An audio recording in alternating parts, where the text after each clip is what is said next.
American Goat Federation, representing all goat production.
Cattlemen's Texas Longhorn Conservancy, preserving history.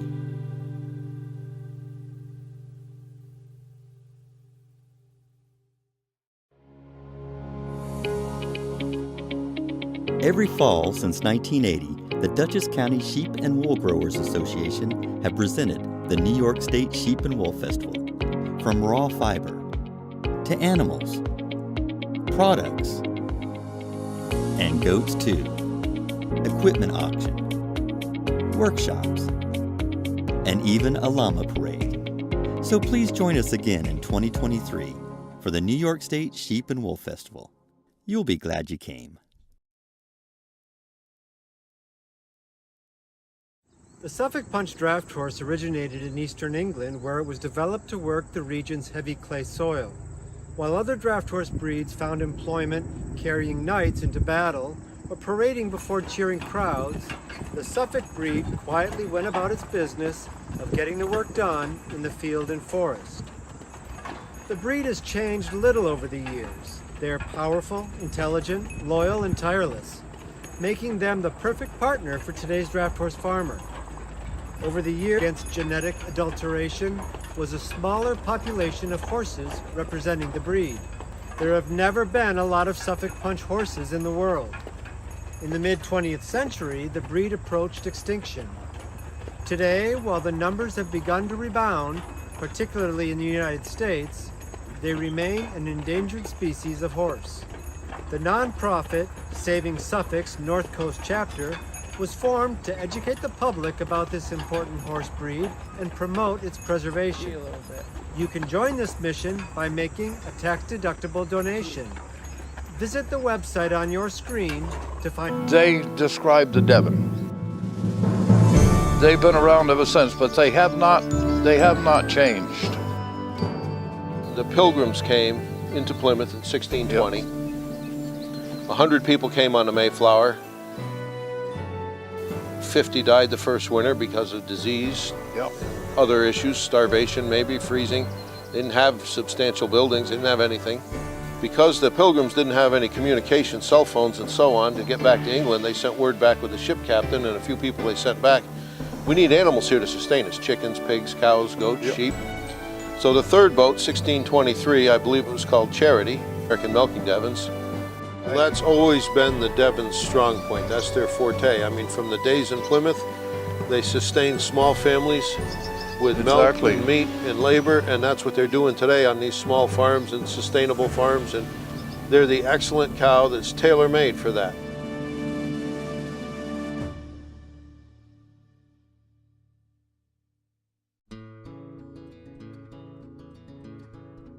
Hi, I'm Joy Daly of Shepherd's Lane of Oregon, and I'm president of the Valley Black-Nosed Sheep Society.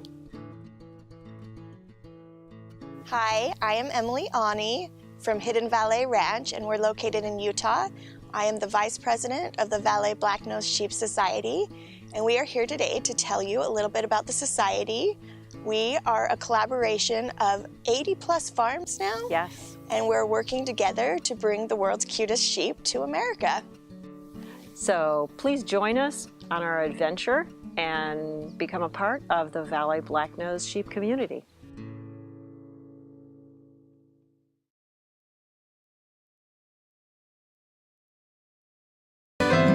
American Goat Federation, representing all.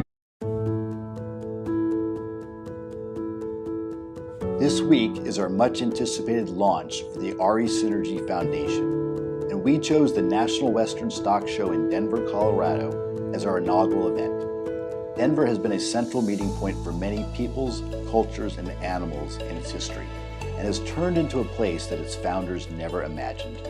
We hope that the gathering at the site of Denver's stockyards, at the railhead that helped to build a country, is a reminder of the awesome power of people coming together.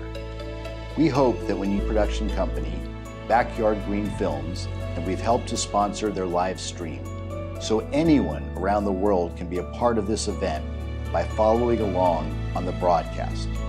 And for this event, we've also partnered with a small group of organizations who are doing their part to represent the richness of life on this earth for all of us.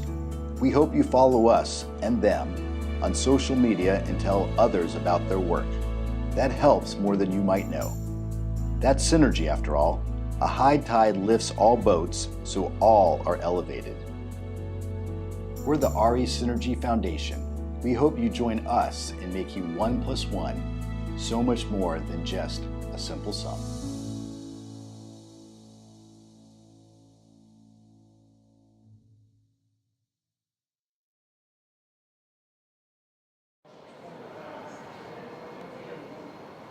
Hi, good morning.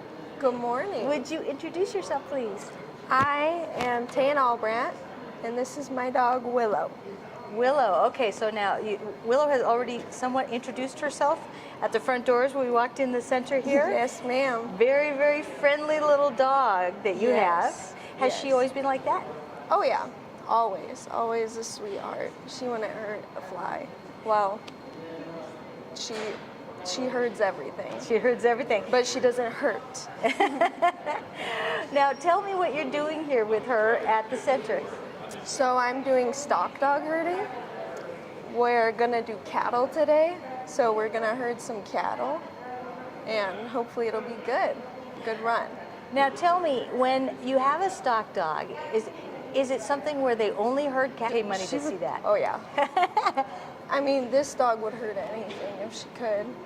Now, we were on a farm in Oregon, and they have border collies that help them do all of their herding.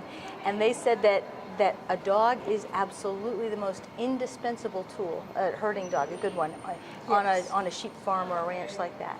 Yes, ma'am. This very much replaces not just one person, but maybe two sometimes, correct? Yes, ma'am. Okay. Yes, ma'am. So no, the purpose of the dog is to do what? Because dogs are commonly thought to be protection, but that's not the purpose of it. So these dogs specifically are meant to move stock where you want them to. They're not to protect, but to herd. And obedience is a critical thing. She's up on this chair, and Yes, probably has ma'am. never been up on a chair like this before, I'm assuming, and yet she's kind of handling it with good grace. Mm-hmm. Yeah. I've done a lot of other things with her too, like obedience and Allie. So she knows a few things. So was she like this from birth? Because I remember on the farm they had puppies, and I think they probably had 2-stage, and she was herding chickens and the peacocks. She was really trying to herd everything, and instinctively knew that she needed to move animals. Is that always the case? I mean, I didn't start herding with her till she was 2. So she was scared at first. I had to introduce her, and she did good after. But when they're pups, you can usually... Well, when she first started, is there a tendency to nip at the animal? Because that you would think that's what makes the animal move. I see. I see. She doesn't like to nip their hocks, which is their back leg. She doesn't like to nip there, but she likes to nip at their nose to turn them. But she's never actually gripped before, which is, hang on. But yeah, it's a tendency that they have to move. So border collies are usually pretty natural at it. You'll see it. They'll crouch down and they'll start moving, and they'll move off of you. They like to bring the stock to you. It's called a fetch. You know how you throw a ball or whatever, and they'll bring it back. That's what they're doing with the stock, is they're going to bring it to you. And that's naturally what a border collie has. That's an amazing skill set. Yes. Because it's natural. It is crazy. But it's not just to bring the animal to you, it's to move them in certain places that are not necessarily you.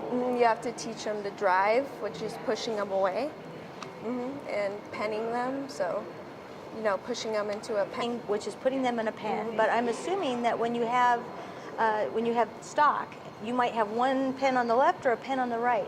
How do you tell them which pen to go to?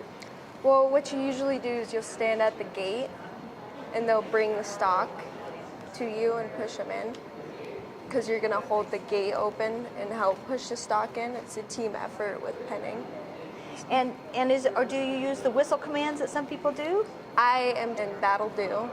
And away, so away is counterclockwise direction for the dog. You're telling me the dog really knows counterclockwise Yes. from clockwise? Yes. That's amazing. And then come by is clockwise, and then that'll do is you're done hurting. And then down, you need a down. Now, I've seen that often because sometimes the animals get a little scared, right? And so the dog needs to either, is it because the animals are scared or because you just want to lower the presence somehow? It can be scared, it can be they're putting too much pressure, it can be they're being naughty. So you need to down them in order to, you know, stop them. You need to stop them. And yeah. Yeah, but this is a dog, you can tell just from the way she's sitting here. The brain never stops, really. No. They're very, very Never. active. This is why I'm assuming that if they don't have a job, they get a little nutty around the house. Yes, very much so. And that's why, you know, people who live in towns when they get a border collie, they need to do something with them, or else, you know, they'll get a little crazy. So. Are you a little crazy? Yes. Are you a good dog? She's being very good because this is a lot going on here. Yes. If she's getting pet, she's perfect. Very sweet little dog. Yeah. So, yeah, they're more independent. They can be really good dogs if you give them a job. They can be amazing dogs. Amazing. She is just very much alert to everything that's going on here. So why did you bring her here to the show? Are you showing? Are you ribboning? Are you selling? What's the story? I'm just showing, just to, you know, get some, you know, titles, get some points for her, because she's a registered border collie, so we can get points to go to her name, and just to come to stock show, to come compete at stock show. Or oxen that are trained to pull. At some point, you really, this becomes a very valuable dog. This is an investment as much as anything. So I'm just going to ask, because I do accounting in my other life, how much does a dog like this cost if you just buy it? And then how much if it's a trained dog that really knows what to do? So if you're getting them as a pup and you're going to train them up, I mean, those prices can range. I mean, we've seen different breeders, and they'll go up to it'll be $500 to $1,000. But if there's a trained dog, they have. Well, when you think about it, that's a salary of a person for a year. So if you get 10 years out of a stock dog, I mean, that is an investment that's well worth it. But $45,000, that's, do I buy the dog or the tractor? Yeah. Right? Yeah. So in a way, this is one of those things that if you're going to have animals that require any kind of herding at all, this is one of the more critical components. Yeah. Yep. So do most stock dogs sleep with the animals, or do they sleep with the people? They sleep with the people usually, but if you have, Great Pyrenees, maybe German Shepherd or whatever, they'll sleep with the animals to protect them. So she's more an extension of you rather than an extension of the sheep. So I say sheep, but it could be cattle, it could be anything, right? Are they most commonly used with sheep, or are cattle very common as well? So border collies, they're mainly used with sheep. I mean, they originated from, and they're getting more gritty to where they can herd cows. Because this is a teeny little animal here, really, when it comes down to but it. This they is not can, a huge dog. Yeah, they can be firecrackers. Are you feisty? Huh? She's so good. Like you see the little cattle dogs, the healers. The Australian type, The Australian cattle dog, yeah. And they can be tiny little things, and they have some fire in them. Well, she's definitely one of the sweeter dogs. Yeah. Absolutely, just wonderful. Thank you. So you are going to go home and work on her a little more, or is this something that you think you want to do in life, is train dogs? I want to do this in life. I love it so much. Very rewarding. I would think it would be kind of tough though, when you think about it, because you spend all this time with this animal and you love it, and then you have to get rid of it with to hopefully somebody else that's going to give it as good a life as you have. Yeah. Yeah. Yeah. But it's critical, absolutely critical. Well, thank you so much for speaking with us. Yes, ma'am. And I did not ask you, where do you live? I live in LaSalle. In Colorado, right? Yes, yeah, ma'am. So she gets cold and snow here too. Oh, This yeah. is not unusual for her. Excellent. Well, thank you for speaking with us. Yes. Yes, thank you guys for interviewing Thank me. you, This Willow. is great. You good dog?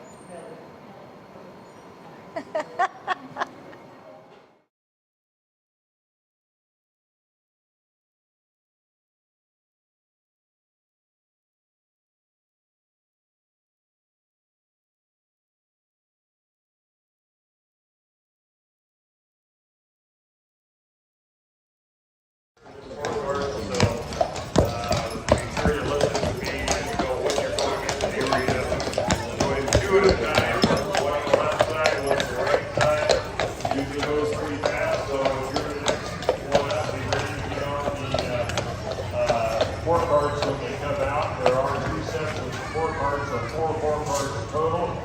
So there should be 2 hooking up to the scorecards at all times. So the first 2 to go will be Brandon Hart and Casey McDonald. So you guys should be on your scorecards. And also the second 2 to go would be Daryl Hill and Justin Jones. You guys should be on your scorecards. So keep getting hooked up to those. And then as soon as Brandon come out, we'll be looking at Sam Kurd and Mark Drummond. So you guys be ready to get on the cards as soon as those things come out.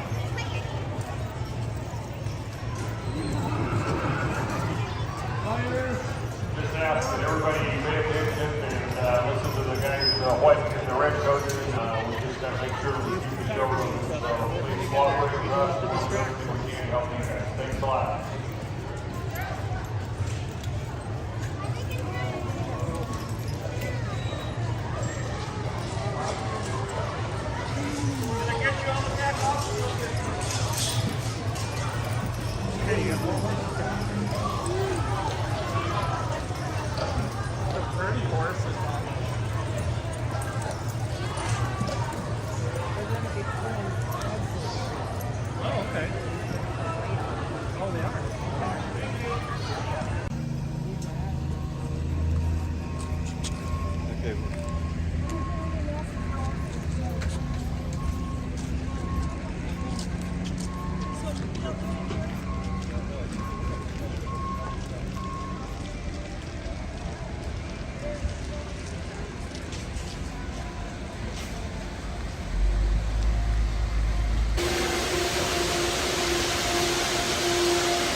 He was pretty good at that.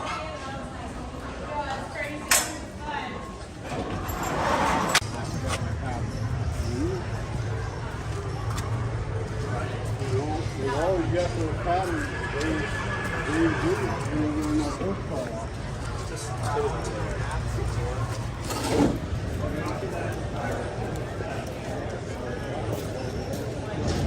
Well, when there's two of us, we all should have the 50%.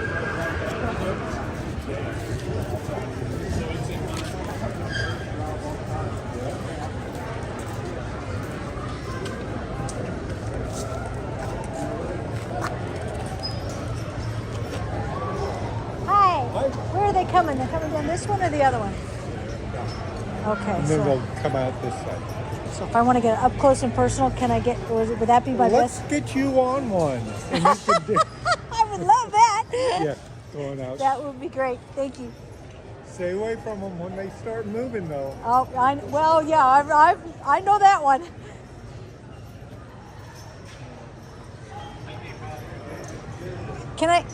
Would you mind, can I get you waving at the camera? We do live.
Good morning to you. We already wrapped up one session of halter competition earlier today. We were judging both mule and donkey as well as draft entries based on their musculature, their bone structure, their overall conformation and ability to fulfill the tasks for which they were bred. We also, of course, had competitors who were showing their showmanship. That's the ability to show off all the attributes of their entries.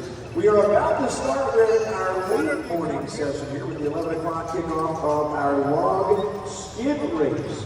And it looks like we are going to have quite the group here today. 13 heats of competition. The objective will be, going through the start markers here at the Ram Truck Barrels at the beginning of the course, and they will make their way over, hitch up the log, go through the obstacles, come back toward home, and the clock will stop after the yoke passes through those barrels, heading back toward the gate here. Once again, our judging panel, including Mr. Glenn Lewis, our draft judge from Springfield, Missouri, Mr. Butch Watson, our mule and donkey judge from Bentonville, Arkansas, Don Manuel.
Oh yeah, absolutely. Any stories you want to share on that? Well, the only story I can really tell you is they tracked a guy down. They got a call, and they ran him down on an alleyway, and then they basically held him because he wasn't going to run. He was sort of pinned, and then he wasn't going to run anywhere. So they held him at guard, and then they waited for ground control people to come up because we don't want the officers to get off the horse to make an arrest or anything like that. Because if you get off the horse, then you have a wild horse. Not a wild horse. We have a horse in the city. But it's the chase that's it. But they just radio for help, and then they get everybody. Yeah. Yeah, what a cool thing is that? That's fantastic. Okay, well, if you're in the city, you got a couple of things that you wouldn't normally have, because out here you can gallop to your heart's content, and it's a little dangerous sometimes, but you're fine. But hooves like this on pavement. Tell me how that works. Yeah. So if you want to back up, I will take him out. I'll show you something. All right. Okay, come here. Come on, buddy. All the way out. So they have to have special shoes. I'm just going to slide them over here.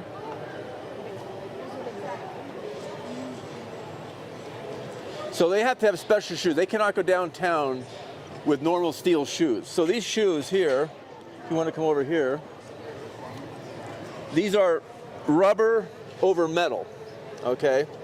Yeah, I didn't hear a whole lot of clop clop coming out. Well, yeah, but they won't damage any of the surface, and also they will not slip as easy. So they can basically be on any surface and not really slide. These shoes are very, very difficult to put on. They're expensive, and they get changed every 6 weeks.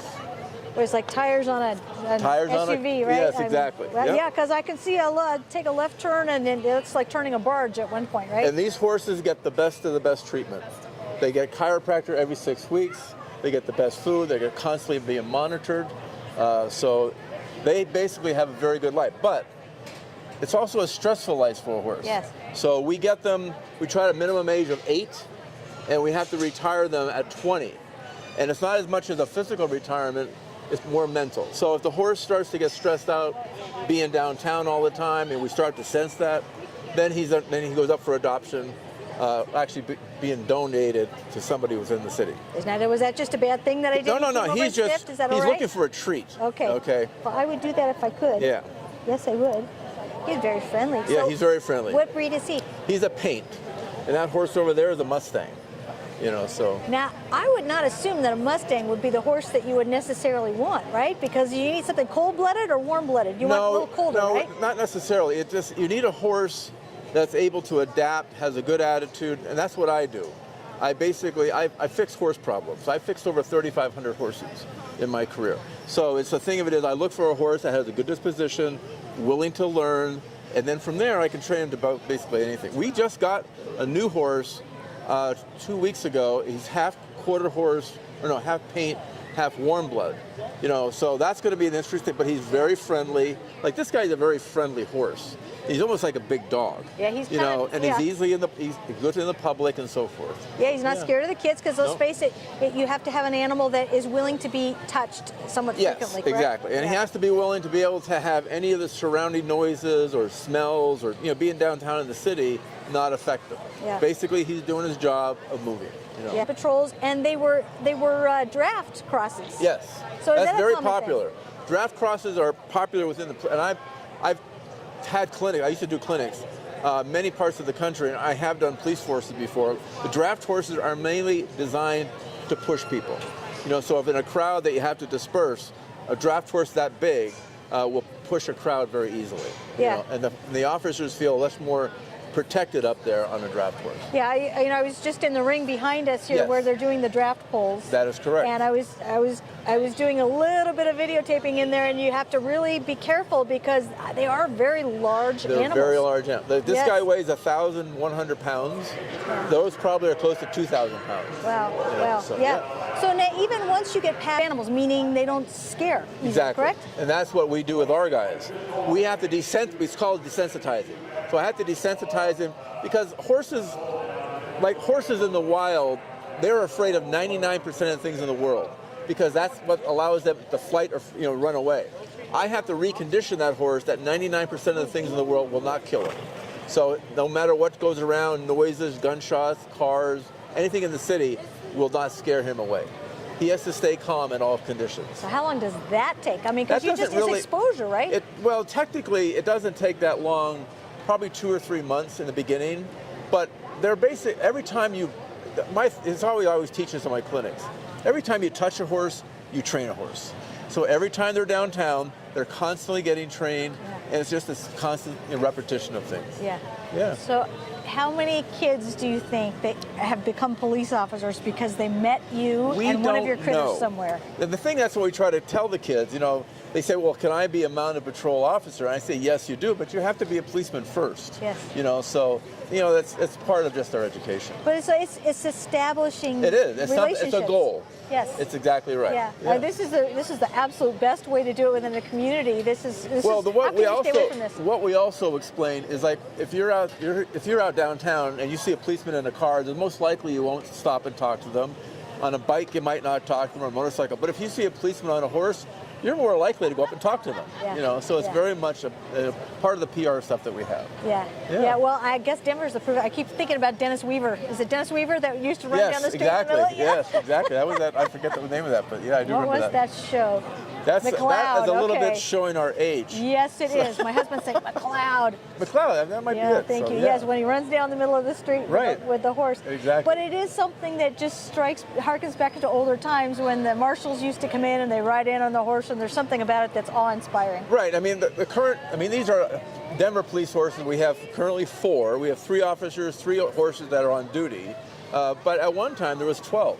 Not that many. The barn that we're in now, it was a 1985 facility. So it's gone through cycles, and now we're trying to really basically boost it back up. Yeah, with something like this, I would think, especially if you did need any kind of a help in crowd control, horses are so much more maneuverable. Well, the officers here, once we get toward the end of the day, lots of times we actually just saddle them up and we patrol the facility. Yeah. So, We got to go to Horse Progress Days last year, I think it was, and all of the parking attendants, all of the crowd people, all the kids that were on the horses.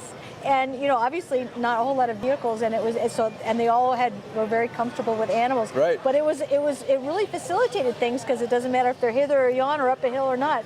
This baby's exactly. going to go, right? These guys can get places people on the bikes or motorcycles can't get to. Yeah. Yeah. Now I also have to ask, since we also have other kinds of animals within the police departments, like dogs, canine units and things like that, is there ever a conflict with that? No, we don't really mix with the canine units. They're basically a separate entity Because also. they're kind of snobs, right? No, No. No, they're very nice too. Yeah. All the canine officers that I've ever met, it's something about working with an animal that makes you a little, I don't want to say gentler, but more flexible. Well, you're a little bit more in tune with things. Yes. So yes. I think so too. Yeah. But I think that this is just an absolute wonderful idea, and I am so glad you're here, because there's kids wandering up and down and they get to see. And he's just standing here. Yeah. Not having a problem. Yeah. So I got to teach him things. Like I teach him to lower his head. If I just touch him here, and then I got to pick his head up, and then I lower his head. I got a kid at home. Do you want to work on this? Well, thank you one so other much. note. One of the which these guys lead all Denver parades. Yep. A parade is the most difficult thing to teach, to actually get a horse to understand. Because of the bomb-proof idea, or what the heck are we doing with all these people? It's thousands of people. I mean, we led the avalanche. That was 500,000 people in that thing.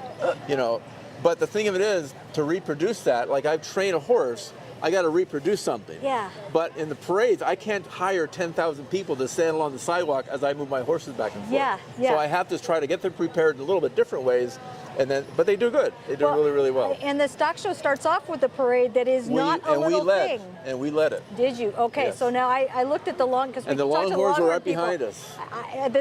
The first or the second hardest thing you're ever going to train is going to be a longhorn that's used to out in the plains, I would think. But they just kind of trot down the street with great hurrah. And right. Yeah. Yeah. I heard every once in a while the lights will change and they have to swirl everybody in a circle a little bit. Yeah. And that's a challenge. But after that, because this is downtown Denver. That is correct. That is correct. What a famous thing. Well, thank you so much. All right, This you're has been very welcome. wonderful. All right. Appreciate it. Pleasure. Thank you. And you too. Thank you. On there. Yeah, if you just give us permission. Yeah. What do you do? I'm from Backyard Green Films. Do you give us permission to use the footage we just shot on our YouTube channel and social media? Absolutely. Wonderful. And do you have something that you might want us to tag? Do you have a tag on your social media sites not really. Go talk to that guy, right? Yeah. Thank you so much. All right, and you're you too. welcome. Control is to get them what we call soft, right?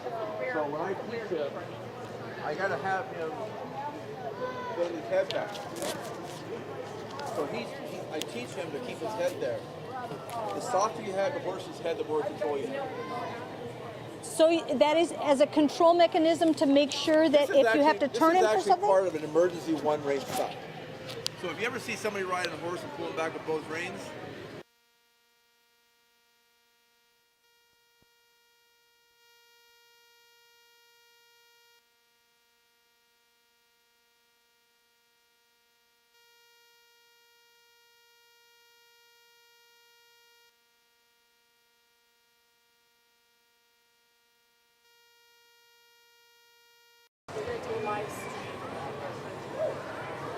So hi, would you introduce yourself, please? Hello, yes, I'm Officer Emily Herbst, and with me today is my partner, Maverick. Hold on one second, you're gonna start. You want looking at me or you?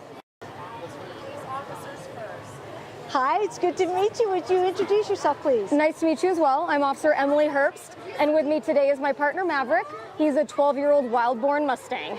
Wild-born Mustang. Now, we met Dale earlier, and he was talking a little bit about Ollie. Yes. Ollie the paint, and now we have a Mustang in the mix too. This is how many horses do you have in the? We currently have 4 horses on the Mounted Patrol. Okay, wonderful. Now you are an officer, obviously. Yes, I am. I'm an officer with the Denver Police Department.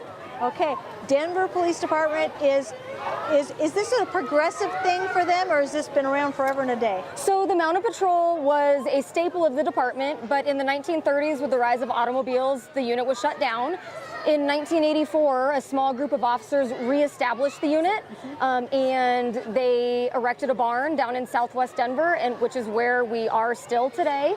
So for 30-something years now, that's where we've been, and that's where we hope to stay. Southwest Denver, which was probably middle of nowhere at one point, but probably right in somebody's backyard now. That's exactly right. Yeah, Denver's really, really grown. Yes, it has. Now, okay, modernization is one thing that's occurred, and we go from one thing to another, but you can't connect like this with a police car. No. offense. So that's one of the greatest parts about the Mounted Patrol is most of our patrol day is spent talking to community members. So when we're out on patrol, obviously we're up high so we can see people, but also people can see us, Maverick. And so people love to come up and talk to us. They love to say hi to the horses, ask us what we're out doing, give the horses pets. So it's a really fun way to engage with the public. Yeah, now they are real officers. Dale was describing a little chase moment that you had. So you do actually use these animals for police work. Yes, we are a fully functioning patrol unit, Yes. so we do take police action if and when that's necessary. And yeah, you'll see us all around the city, parks, neighborhoods, Broncos games, downtown. We just go everywhere. Of course, the Broncos games, yes, right? You got to be there. That's right. But the community portion of this is just really, really important because it connects you with the members. You know how much kids are going to be able to feel comfortable talking to the police or not is going to be dependent upon their experiences when they're young. That's right. But okay, so now's the part where the accounting person in me is horrified because you said that the employees, the police officers, are paid for this from the Denver city. Yes. But the horses are not. Now tell me about this. Yes, that's true. We are full-time members of the Denver Police Department, so just like a patrol officer. But our unit is primarily funded on donations from community members, and that's been the case since the reestablishment of the unit in 1984. I guess I'm trying to wrap my head around this because this is just the same as the police car. You need this animal in order to do that community service. Yes, that's correct. So if somebody says, well, I think that's important too, where do they go? Now, I asked you to take that little card out, so if somebody did want to help support the equine unit, how do they do it? So if people would like to support our unit, the Denver Police Foundation is our biggest support, and they actually run a donation fund for us where community members can donate if they want to, and that's at the denverpolicefoundation.org. Okay, and horses are not an inexpensive thing, but when you put on tack and training, and that could be quite a pricey thing. Correct. So most of our units' supplies, including tack, and things like that, and even the purchasing of police horses is done through our donation fund. Yeah, and I'm assuming that's where Dale comes in.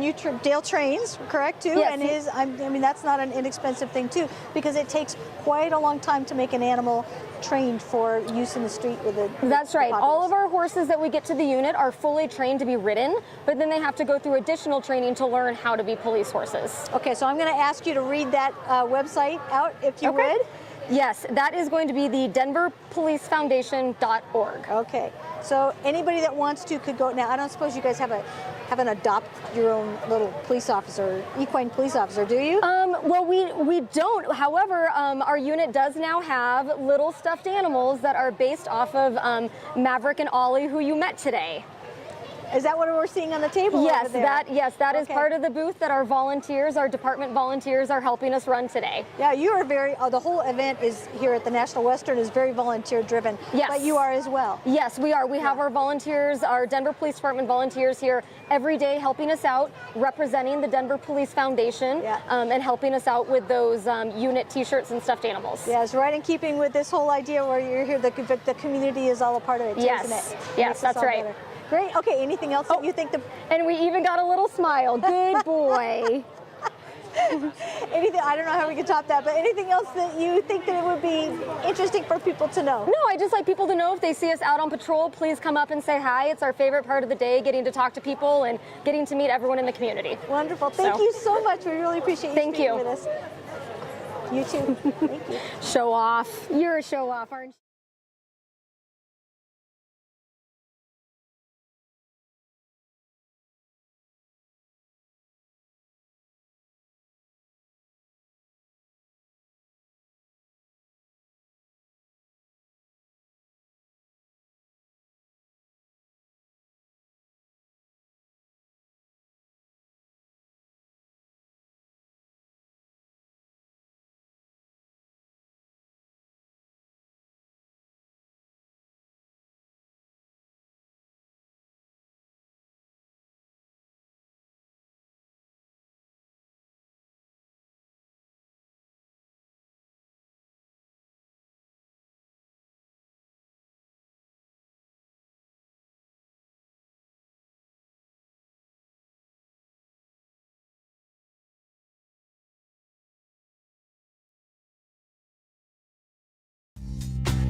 We keep original Texas Longhorn history alive, and you can taste it. Certified Texas Longhorn beef. 500 years of adapting to change. The Agriculture Podcast, on a mission to share stories, dedication, and wisdom of America's stewards. Join us on a green adventure. Listen wherever you get your podcasts.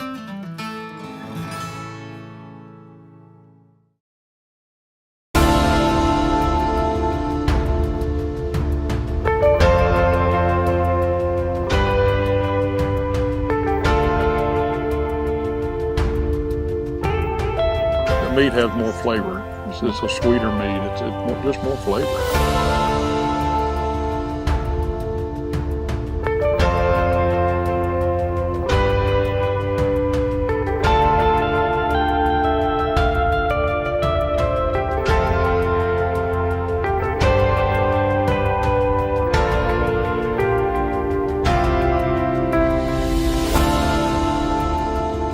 For 500 years, it's been the new family cow.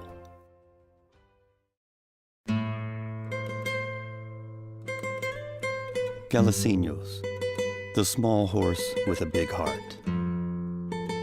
A very rare breed descended from the original colonial Spanish horses brought to the islands of Cuba and Hispaniola. Although thousands were brought to the U.S. in the 50s and 60s, they are now considered critically endangered by the Livestock Conservancy.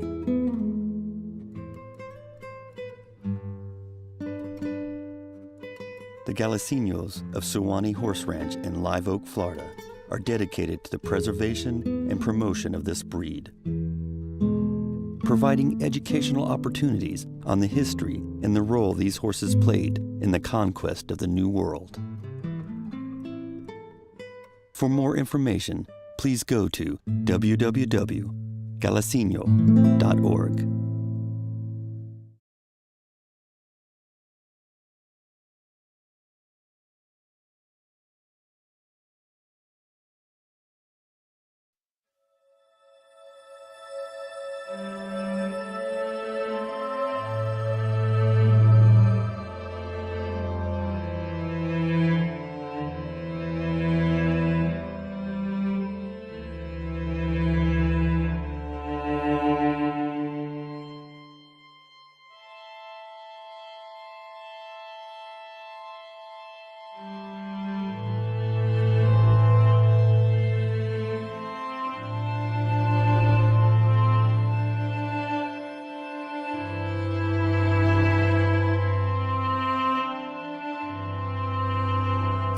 In a sense, it's like having an artist with a palette of colors. You want all those colors available to you on your palette to paint a picture. An epizootic goes through, and the fact that all the Holsteins come from 12 original animals, that it'll wipe out the Holstein. It's calculated that we have 9 billion chickens a year in the earth that are killed every year to feed us. The characters are much more defined than the improved breeds. They've bred out of them all the character to put them into a box stall or into a cage or into a farrowing crate. But today, a chicken has white feathers.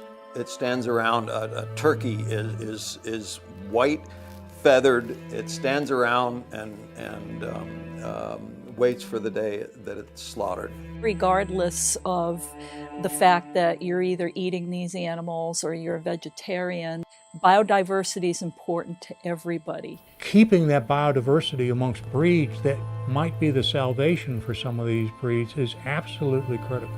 Lose that, and you lose the one key tool to keeping everything going.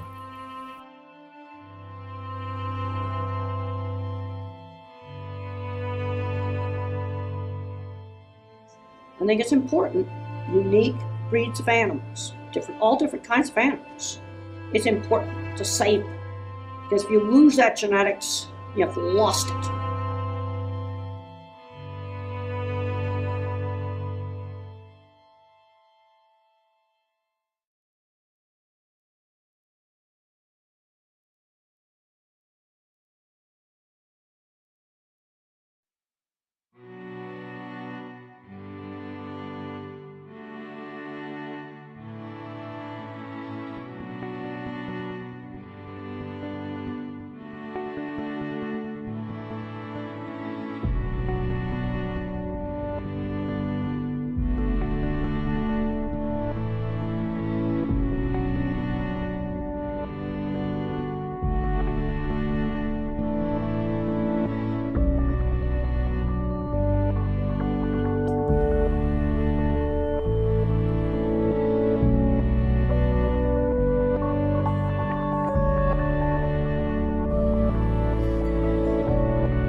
more to go, so we'll kind of be over here getting ready.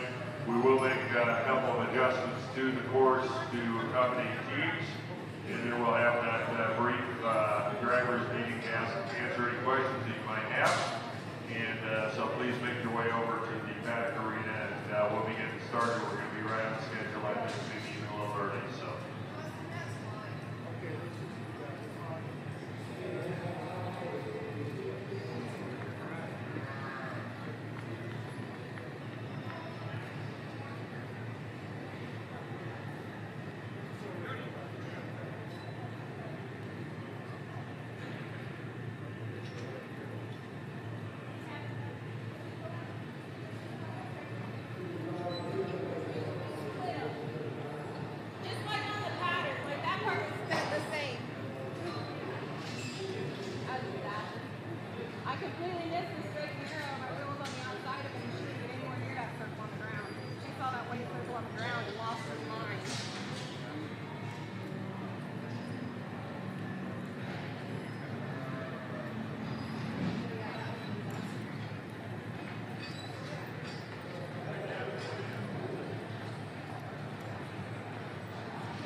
Oh, go ahead.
Sorry.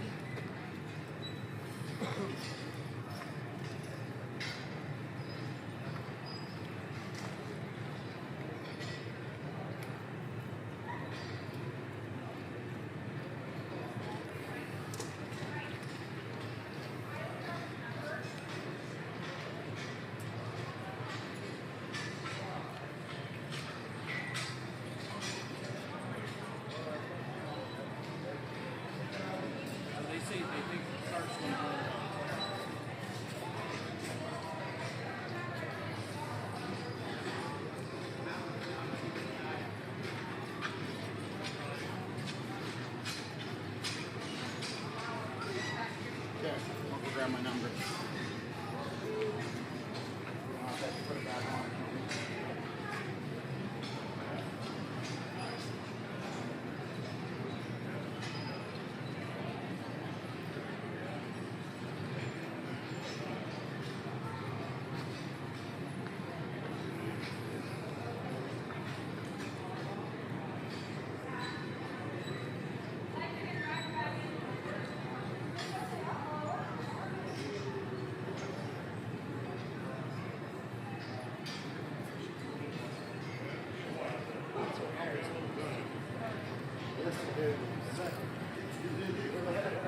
Hurry up and wait.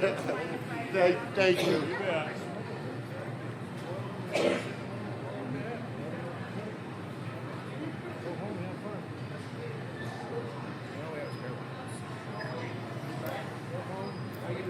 Good, how are you?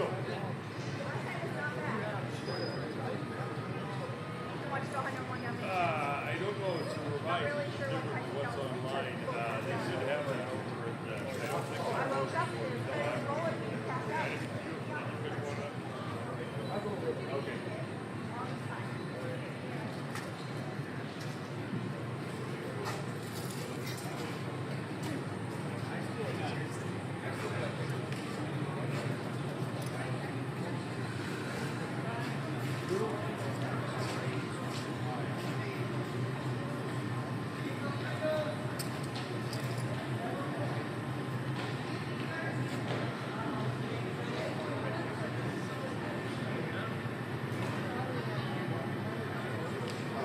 good.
We've got our first set of awards coming up for the day here, and we'll congratulate the winner to start things off. Number 862. It's that blue ribbon. Tabitha Holland and Pistols and Posies will earn the top call here today. She'll make their way back over for that blue ribbon. Congratulations to Tabitha, Pistols and Posies on the top call.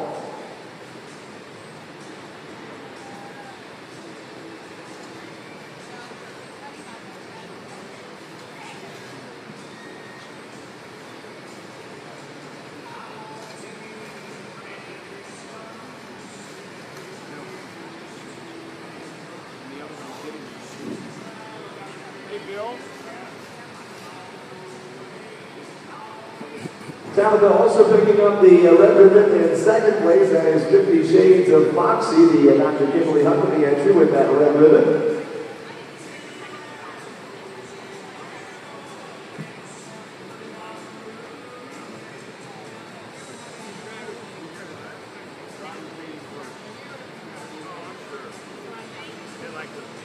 Salute also there to 864, that was Jimmy Stoner and Rocky Top as we wrap things up, and that will bring us to the second class of the day.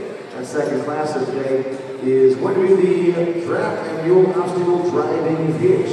Obstacle Driving Hitch coming up. So we're going to change things up a little bit here on the pattern, and we'll be ready to see the first, looks like we have 8 entries actually showing here today.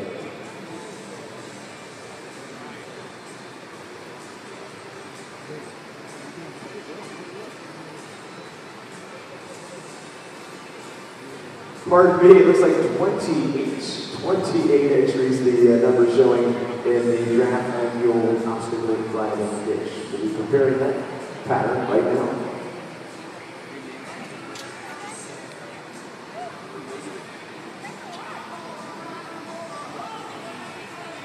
That was a tough shot. No, I'm sure it was.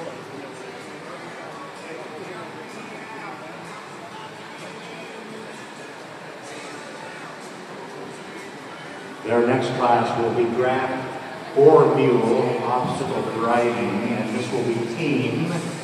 So we'll need to reset the course just a bit. To get that done, we've got a large class, so 28 entries. And the time will start on the whistle. They will drive through the straddle with a log between horses and poles, drive to and through the figure 8. And then the serpentine, which you'll see. Drive into back through until rear axle is completely within the obstacle, back out. Drive to and through, U-turn into the garage, swing team and back car. So double tree is within obstacle, drive to and over bridge, and through to the finish. Teams are to be kept at a walk or trot. 30-second penalty for loping or galloping. Loping or galloping is defined as 2 or more strides in that gait. Team may leap once when starting to lope. 2 or more leaps will be considered a gallop. 1 minute penalty for broken or damaged materials. 10-second penalty for disturbing an obstacle, and a disqualification if they're off course. And once the course is fully set, we'll kind of go through that course again.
How should we get it though?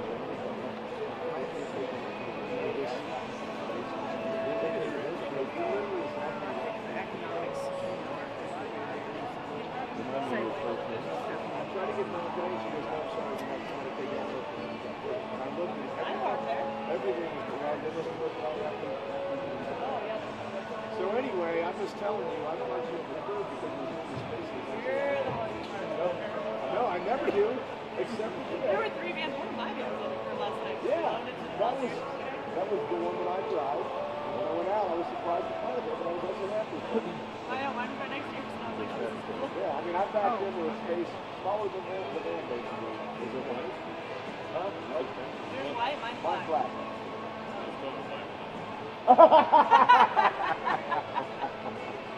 No, I came out last night and one of those volunteers, somebody that parked my van on the show here. And I'm like, Mine was there too.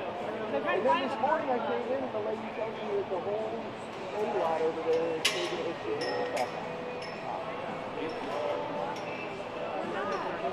I know, me too. Until today, I said we've been parking every day here for 12 days straight. Maybe we just can't do the whole thing. Maybe if it's Then he's going in the thing. Should be the rider meeting. So much for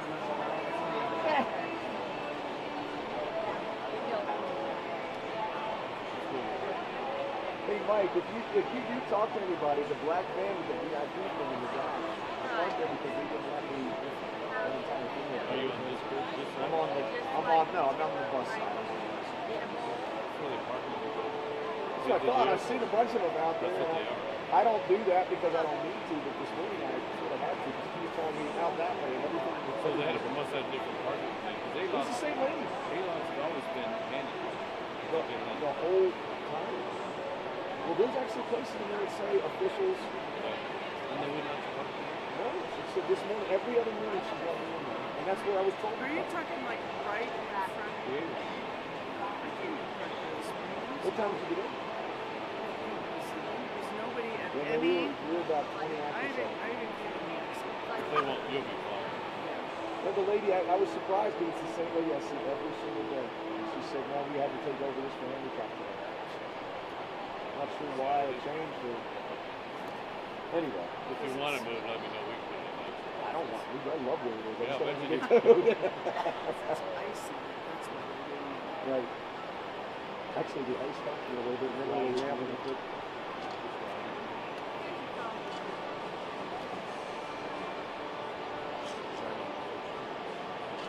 Some of the paperwork that was sent out didn't have arrows, so they didn't know which way to go around. There's some cones out there.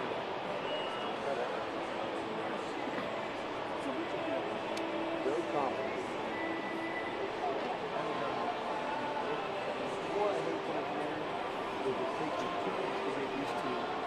The altitude of the dry air and when underneath it, and you could not even stand underneath them.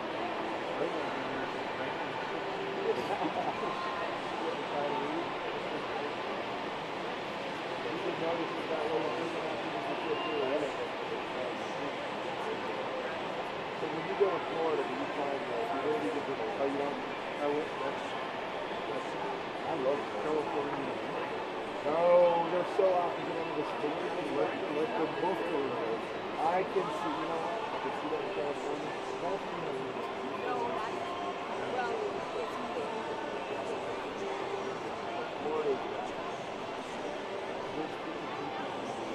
No, I don't like that. No, I agree. They come down and yell and scream. I agree with you. Got the persons all I want to tell you a secret though. You know that I grew up as a kid, my first experience, we had a farm, a horse farm in Pennsylvania.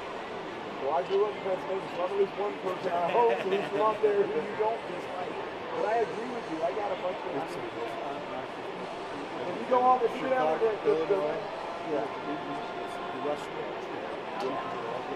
everybody goes down there and they take over, they try to take over, but there are places down there that are really hard. And I agree with you though, but I'm telling you, I love Mexico. I just like knowing like this professional travel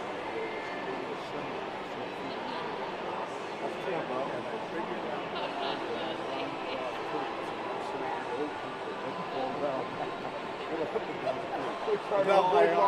now I am that old person. Watch, you're going to find you get older and it gets too cold up here and you're like, you know what? That's what it looks like. I'm going to die at this place. Good for you.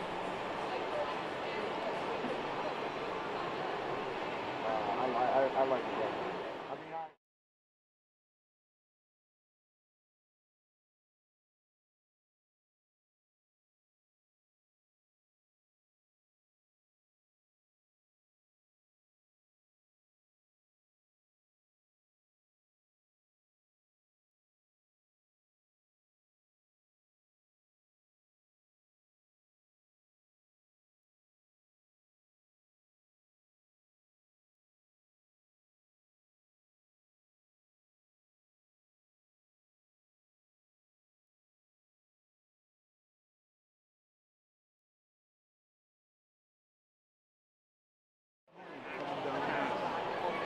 traffic was backed up down Seaport 70 all the way to the bonus trying to get on to 7th Street. It was backed up on 6th Avenue, at least to 7th Street, trying to go school.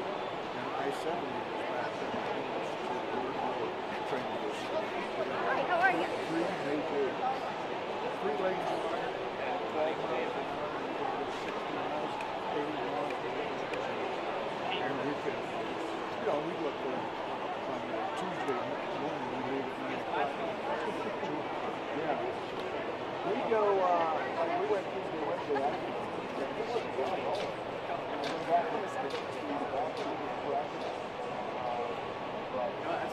No, it wasn't bad at all, actually. Right. That would be it. Where do you get a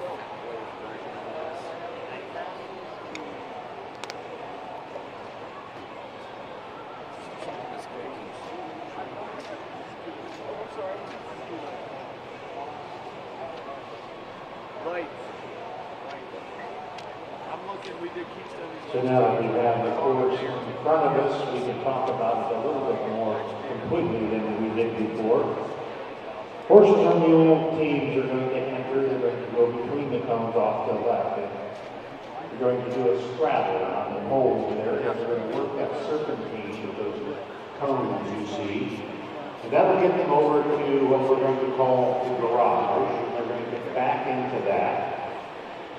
And then pull back out and then off to the right to around the barrel at the far end of the arena.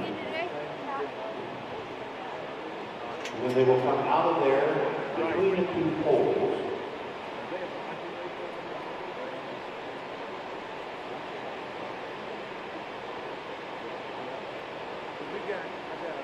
Actually, go between the two poles, then around into the garage, and then over the pallet here.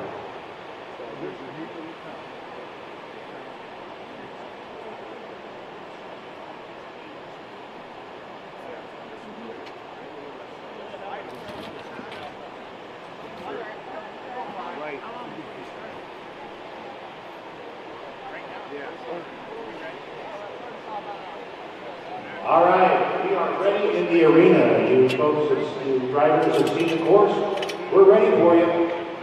First one should be Johnny and June, Matt Clover, Virginia City, Montana. Bring them, Matt. I think they will all be hooked to a 4-cart, so each of us have the same vehicle. You're going to get draft horses. First thing you're probably going to get is your horses, and then you need a set of harness. And the third piece of equipment most people get is a two-wheeled vehicle we call 4-carts, F-O-R-E cart. And that's because they have such versatility. So any implement behind them that you want, 4-carts.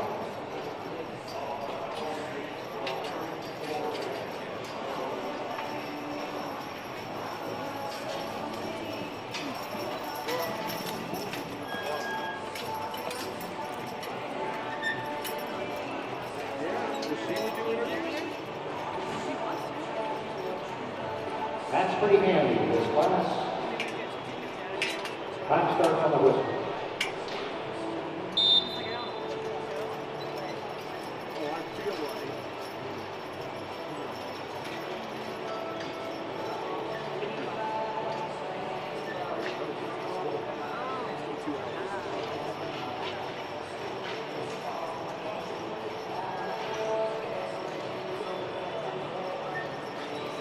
But no, I think it'd be cool. Or like even we did the yes kids tonight at the beginning, you know? Even, so these first two cones are actually circle. Next 3 we will circle. A lot of stuff to remember, especially when you got your nerves going just a little bit.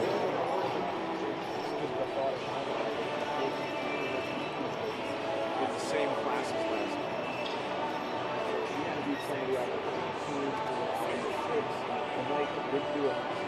Pull in, back out. Now we're around the barrel, staying in.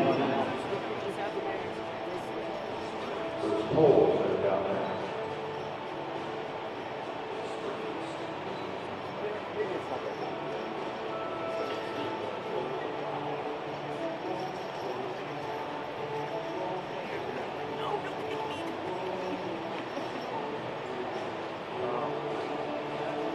We should try it. We don't have it kind of refined as our other ones, but it'd be fun to try. Double 3 must be inside of that. I feel like yeah, absolutely. we're having after the class. Like let's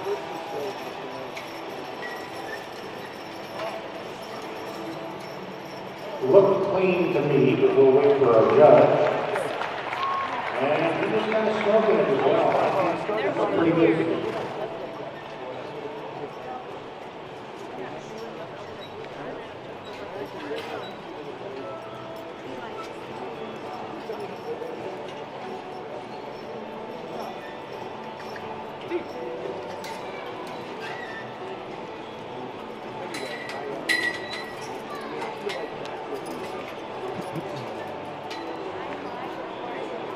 This will Sleeping Hero at Night, Craig Dorsey.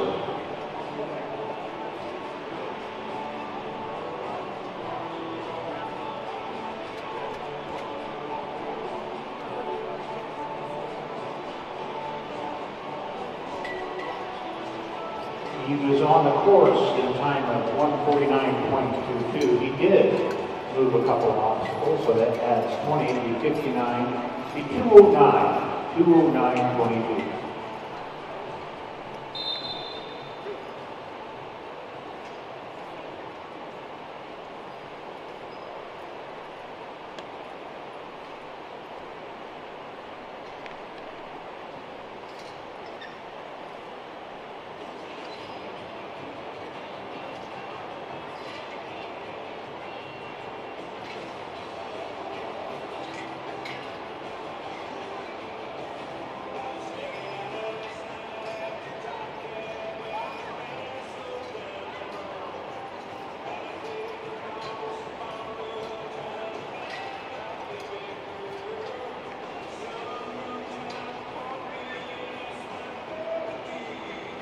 Craig Dorsey on the course.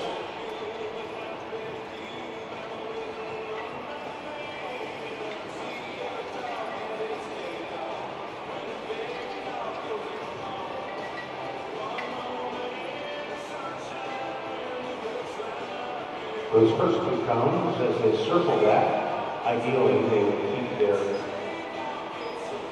wheel as close to that cone as they can. Demonstrates the force of the wheel's ability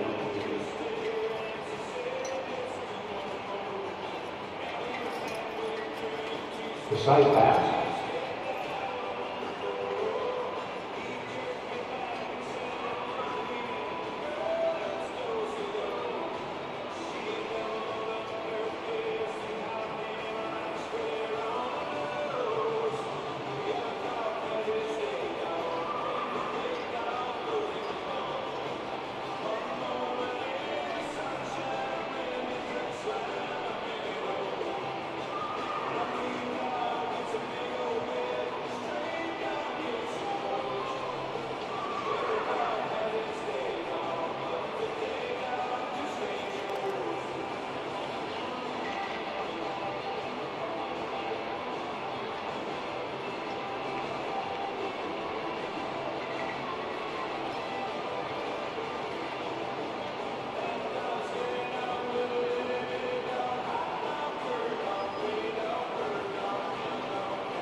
Haven't seen that before. That thing could be 20 feet deep for all we know. That's a canyon. Ain't going down there.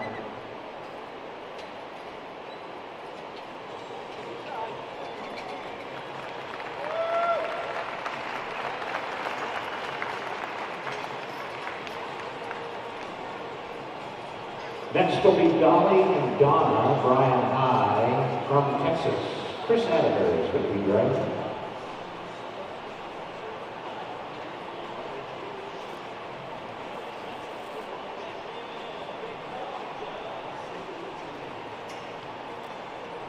And that result will be off course, off course.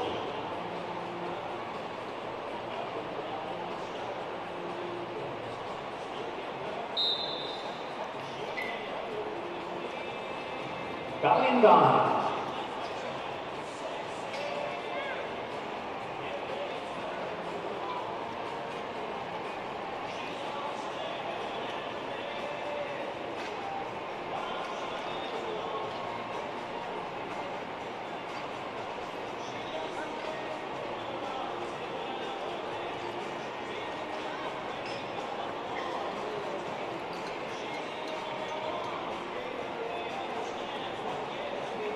This is strictly a timed event with the balls adding to the time.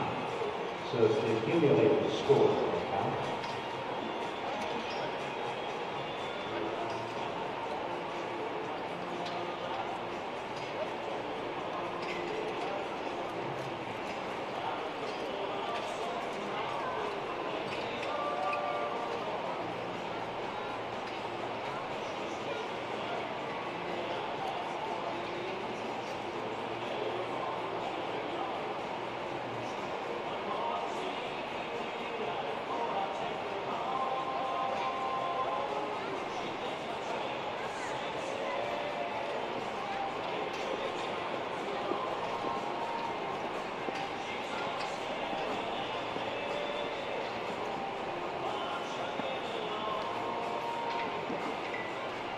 A little tight in there, the horses must stay inside.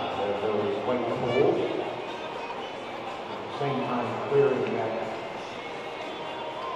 barrel.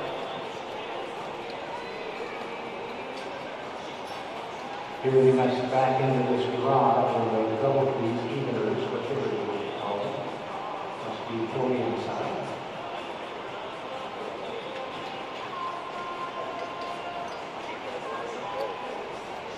Let's see if this plywood causes this bridge causes any trouble for you. Good.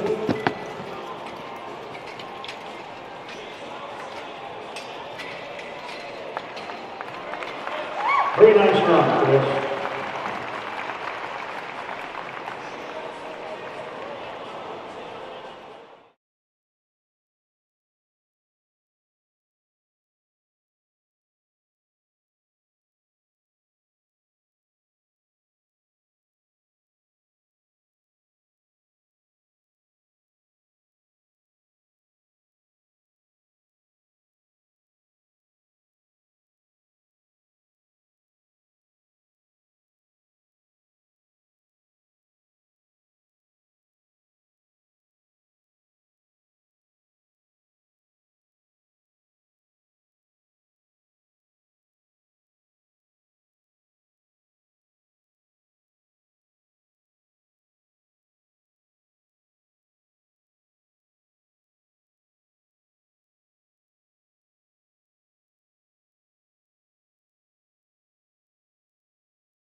Horses that told me Budweiser.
This is the second floor. Okay. I mean, you come in the door.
Shinier silver. And Okay. So now they got two referees.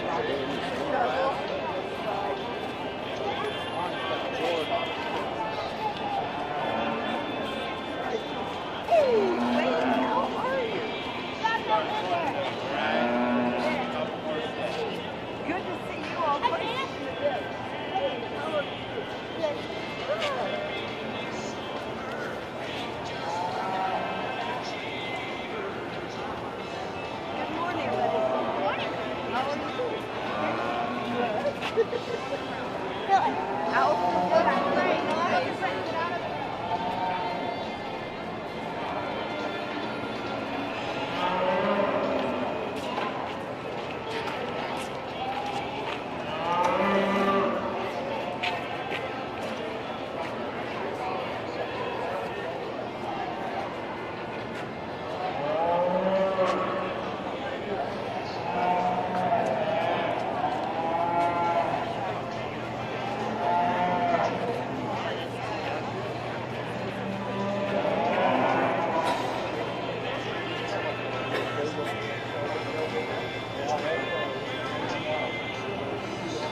He doesn't look like he's going to get this class. Really? Yeah. Detective Boston got those the last 3, but the highest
He's really proportional in his body shape and how his chest force laid into his shoulder, how he draws back so good from his forearm, mid-body back into his flank. Now, in motion, his body shape gets a little off. I'd like to just soften him up there, maybe proportion and balance him in motion a little bit better. But like I said, at the standstill, he pulls himself, he gets really good and just balanced extremely good, still dominates from a power perspective. This one here too is softer body, and I like those things. He's real good in terms of his middle part of his body. He's real shaped up when he gets behind the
Sorry. You're good.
American Goat Federation, representing all goat production.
Cattlemen's Texas Longhorn Conservancy, preserving history.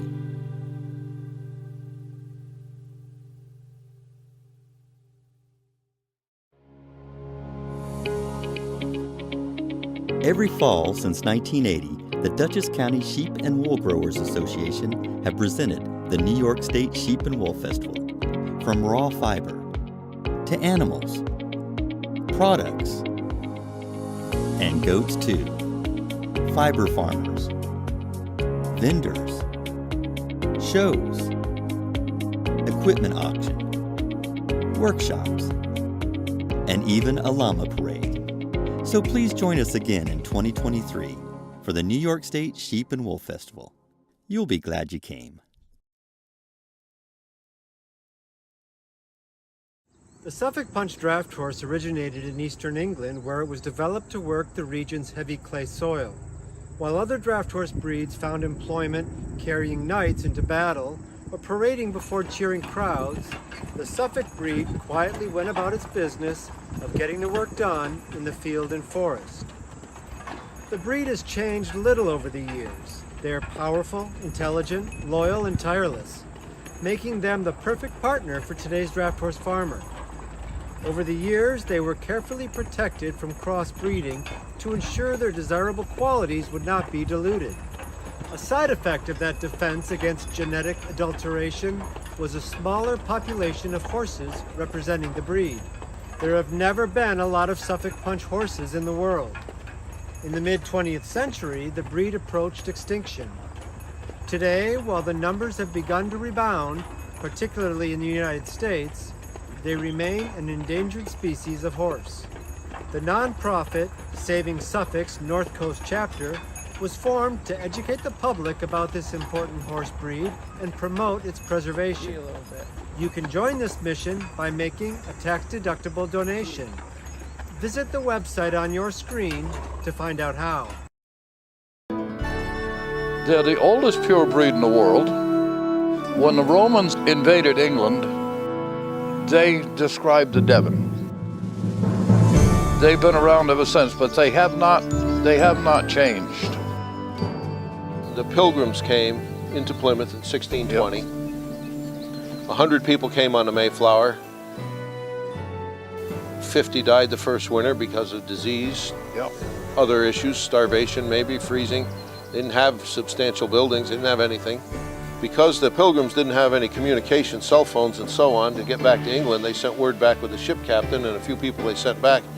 We need animals here to sustain us, chickens, pigs, cows, goats, sheep. So the third boat, 1623, I believe it was called Charity, brought animals to the New World, into Plymouth. And among those were the red cattle from the south of England, which we know today as American milking Devons.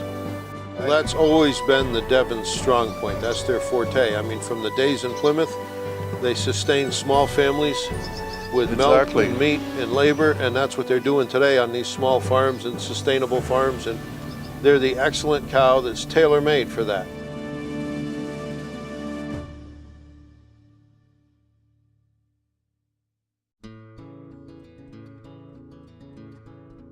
Hi, I'm Joy Daly of Shepherd's Lane of Oregon, and I'm president of the Valley Black-Nosed Sheep Society. Hi, I am Emily Ani from Hidden Valley Ranch, and we're located in Utah. I am the Vice President of the Valley Black-Nosed Sheep Society, and we are here today to tell you a little bit about the society. We are a collaboration of 80+ farms now. Yes. And we're working together to bring the world's cutest sheep to America. So please join us on our adventure and become a part of the Valley Black-Nosed Sheep community.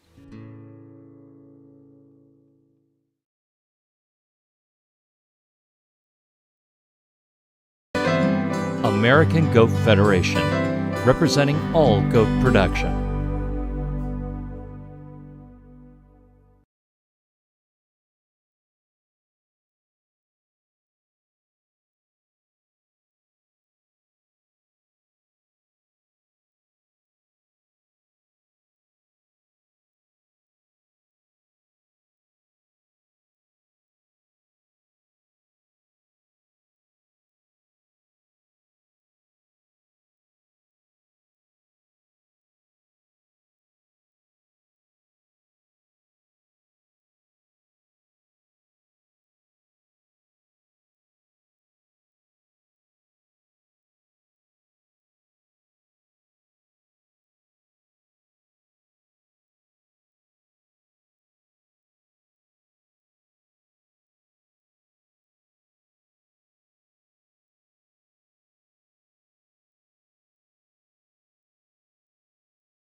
Okay, they're telling me they're going to make a little change here, guys. We're going to be selling the Grand Champion Bull, which is on page 12. That is number tag 262 from Wolverine Bison Company.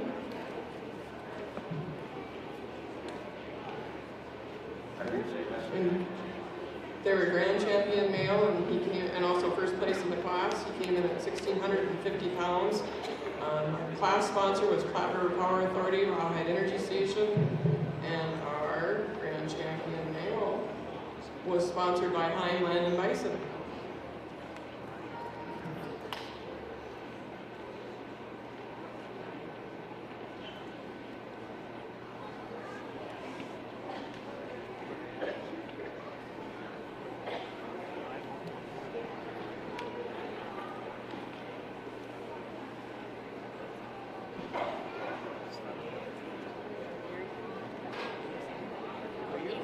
He's like, I don't even want to go in there. He's going to sit out there.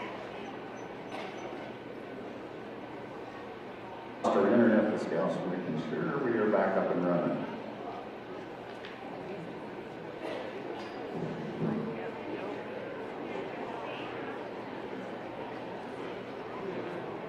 This bull is not very happy to be in town.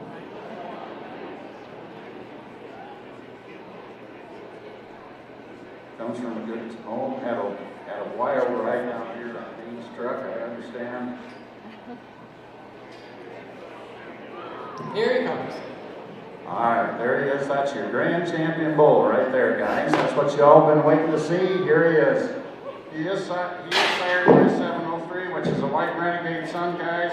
and he is a Pure Plains bison by DNA testing. So help yourselves here. Your grand champion bull. Somebody give 30 grand. Bid a $30,000, who bid 30. Bid a $30,000, who bid 30, bid 30, bid $30,000 down, 30, $30,000, give me $10,000, bid $10,000, who bid 10. Bid a $10,000, bid $10,000. Grand champion bull, give me 10 grand. Bid a $10,000, bid now $5,500, who bid 55, 55 now, $6,000, now $65 down, $7,700 $75 now, wait.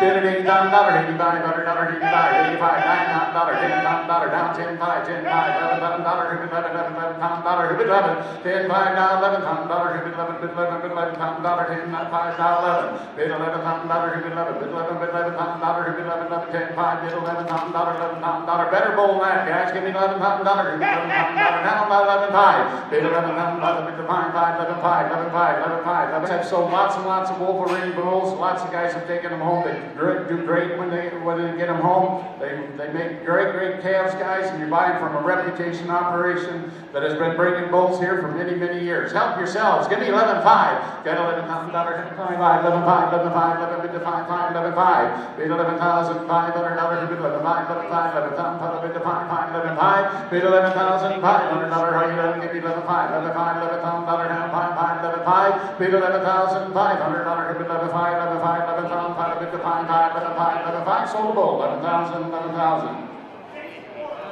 642s, my buyer, 642 it is.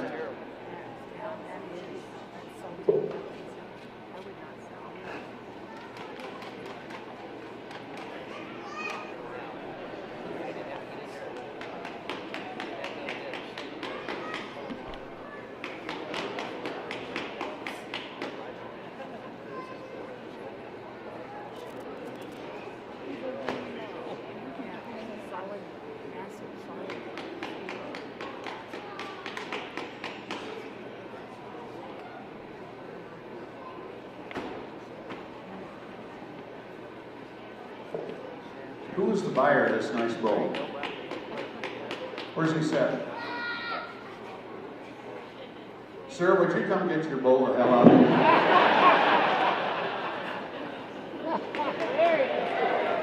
Thank you, Boyd, for doing that. I appreciate that.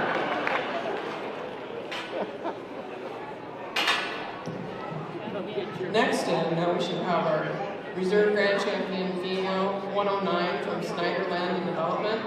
She was first place in the class, Reserve Grand Champion heifer. Came in weighing 1015 pounds. We sure want to thank our sponsor of the class trophies for the yearling heifers for Black Kettle Buffalo, and Highland and Bison for the Reserve Grand Champion trophy. All right, there we go, guys. Help yourselves on this nice yearling heifer. All right, here we go. There's who bid. Somebody bid $3,000, who bid 3. Bid a $3,000, who bid $3,000, who bid 3, $3,000, give me $3,000. Somebody give $2,000, who bid 2. Bid a $2,000, who bid $2,000, who bid $2,000, give me $2,000, 2,002, down 22 and a half, 2 and a half, 22, 50, 22, $52,000, 22 and a half, buy 25. Bid $2,500, 25, now 7 and a half, 27.50, now $3,000, give me 3, Mary, get 3. Bid 3, now 3 and a half, 2 and a half, 32, 50, 32, $53,000, give me 2 and a half, 2 and a half, 32, 50, 3 grand bid now, 2 and a half, 2 and a half, 32, 50, 32, $53,250 down, 2 and a half, 2 and a half, 32, 50. I have 3 grand bid now, 2 and a half, 2 and a half, 32, 50, 32, $53,250, bid 32 and a half, 32 and a half, 3,250. Snyder bloodline here, give me 32 and a half, bid 2 and a half, 2 and a half, 3 grand bid down, 2 and a half. Well, somebody get 31, do that, hit $31,100, $3,000 $1 million bond, bid 3,000, $3,100, $31 to $31 to $3,000, who bid bond, $31 to $31 to $3,000, who bid bond, sold 3,000. 3,000 and your bidder number is Mary. 643s, my buyer, 643 it is, thank you.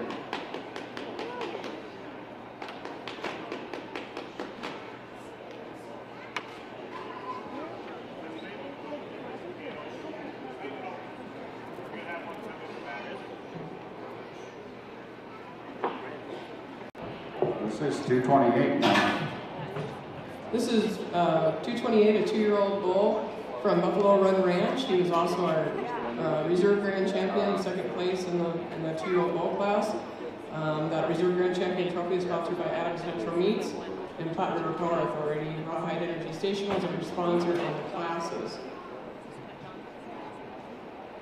All right, guys, here we go. Lot number 228. If you look in the notes there, guys, you can see what the freight shrink was on that animal, because when you look at the weight, he was way up there. So help yourselves on this good bull, guys. From Buffalo Run Ranch, again, Joe Sorensen and Wade Klinger out of Utah with this good 1,575-pound bull. Somebody give $5 grand. Bid of $5.55. Bid of $5. Bid of $5.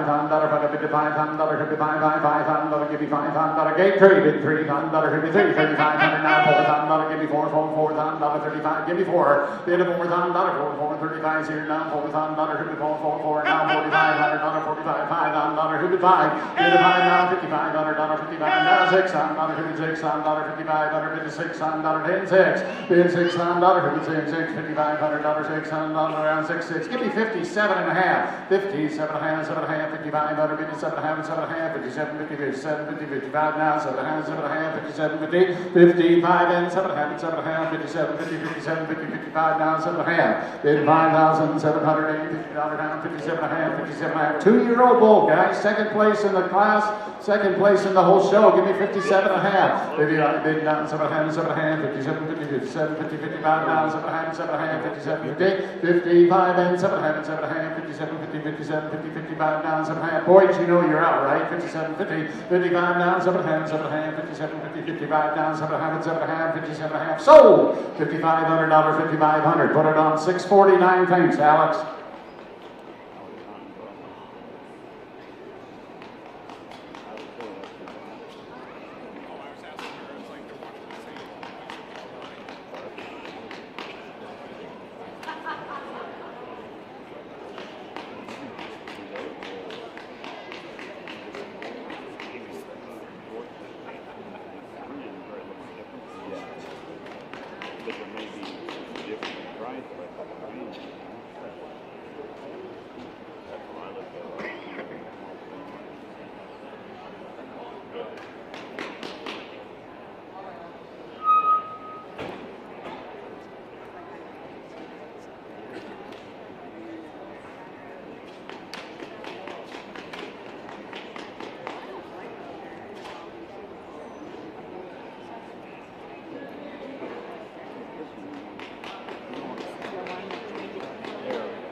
Right, but I mean in the barn.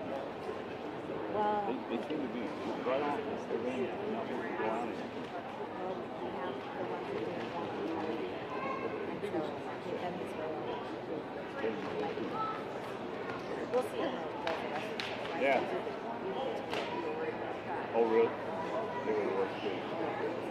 The two couples work. And that's what you do. Now, if everything goes according to Hoyle with the catalog order from here forward.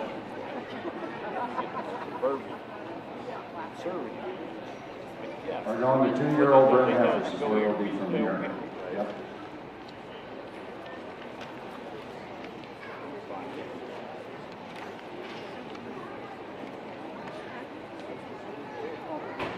Yep. Yep. She came off the trailer at 1,150 pounds.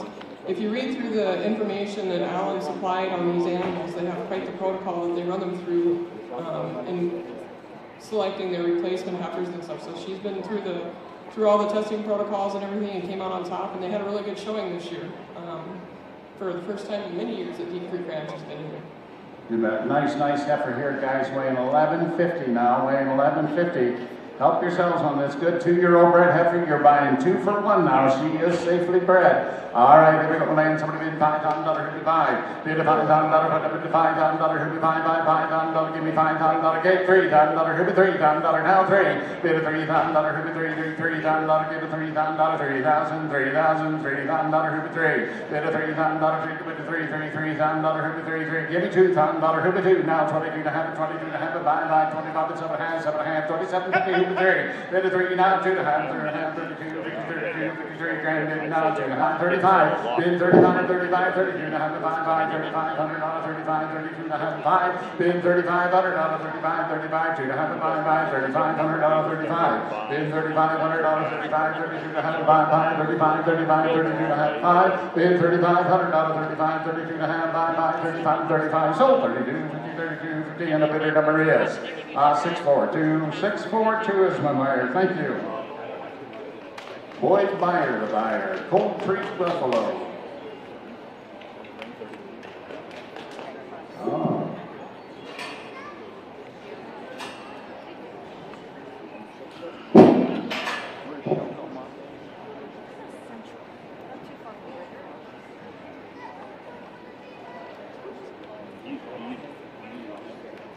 I also want to take a minute and recognize the class trophy sponsor was Adams Natural Meats, Mary Adams.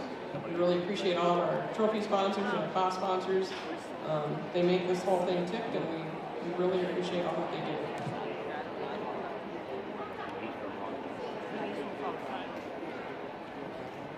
Oh, Dan Martin. Dan Martin.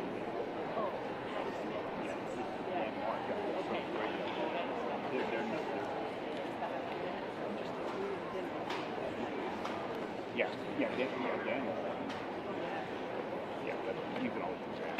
Basically, you're better off finding something but if you need to, This is lot 203, or tag 203. She was our 3rd place 2-year-old bred heifer. She comes to us from Indian Pass Ranch up at Kremling, Colorado. Randy and Sue show quite a bit and do very well out of Western Bison and also here at National Western Red Bull Trophy. The heifer weighed 1080 off the trailer. All right, you're back inside by Dakota, which comes out of Kamak Buffalo Ranch. So Kamak breeding on the stop side there, guys. Help yourselves there. Who bid? Somebody bid $5,000, $55. Bid $5,000. Give me $2,000, $2, now 22, 22 to hand, 5, 20,000, now $3,000. Give me 3. Bid $3,000, 3, 23, now 32 to have, 2 to have, 32, 50, 32, 53, bid now 2 to have. Bid 32 to have, 5, 35, 35, 32 to have, 5, 35, 35, 2 to have here. Give me 5. Bid $3,500, 35, 32 and a half, 5, do that, 34, 32 and a half, give me 4, bid $3,400, 34, 32 and a half, 4, 34, 34, 32 and a half, 4, 34, 34, sold, 32, 50, 32, 50, put them on bidder number 642, it's the buyer, 642 it is.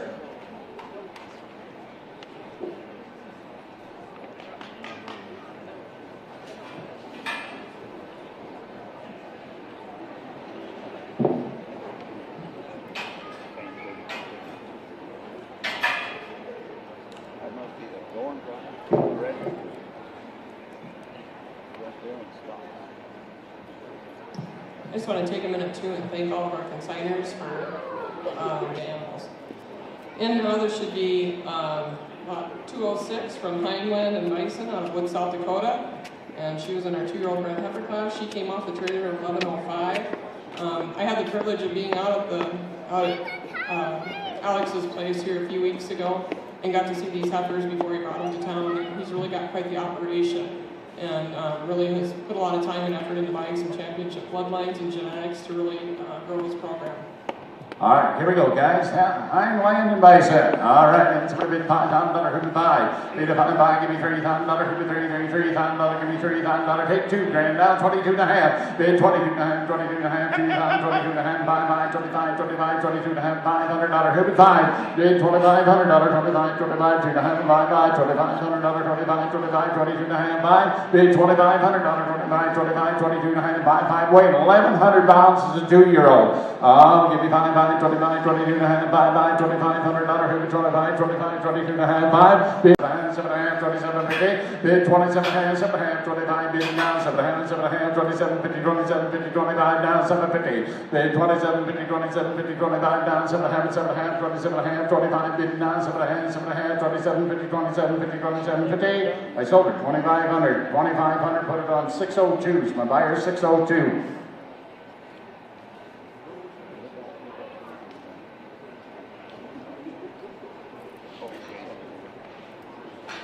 We should be going to the pen of two-year-old bred heifers. Class sponsor is Adams Natural Meat.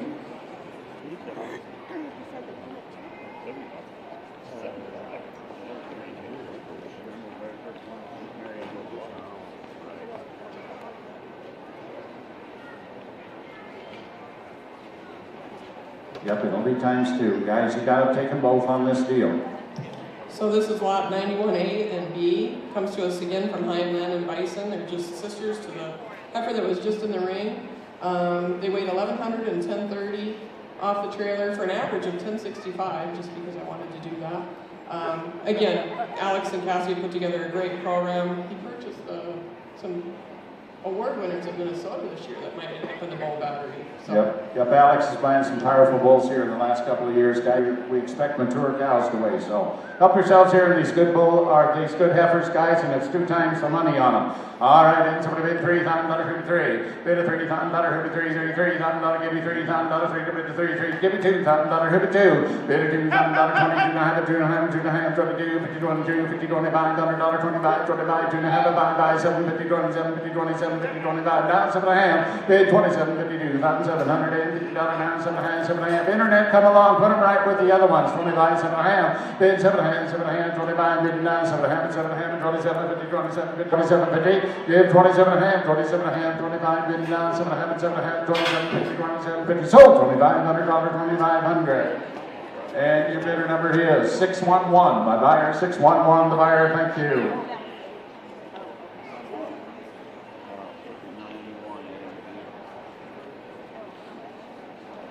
Next one's in will be White 90A and B from Miller Bison, B.J. Miller out of Adams, Nebraska.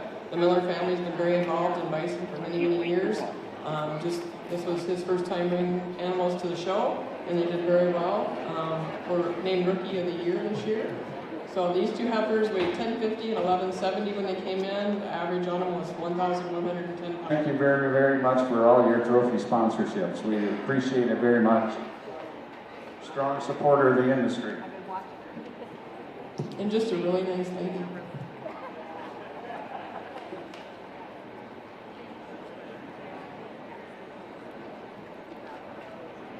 I guess that would be a matter of listen now. Your Rookie of the Year, nice set of heifers here, guys. Name that's pretty well known within the industry here. So help yourselves here, guys. Somebody bid $3,000, Hooby 3. Bid a $3,000, $3,000, Hooby 3, $3,000, give me 3. Somebody give $2,000, Hooby 2. Bid a $2,500. Guys, I got 2 straight across the rest of you. Yeah, 22.5. Bid 5, bid 25, 7.5, 27, 50, 27, 50 now. $3,000, Hooby 2.5, 32, 50, $3,000, Hooby 2.5, 2.5, 2.5, $500, 35, 35, $3,500, 35. Bid 35, 35. Your turn again. Bid 35, down 7.5, 7.5, 37, 50, 37, 50, 35, down 7.5, 4. Bid a $4,000, Hooby more, 37, 30.5, 55, $4,500 down 45. Bid 45, down 7.5, 7.5, 47, 50, 47, 50, 45, down 7.5. Bid $4,750, Hooby 7.5, 7.5, 47, 50, 47, 50, 45. Bid down 7.5. Bid 47.5, $4,000, 47.5, 7.5, 45, down 6, 4, 6. Got 6 now, 7, $4,700, Hooby 7, 7, 47, 47, 46, 7. Bid $4,700 now, weight 8, 48, 48, 47, 8, weight 8, 48, 48, 48, 47, 8, weight 8, sold $4,700, $4,700. Bidder number will be bidder number 643. The buyer 643. Thank you, Mary.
Next one in is going to be 224 from Buffalo Run Ranch, Joe Sorensen and Wayne Pindler out of Utah. He was our 4th place bull in the class, came in weighing 1,630 pounds. Again, this ranch shows out of Western Bison you show here, do very well, have a really good genetic program. All right, you bet. And he comes out of a Silver Creek cow, guys. Silver Creek cow, he's 100% ranch ready, weighing 1630. All right, and somebody bid $5,000, bid $5, bid $5,000, bid $5,000, bid $5,000, give me $5,000, bid $5,000, take $3,000, could be $3, bid $3,000, $3,500, $2,500, $35, $35, bid $3,500, $35, Rich, did you take that clear on top? You were just a little bit behind. 50, 42, $54,000, give me $2,500, $2,500, 42, 50, bid $4,500, now $7,500, now $47, $55,000, $55, bid $5,000, $47, $50, bid $5,000. I got you on top at $47.50. I need $5,000 from the internet. Bid $5,000, $55, bid $5,000, bid $5,000, $47, $50, bid $5,000, $55,000, $5,000, now $52.5, $52, $50, now $5, bid $5,500, $55, bid $5,500, $5,000, $500, $55. 55, come along, internet, give me 5,500, 52.5, $5,500, $5,500, $55, 55, 2.5, $5,500, 55, bid $5,500, $55, 52.5, $5,500, $5,500, 55, 55, 52.5, $5,500, 55, now $7,500, 57.50, bid $5,750, now $6,000, now $6,000, 66, bid $6,000, 57.50, now $6,000, 56, $6,000, 57.56, bid $57.50, 57.50, put it on 649, is that right? 649 is my buyer. Thank you, Alex.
In the ring we have 225, bull from Snyderland Development, again a producer of the year. He weighed 1,780 off the trailer. They're the largest two bulls in the sale, 5 pounds of difference in between them. The sire on this bull is Futurity. Futurity won the first place at the Gold Trophy Show and Sale. Futurity came in off grass at 1,385 pounds, the heaviest ever recorded in the class. He says Futurity, this bull's sire is too big to get through the handling system, and Futurity's sire is a big fish who weighs over 3,000 pounds. All right, lot number 225, or yellow tag 225, weighing 1,780. All right, here we go. Somebody bid $7,000, bid $7. Bid $7,000, bid $7, bid $7, bid $7,000, now $7,779, 39, 32.5, buy $757, bid $57, $54,000, $54,000, now $2.5, $42.5, $42.5, $4,000, $2.5, buy $4,500, now $750, $47, now buy. Bid $5,000, now $5,500, $55, $6,000, $56, $5,500, $56,000, $55, $6, now $6,500, $65, $7. Bid $7,000, $7,765, $7,500, $75, $75, $75, $7,000 down, $5, $75, bid $7,500, $75, $8,000 now paid, bid at $8,000, $80, give $7.5, $77.5, $77.5, $75, bid down $7.5, $7.5, $7, $7.50. Now $8, $8.77.50. Now $8, $82 and a half, $82.50. I have $8, down $2 and a half, $2 and a half, $82.50, $82.50, $82 and a half, $82.50. Come along, internet, give me $82.50. $85, $85, $82 and a half, $5, $85, $82 and a half, $5, $85 down, $7.50, $7.50, $87.50, $87.50, $85 down, $7.50, $7.50, $85 down, $7.50, $7.50, come along, internet, $87.50, $87.50, $85 down, $7.50, $7.50, $85 down, $7.50, $7.50, $87.50, $87.50, $87.50, $87.50, sold $500, $500, unlimited number is 653, 653. Thank you, Kevin Stormo. For Lake Norton, South Dakota.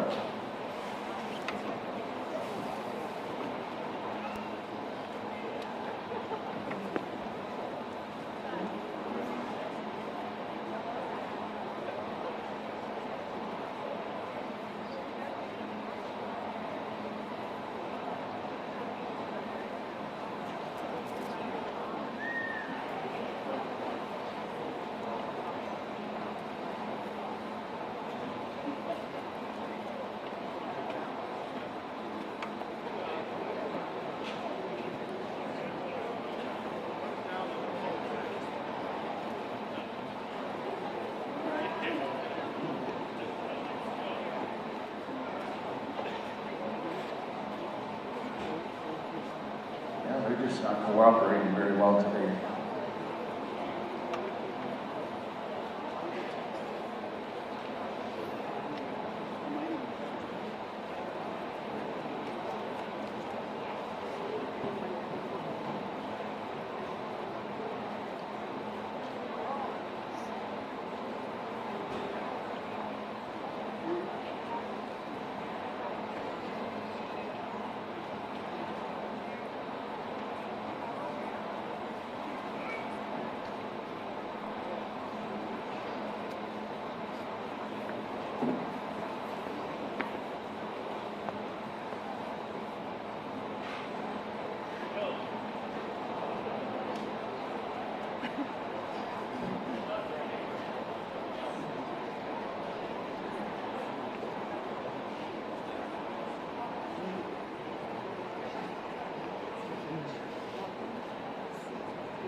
Okay, this is 227, again from Snyderland Development, same way as the last bull that was in here, sired by Futurity, who was sired by Big Fish. This is the heaviest bull in the sale today at 1,785 pounds.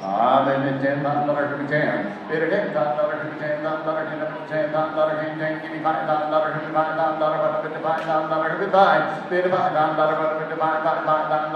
$5, get a hold here, guys, give me $5, bid a $5, weighing 1785, give me $5, give me $3, $3, $35, $35, $3 bid now, $5, $35, $37, $54 now, bid $4,500 down, $7.5, $5, $55, $52.5, $5,500, $55 down, $7.5, $57.50, $55 bid down, $7.5, $7.5, $55's on the floor here now, $7.5, $6, $6, bid is $6, $6, $57, $56 now, $2.5, $62, $50 down, $5, $65, $65, $2.5, $5 down, $7.5, bid $67.5, $55 down, $7.5, $67, $57, $50, come along, internet, give $67.50. I have 65 here, I need 67.50. Bid 67.5, 67.5, 65 now, 7.5 now, 7.77 down, $7, 67.50 now, $7, $7, 67.50 now, $7 down, 67.50 now, 7.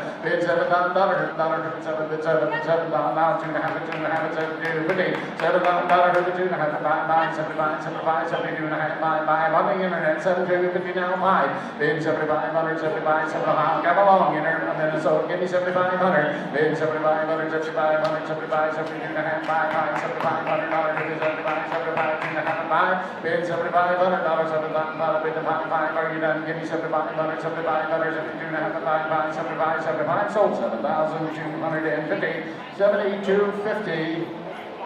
Going to South Dakota. Micah Molson's the buyer on it. Micah Molson's the buyer. Thank you, Micah.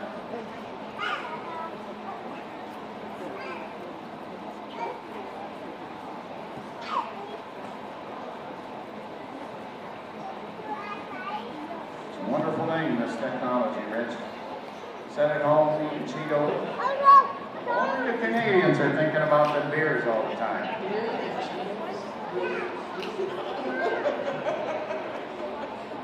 Nachos. I could go for that. There were some Canadians in hospitality. Yeah, which was That's probably shocking to some people.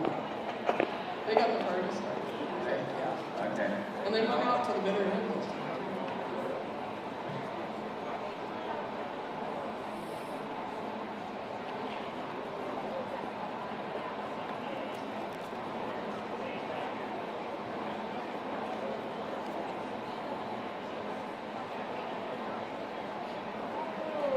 How many of you were at the hospitality room last night? I heard they were down the hall a ways. I think we need to give Karen a round of applause for hosting that thing and putting it together. She was bragging to me earlier, you guys are not very influential, but she said, I milked my drink for $5. And we all know what she drinks, so we don't know how really that milk thing works, do we? I had to ice it down a couple times to keep it going. Nothing worse than warm milk. No. So I made more bulldogs last night than even chicken steak.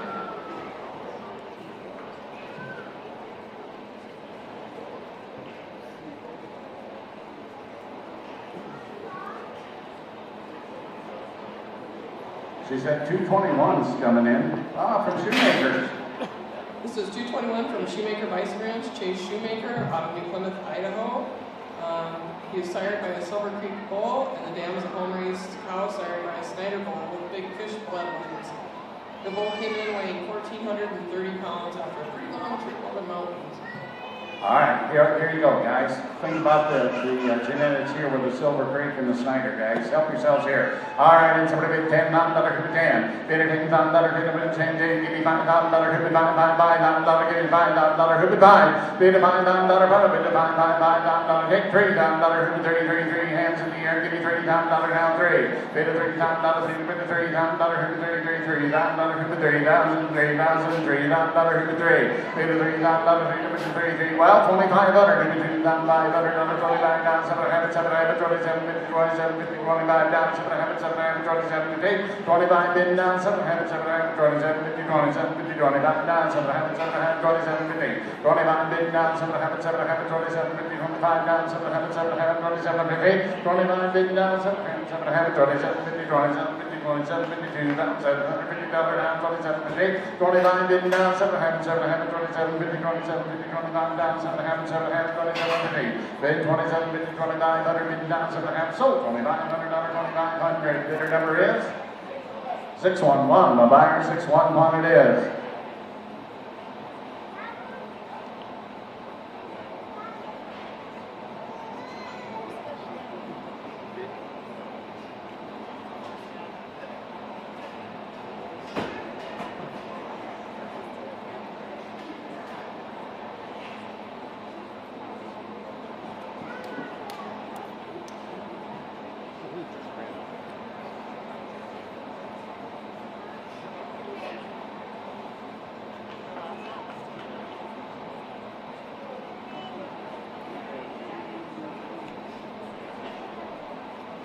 Next in the ring is going to be 231 from Mac Buffalo Ranch, down in Melody Mac out in Stoneville, South Dakota.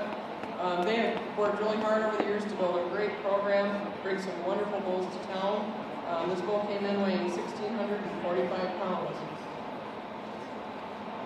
And he brought his attitude to town with him.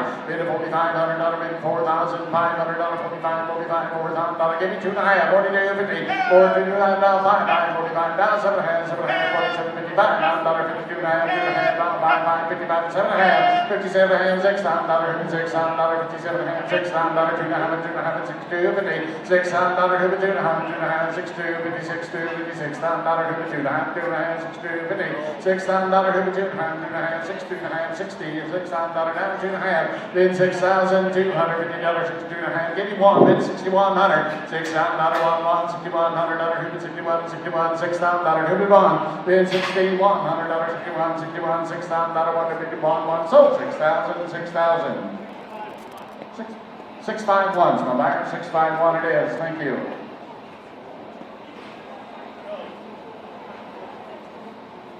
$223 in the ring from Buffalo Dance Bison, Casey Bird over at Rushville, South Dakota. They have got a great program. Been in bringing animals to Gold Trophy for many, many years. I was out at Casey and Dixie's place here a few weeks ago. They have had a lot of snow over there. But great disposition on these animals. We were out in among them, and just very calm and easy to work around. So Bo came in weighing 1,440 pounds. You bet. Bird Cole, right here in front of you. Birds have been coming for many, many, many years. So help yourselves here. Somebody get a 10. Bid a $10, hit the 10. Bid a $10, hit it with the 10, $10,000, give me $3,000, hit the $3,000, hands in the air, give me $3,000, take 3. Bid a $3,000, hit the $3,000, $3,500, $35, 3 grand, bid $35, $4,000, $45, $5,000, $55, $55, $55, $55, $55, $5,000 down, $55, $55, take 2.5, $52.5, $52.5, $5,000, $52.5, $2.5, $52, $50, $5,000, $52.5, $2.5, $52, $52, $55, $5,000, $52.5, $2.5, $52, $50, bid $52.5, $2.5, $52.5, $5,000, $52.5, $2.5, $52, sold, $5,000, $5,000. 649, so buyer 649, so buyer 5,000.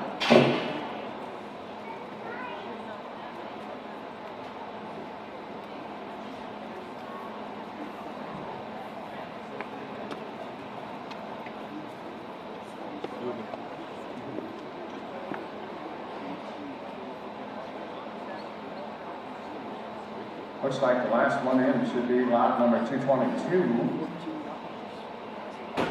TJ Bison, John Brown. Out of Ike.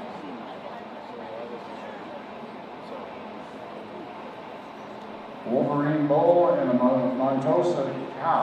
Nice. We're bloodline on this deal. Line keeps pretty good score on what goes on with that place.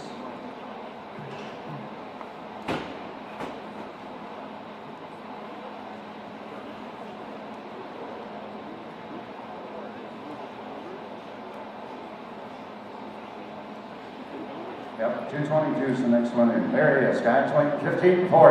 I bid $10,000, give me 10, give me $3,000, give me $33, $30,000, take 3. Bid a $3,000, give me $33, hands in the air, going 15, 40, bid for $30,000, give me 3. Bid a $3,000, take $30,000, give me $3,000, $3,000, $3,000, give me 3. Bid a $3,000, give me $2,500, $2,000, bid a $2,500, $2,500, $2,500, bid $2,500, $25 down, 757, 27, 50, 27, 50, 25 down, 7, 27, 50, 25 bid down, 7, 27, 50 down, $3,000, $3,000 down, 2.5, 32, 50, 32, $53,000, give me 2.5, bid $3,250 down, 32.5, 32.5, $3,000, with 2.5, 3 grand down, 2.5, 5, bid $3,500, 35, 35, 7.5, 37, 50, 37, 50, 35 down, 7.5, 37, 50, 35 bid down, 7.5, 37, 50, 37, 50, 35, 7.5, $4,000, who bid $4, bid $4,000, who bid $4, 3750, bid $4,000, 4,003, and throwing on board, bid $4,000, for the bid $4, 3750, bid $4,000, 4,000, $4,000, who bid $4, bid $4, 3750, bid $4,000, who bid $4,000, 4,000, 3750 down 4, bid $4,000, for the bid $4, $4,000, 4,000, sold 3750. 3750 on the internet, number 607, Micah Molson, the buyer on them. Thank you, Micah.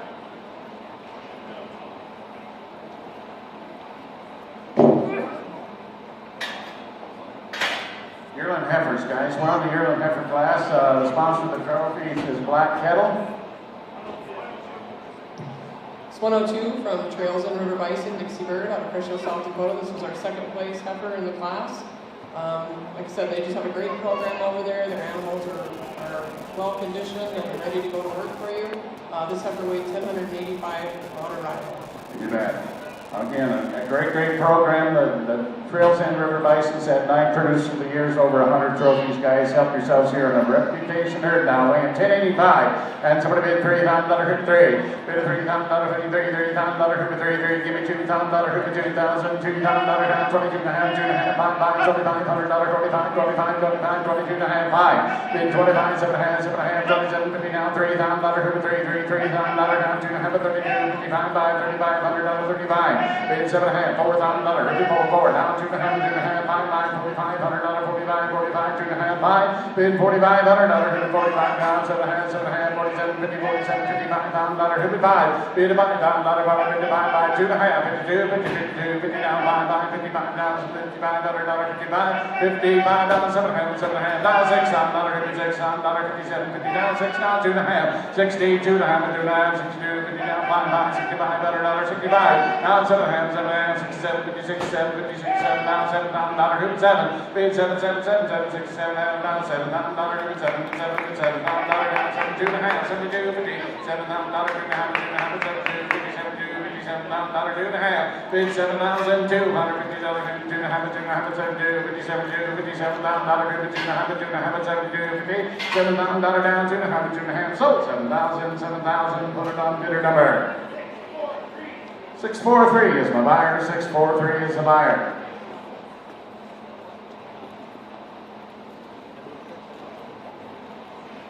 Next one in should be lot 106.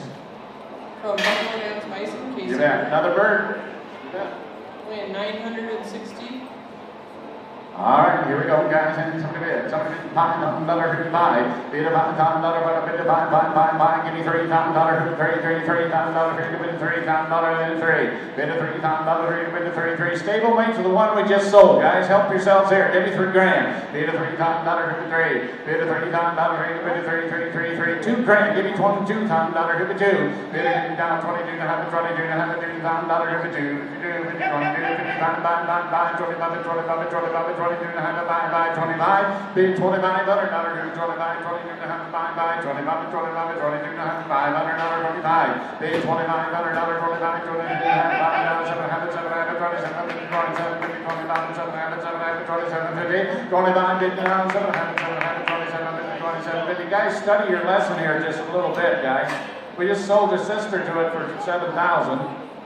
Help yourselves, get 27.50. Bid 27.50, 27.50, 27.50 now, 25, 7 and a half, 7 and a half, 27.50. Bid 27.50, 27.50, 25 down, 7 and a half, 7 and a half, 27 and a half, 27.50, 27.50, 25 down, 7 and a half, 7 and a half, 27.50, 27.50, sold 2,500. 2,500. Bidder number is 643 is the buyer, 643 it is. Lot number 108's in. This one is from Buffalo Run Ranch out of Columbus, Utah. She is sired by Buffalo Animal Battery, and her dam is a Snyder cow, WBA, Western Buffalo Association, show and sale winner. Ranch ready and ready to go. She weighed 1,020. In 120-pound yearling heifer, guys, help me settle there, and somebody bid $5,000 who bid $5. Bid $5,000, bid $5, give me $2,000 who bid $2,000, take $2,000 who bid $2. Bid $2,000 who bid $2,000 who bid $2,000 who bid $2. Now 22 and a half, 2 grand bid now, 22 and a half, 2,000 who bid $20, 55, 5, 25, 7, 27, 50, 27, 50, 25, down 7, 15. Bid 27 and a half, 25 bid now, 7 and a half. 700, 27, 50, 27, 50, 25, down $600, 26, 26, 25, 6. Bid $2,600, down 7, 7, 7, 7, 27, 88, $2,800, 28, 27, 80, bid 28, bid 28, 28, 99, 29, 29, $3,000, bid 3, 3, 3, 3, 2,900, bid 3, bid $3,000, bid 3, 39, 3,500, down 2, 32, 32, 32, 31, 32, 32, 31, bid now 2, 2, $3,200, 32, 32, 32, 31, $200, 33, 33, bid $3,300, 33, 34, 34, 34, 33, 4, bid 4, 34, 33, bid 4, 4, 34, 34, 33, 4, 4, $100, 34, 33, 4, bid 34, 34, 34, 3300, down 4, 4, 34, 34, 34, down 5, 35, bid $3,500, 35, 34, 5, bid 5, 35, 35, 34, 5, bid 5, 35, down 600, now 36, bid 36, 36, 35, 6, bid $3,600, 36, 35, 6, bid $3,600, 36, 36, 35, 6, bid 6, $3,600, 36, sold $3,500, 3,500. Put it down 642 is the buyer, 642 it is Buffalo, our Gold Creek Buffalo the buyer, Gold Creek Buffalo the buyer. In the ring is 105 from our producer of the year, Snyderland Development. This heifer also comes from some of their championship bloodlines. She was weighing 1,020 pounds off the trailer. Snyder right here, thanks. Somebody bid $3,000 from 3. Bid $3,000, bid 3, 3, 3, 3, give me $2,000, bid 2, 2, 2, now 20.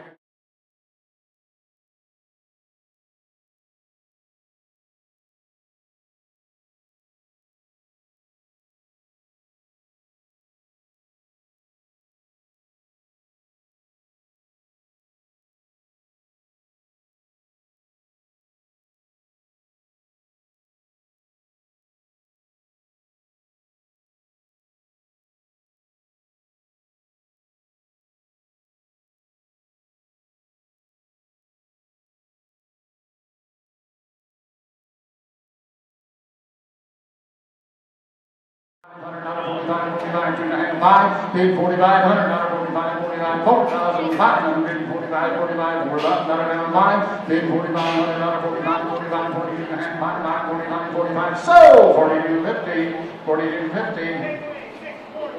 643, 643. Nice set of heifers she's put together. Thanks, Mary. That'll take us into our pen of 3-year-old heifer class.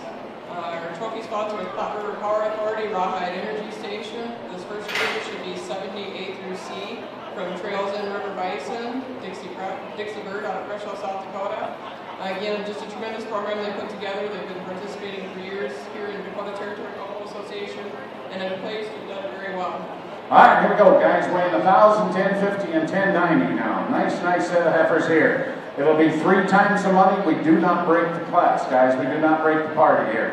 All right, here's up there, then. Somebody bid $4,000 who bid 4. Bid $4,000, bid $4,000, give me $2,000 who bid 2. Bid it down 22 and a half, 25, 25, Rich in the lead, 22, 50, give me 25, 25, down 7 and a half, 27, 50, now $3,000 who bid 3. Bid $30,000, 27, 50, now $3,000 who bid 3,000, 3,000, 27, 50, give me 3. Bid $30,000 down 2 and a half, 2 and a half, 32, 50, 2 and a half, 5, 35, 35, 35, 35, down 7 and a half, 37. Now $4,000 who bid $4,000, 37, 50, bid $4,000, 4,000, bid $4,000 who bid $4,000, 37, 50, bid $4,000, down $4,000, bid $4,000, 2 and a half, 5, 45, $45, bid $4,500, 45, 45, 42 and a half, 5, 45, 45, 42 and a half, 5, bid $4,500, down 7, 47, 50, 47, 50, 45, down 7, 47, 50, $45 bid now 7, 47, 50, 47, 54. Down 50,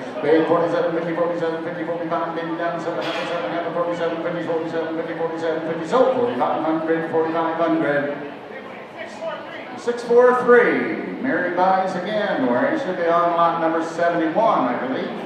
Yep, this one is from Buffalo Dance Bison, Casey Bird. Same genetics, same program, everything is the last 3 heifers that were in the pen. Their weights were 968, 1015, and 1015 for an average of 999 on the group. All right, here we go. Help yourself here. That's in somebody with $5,000 hit the $5. Beat a $5,000, but a bit of $5,000 hit the $5. Give me $2,000 hit $2,000 hit 2. Beat a $2,000, 22 and a half, 2 and a half, 32, 50, 22, 52, 22 and a half, 5, 25, 25, 7 and a half, 7 and a half, $3,000 hit the 3. Now 3. Bid 3 now 2 and a half, 5, 35, 35, 35, 32 and a half, 5, 35. Bid $3,500, 35, 35, 2 and a half, 5, $3,500, 35, 35. Mary, can you use these? Give me $3,500. Bid $3,500, 32 and a half, 5, 35, 35, 32 and a half, 5. Bid $3,500, 35, 35, 32 and a half, 5, 35, 35, 35, 30 and a half, 5, 35. Bid $3,500, 35. Just so we're all straight, guys. My 32 and a half straight over here. Brendan's in the lead. 32 and a half, $3,500, 35, 35, 2 and a half, 5, 35, 35. So 32, 50, 32, 50. Put them on bidder to verb. That's you, Randy. That's you. What's your number? 631. So my buyer 631. Thank you, Randy Miller, the buyer. And we should be on lot number 72, A, B, and C. Now he comes to us from Pineland and Bison, Alex and Cassie out of Wood, South Dakota. Again, these heifers they were under some tough conditions this winter, and they came in weighing 884, 920, and 900 for a 901 pound average on the group. If you look at the weights that Alex supplied in the catalog, after a couple of pretty tough blizzards and a lot of snow, a long haul down here in bad weather, they held their weights really well. So they're in really good condition and ready to go right away. All right, here we go, guys. Help me something there, something $4,000 hit the 4. Bid a $4,000 quarter, bid a 4. Give me $2,000, hit the 2,000, $2,000 hit the 2, $2,000, give me 2. Bid a $2,000, hit the 2, $2,000 hit the 2,000, $2,000, $2,000 hit the 2. Bid a $2,000, hit the 2, give me $1,500, $1,500, $1,500, 17, I have it 17, 50, 17, 50, 15, 17, 15. Bid 17, I have it 17, 50, 15, now 17, I have it 17, I have it 17. I got 10 and a 15, you need to be 17 and a half. Bid 17 and a half. Now 2,000. Again, your turn. Give me $2,000. Now 2 and a half. Bid 22 and a half. 22 and a half. $2,000. Give me 2 and a half. 2 and a half. 22. 50, 22. 50, 22. 55. Bid $2,500. 25. 25. 22 and a half. 5. Ken, you're out. Bid 25. Bid $2,500. 25. 2 and a half. 5. 25. Bid $2,500. 25. 25. Does he know these are the last of the year on average? 22 and a half. Bid 5. Bid $2,500. 25. 22 and a half. 5. 25. 25. 25. 2 and a half. 5, bid $2,500, 25, 25, 2 and a half, not 7 and a half, bid 27.50, 25 down, 7 and a half, and 7 and a half, 27.50, 27.50. Your turn again, down $3,000, 3, bid a $3,000, 33, 27.50 there, down $3,000, 3, bid a $3,000, 33, 27.50, bid a $3,000, 33, $3,000, bid a $3,000, 33, so 27.50, 27.50, and the bidder number is 616, my buyer. 616 it is. Thank you.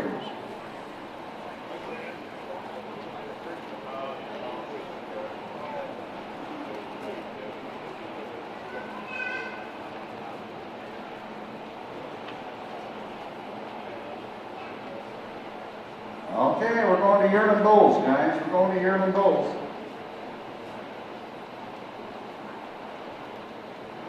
A nice set of these, lots and lots of good yearling bulls. If you're looking for bulls, here's your chance to light. And we do want to thank our trophy sponsor for this class, Mosquito Park Enterprises, Ron and Lynette Sather. We wish they could have been here this year. It sounded like Ron was a little under the weather, so they stayed home.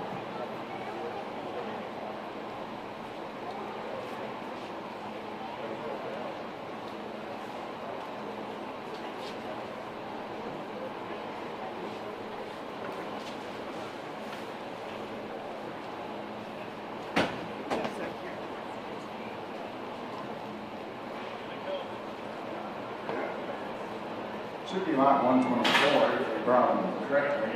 Yep, that's what it is. He's coming here. Yep, 124 from 2J Bison out of Idaho. Cyrus Wolverine Bull and Dan was Montosa Bison Cow. The bull weighed 1145 on arrival. You bet. Came all the way from Idaho, guys. So long haul on anyway. 1145, guys, and look at the genetics you're buying here. All right, here we go. And somebody bid $10 who 10. Bid it $10 who bid the $10 who 10, $10 give me $10 take $5 who $5 now 5. Bid $5 who $5 take 5,000 who 5. Bid $5 bid $5 give me $3,000 for it. Bid $3,000 who 3. Bid $3,000 $3,000 who 3,000 $3,000 down 32 2.5 32 32 50 $35 and a half. Bid $37 $54 $54 down 2.5 42 50 42 50 49 $45 $45 42 and a half 5. Bid $45 $45 42 and a half $5 $45 45 42 and a half 5. Bid $45 $45 42 and a half 5 45 45 45 42 and a half 5. Bid $45 $45 42 and a half 5 guys, if you want Plains Bull, there he is, 4,500, 42 and a half, 5 $4,500, 45, 42 and a half, 5 45, being $4,500, 45, 42 and a half, 5 45, 45, 45, 45, so 42, 50, 42, 50, and the bidder number is 651, 651, Chad Hine, the buyer, Chad Hine, thank you.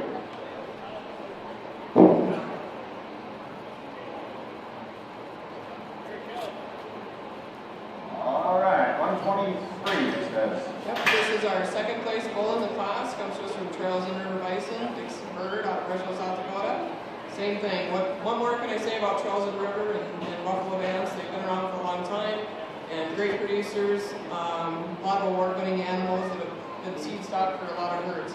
The bull is 1,255 pounds. I was going to say, heavy bull here, weighing 1,255. Somebody get $5,000 for him.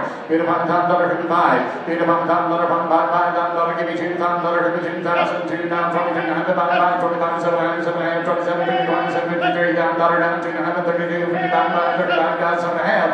Bid $37 and $4,000, $4 down, 2 and a half, 2 and a half, 42, $45, $45, 45, 42 and a half, 5. Bid $4,500, 7 and a half, 7 and a half, 47. $55 $55 $2 and a half, 2 and a half, 52, $55 $55. Bid $55 down, 7 and a half, 7 and a half, 57, 50, 57, 50, 55, 7 and a half down, $600, 6 now, 2 and a half, 16, 2 and a half, $5, $65, $65 down, 7 and a half, 7 and a half, 6, 7, 56, 7, 56, 5 down, 7 and a half, 16, 7, 57, 56, 5 bid down, 7 and a half, 7 and a half, 67, 56, 7, 56, 5 down, 7 and a half, bid 67 and a half, 67 and a half, 65 bid down, 7 and a half, 7 and a half, so $6,500. $6,500, 610's my buyer, Alan, thank you. Deep Creek Ranch, the buyer. Deep Creek Ranch, the buyer.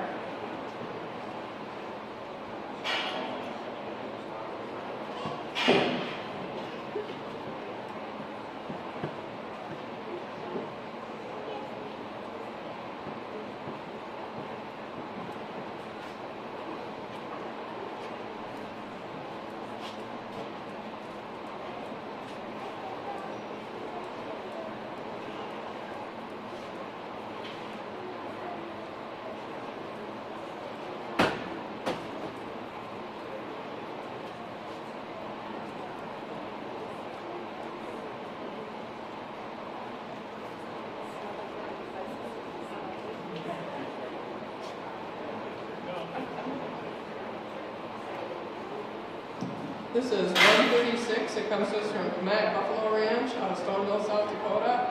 This is our third place bull in the class. He weighed 1,295 pounds.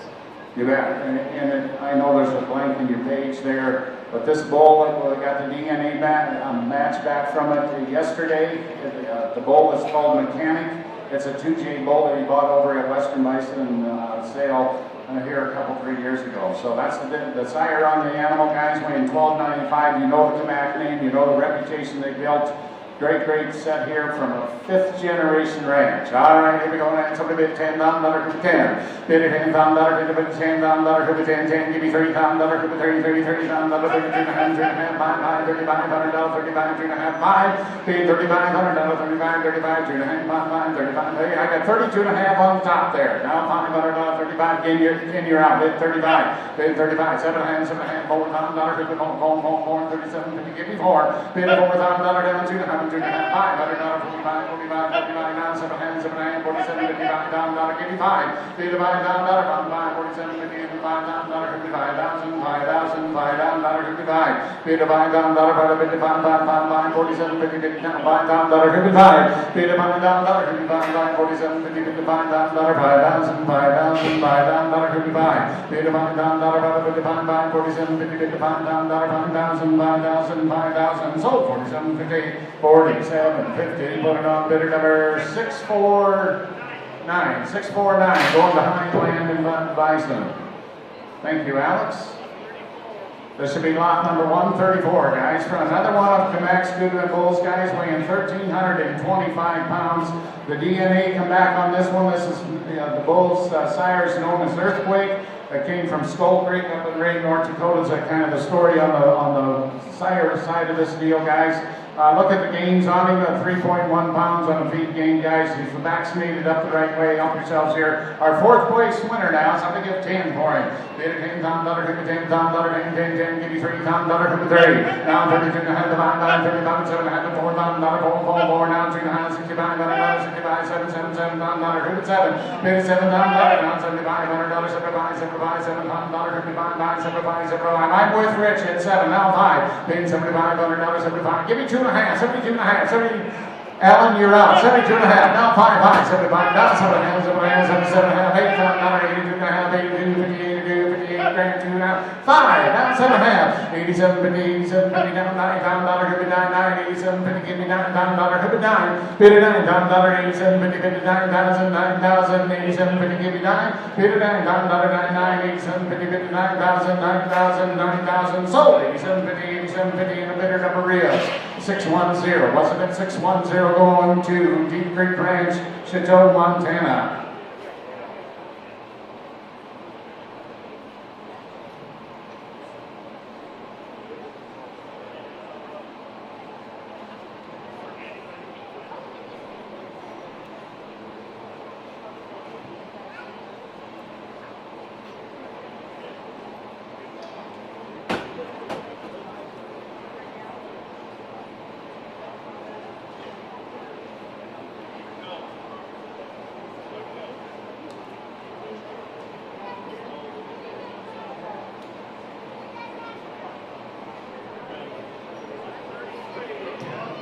This is 133 from Buffalo Vance Bison, Casey Bird out of Gresham, South Dakota. This was our 5th place bull in the class. He's weighing in at 1,310 pounds, which is the 2nd heaviest bull in the yearling bull class. All right, guys, you heard the story on it. I bid $8,000 in a week. Bid $8,000 in a bid give me $3,000, $55. Bid $5,500, $55, $6,000 now, $6,500, $65, $6,000, $55, $65, down $7,000 now, $7,500, $75, $7,500, $75, $75, $8,000, $8,000 bid $8,000, $8,000, 75 bid now, $8,000, $8,000, give 7.5, bid 77.5, 77.5, 75 bid down, 57, 57, 55,750, bid $7,750 down, 77.5, 77.5, 75 bid down, 7.5 now, $8,000, bid $8,000, $8,000, 82 grand, bid down 2.5, bid you $58,000 down, $2.5, sold $8,000, put it on bidder number 642, 642, it is Gold Creek Buck.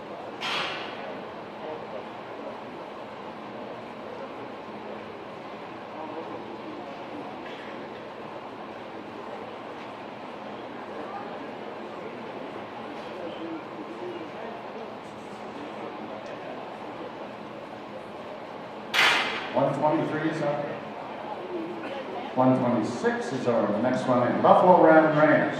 Winner, 100% ranch ready, weighing in at 1,060 pounds. All right, here we go. Ranch, put it in $8,000, give me $8,000, give me $30,000, give me $30,000, $30,000, bid $30,000, $33,000, give me $30,000, $30,000, $30,000, give me $3, bid $30,000, give me $30,000, $3,000, give me $3, weighing 1,060, guys. I'm getting $3 grand for him. Bid $30,000, give me $3, bid $30,000, give me $33,000, well, so I'm going to get $2,500, give me down $30,000, $3 grand, bid down $2.5, $32, $33,000, give it $2.5, bid $32.5, $2.5, $3,000, give it $2.5, $32, $32, I got $3 grand right there, $2.5, bid $32.5, $32.5, $3,000, give it $2.5, guys.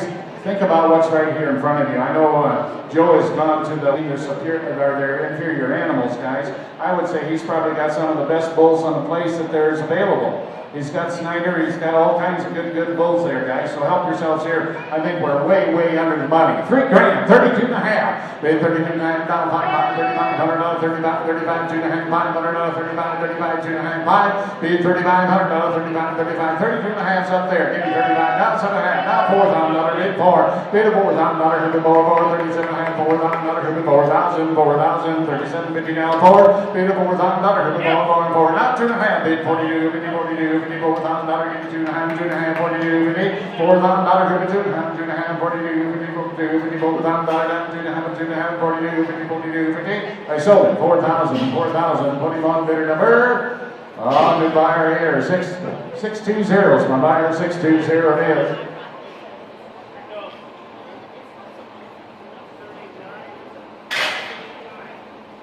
About them all day, building an award-winning genetics program on their place.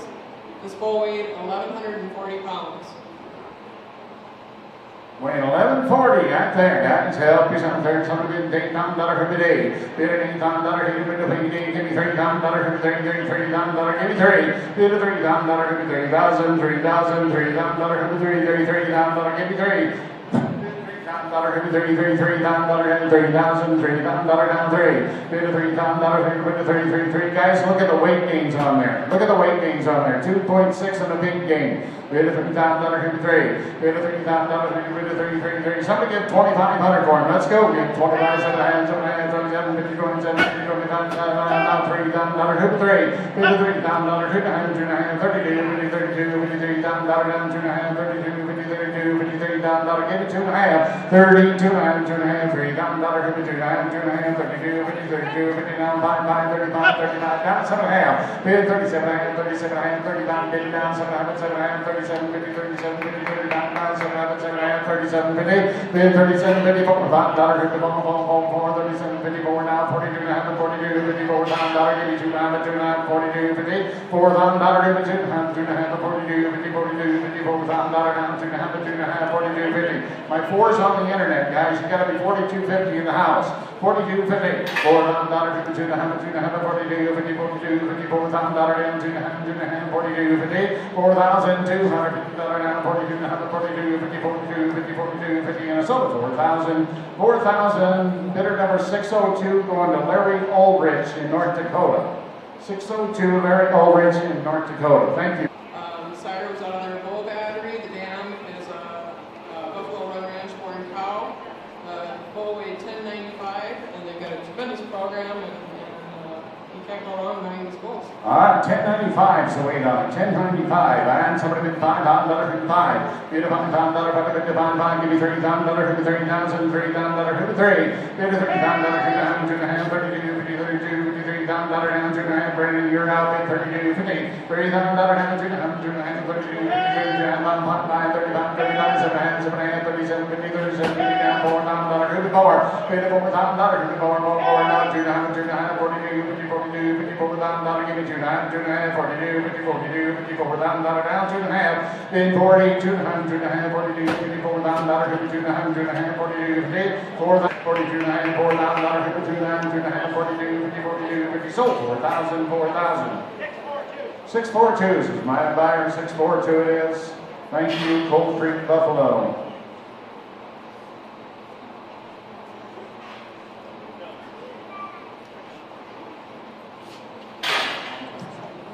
It's 127, Buffalo Dens Bison, Casey Bird out of Presho, South Dakota. Bull weighs 1165. Bird Bull, right here, Dan, somebody bid $5,000, $5.55. Bid a $5, bid a $5, give me $30, hit the $30, hit $30, hit the $3. Bid a $30, bid a $33, weighing 11.65, get $30, hit the $3. Bid a $30, bid a $33, hit the $30,000, $30,000, $30,000, $30, now 32 and a half, 32 and a half, $3 grand, bid down 2 and a half, 2 and a half, 32, 50, 30, 32 and a half, 5, 39, 39, 39 down, 39 down, 7 and a half, 7 and a half, 37, 50, 37, 50, 35 down, 7 and a half, 7 and a half, 37, 50, 35, bid down, 7 and a half, 7 and a half, 37 and a half, 37 and a half, $30,750 down, 37, 50, 35, bid down, 7 and a half, 7 and a half, 37, 50, 37, 50, 37, 50, 35, bid down, 7 and a half, 7 and a half, 37, 649, my buyer 649 it is. Thank you, Alex.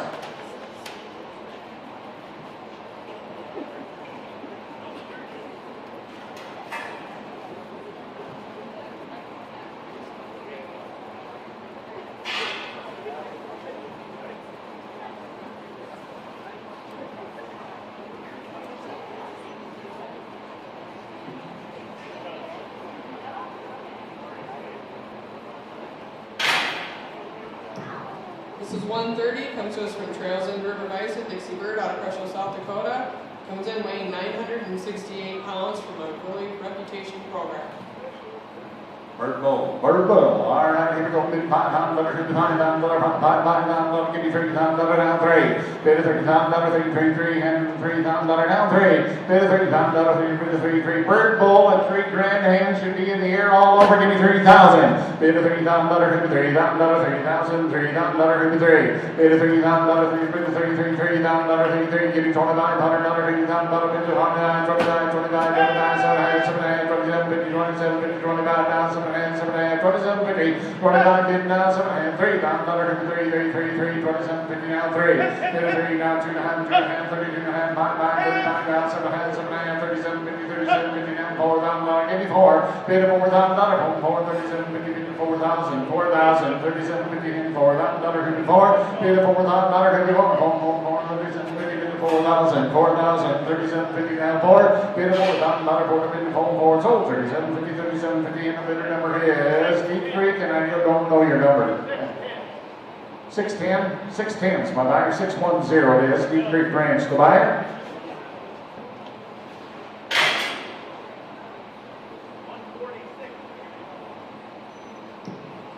146 from Wolverine Bison Company, C. Summer and Mark Selzer out of Saskatchewan. The sire is 808 White, which is Wolverine Bull, and the dam is Pure Plains is all it yeah, says. Pure Plains, guys. Bison, weighing 1,305. Wolverine's been coming for years, guys. They've been top of the classes every time they come. So help yourselves here. 1,305 pound Wolverine Bull now. All right, and somebody bid $7,000, who 7. Bid a $7,000, who 7, bid 7, bid 7. Give me $30,000, who 30, $35, $35, $35, $35, $35, $35, $4,000 down, $4,500, $45, $5,000, $55, now $6,000 down, $5, $65. Now $65. $500 did you get? Mark, 37, 50, and 37, 50, 35 down, 7 and 37, 50, 35. I'm with you at 35.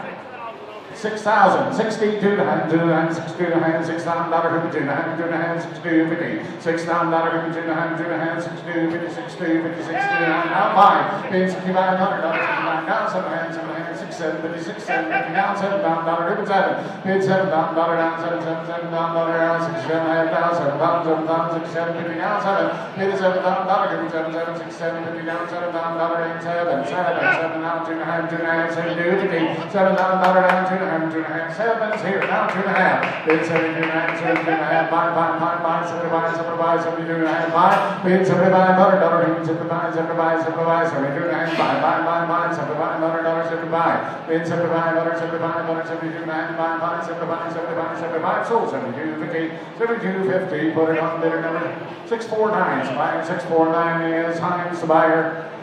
Thank you, Alex. This one is 147, stablemate to the one that just came in from Wolverine Bison Company out of Saskatchewan. Oh, yeah, here we go again. Another good Wolverine Bison bull right here. All right, it's on the bid, $7,700, bid $7,000, bid $7,000, bid $7,000, give me $5,000, bid $5,000, bid $5,000, bid $5,000, bid $5,000, everybody play, give me $3,000, bid $3,000, bid $3,000, Wolverine bull here, give me $3,000, now $3,500, now $35, pulling $35, now more, bid $4,000, $4,500, $5,000, $55, can you out of it, $5,000, $55, bid $5,000, $45, bid $4,000, $5,000, $45, bid $5,000, $5,000, $45, 47 half, 47 half, 47, 57, 57, 50, 47, 50, 49, down 750, bid 47 half, 47 half, 45, bid down 7 half, 7 half, 47, 50, 47, 50, 49, down 7 half, now 5, bid $5,000, down 52 and a half, 2 and a half, got along the internet, 5,250, 50, 2 and a half, 2 and a half, 52, 50, 52, 50, 52, 50, 52, $55,000, now 2 and a half, bid 2 and a half, 2 and a half, 2 and a half, 52, 50.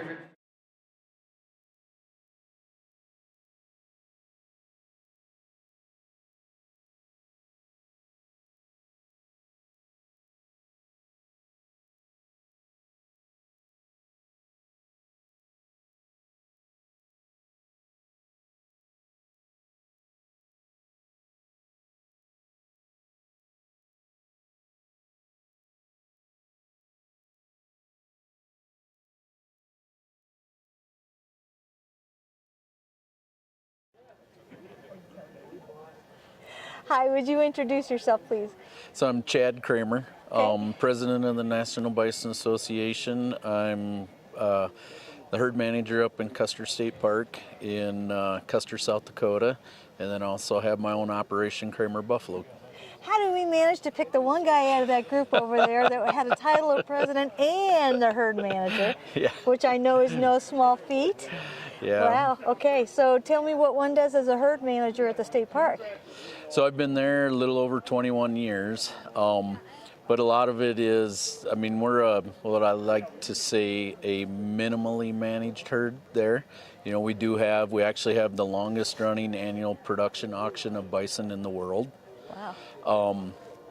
And so we have our annual roundup, which has become, in the last 10 years, quite a spectator event. We've had 9 in the last 10 years, we've had over 20,000 spectators come and watch on Roundup Day. Wow. And then we also have our Arts and Crafts Festival that takes place that weekend also, which will have several thousand visitors come through that. And this past year we actually had just over 150 vendors. Which is the most we've ever had at that event too. But for the state of South Dakota, it's getting to be one of the largest events for parks and game and fish. Well, you kind of have we went up to Fort Robinson in Nebraska and got to do the Longhorn Roundup with them, and that was one of the most beautiful things ever. But it was about as cold as it is now, and they didn't get anywhere near that many people out. So it's kind of just us. Yeah. The Roundup event's the last Friday of September every year. Oh, it was balmy up there then. Yeah. Wow. But that's it. Okay, now tell me why that's an important thing to have a roundup. So, I mean, it basically boils down to population control, you know, and over the years being there and explaining that to visitors, you know, the habitat, the grasslands can only support so much. And the park is almost 71,000 acres, but of that, about 20,000 is grazable acres. So we manage all the wildlife in the park is managed as far as numbers. So we have hunting seasons for elk and deer and that we manage those, or we monitor those numbers of those populations each season, and then we'll set what the control and the management's going to be. So like for the bison herd, in the 21 years I've been there, our normal numbers we call this time of year after the surplus is about 970 head typically, and then we'll have close to 1,500 in the fall at Roundup, so about 400 to 500 calves a year. Well, it's, you know, that again, I'm going to go back to the Longhorn thing, because management is something that even if it's a Longhorn that's been running around for 500 years or the bison, that's not That's not an animal that's used to being cooped up in a small area, and Correct. it's self-managed for not only in terms of foraging and things like that, but in terms of the breeding. So you really you have to make decisions for animals that you never had to make because we put up fences in this country. Exactly, and that's what it is. I mean, when fences started 100 plus years ago, the beginning of the end, right? Yeah, so now, I mean, they are limited, even whether it's 7 acres or 70,000. I mean, they're limited. So as a caretaker, we have the responsibility to manage that. So we, like in the park, we monitor precipitation.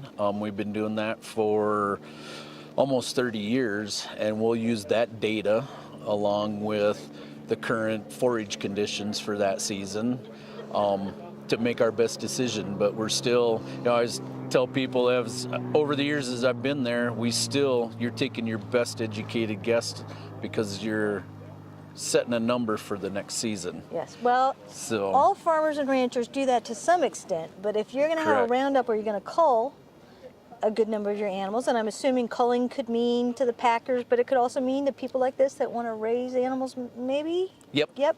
Okay, so culling is a really important part of it because you're figuring out which ones of the herd are going to go on, and it's all based on what's going to happen in the year, which is a harder and harder thing to judge these days, isn't it?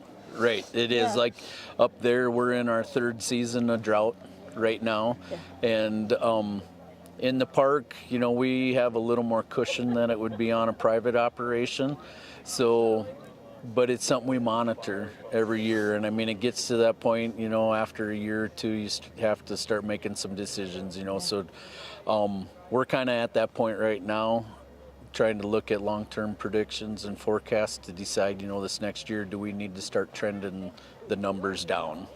When I started at the park there in 2001, we were in a drought period, which continued for another 3 or 4 years. And so prior to me arriving there, I mean, they were already on that decline as far as our breeding herd. Okay, so now I'm a Californian. When you say drought, do you mean drought, or is it the same kind of drought we get in California where we're going to have to make drastic cuts, or is it? It varies. I mean, like I said, this was our 3rd season. So that drought period, I came into that it'd been happening for about 3 years, and it continued for another 3 or 4. And that's where it's been interesting to see the precip data that we have, since they're all different. Yeah. So you just use the data and information that you have to make your best informed decision and stick with it. But I also have my own private operation adjacent to Custer Park there, and I run a little heavier as far as carrying capacity of the animals, but it kind of caught me a little bit this year. So I mean, I'm reducing now by about 40% from what I have had the last several years. So. Okay, so for people that are not familiar with the Dakotas, and I used to be one of those because I went, oh, the Dakotas, and there's all that space. I mean, it's just like space for miles. But you get there, and there's a beauty to that grassland. Oh, yeah. Aside from those gorgeous birds everywhere you have. Yeah. But there's a beauty to these rolling grasses where the wind just goes through and it ripples like the ocean. Yeah.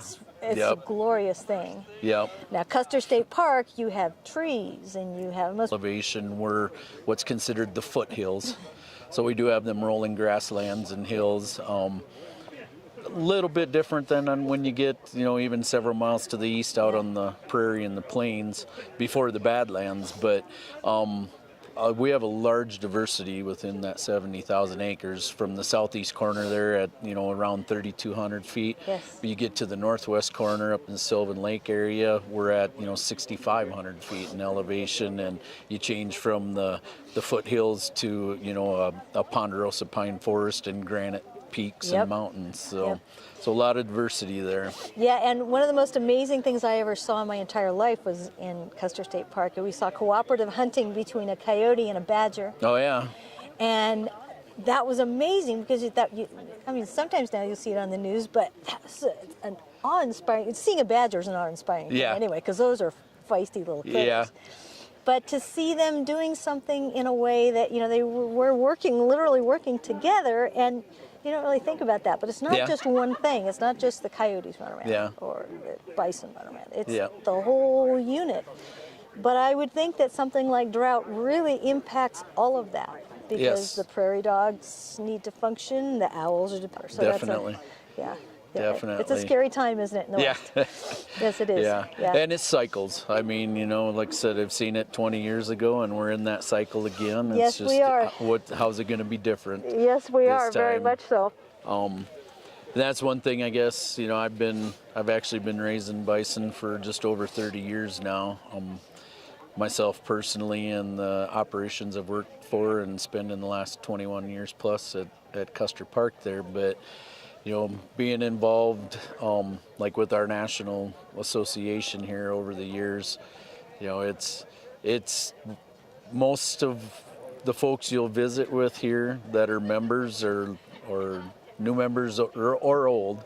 I mean, it's this animal here that brought us all together. Yeah. Well, okay, And- now this is sort of an exciting thing. I look at it and I say, in what universe does the yak get second billing in terms of the wildest animal at the National Western, right? But it kind of does, because these guys are pretty feisty and they are striking, and they somehow seem wilder than the yaks, which is a really interesting thing. So how new is this, or is this just because I have not seen them up close and personal much in the last couple of years? How new is it to have bison here? Oh, gal, the early 80s was when they first started the Gold Trophy Show and Sale down here. Really? Yep. Okay, so is it because it hasn't gotten, the bison have not gotten much press until the last couple of years? We're learning a little bit more about the nutritional components of the meat, and it's getting more popular. I'd say a little bit of both. It's, you know, just with the technology and information availability that happens nowadays, it definitely is easier to, more accessible to find out about it. But like I said, we've been here 30 plus years, 40 plus years. So it's, we're a little bit limited over the years. We've been limited by space actually here in Denver at the stockyards, but with this new facility that they're working on, boy, oh boy. it's been it's a needed change, and it's provided us, I'd say, a lot more security than in the past. So room for expansion in that. So so we got about 100 head of bison here for the auction tomorrow. You know, and the Gold Trophy Show and Sale is kind of you could say the gold standard. So somewhat the best of the best that people bring in, and we'll see tomorrow. These animals were all judged. So we'll have the judges' comments tomorrow morning, and then the auction will be about 10 o'clock, and we'll see what the buyers agree along with that judging. But it's been interesting in the last 30 years to see, you know, just changes within the business and within producers. Yeah, now is this something, you said they've been judged?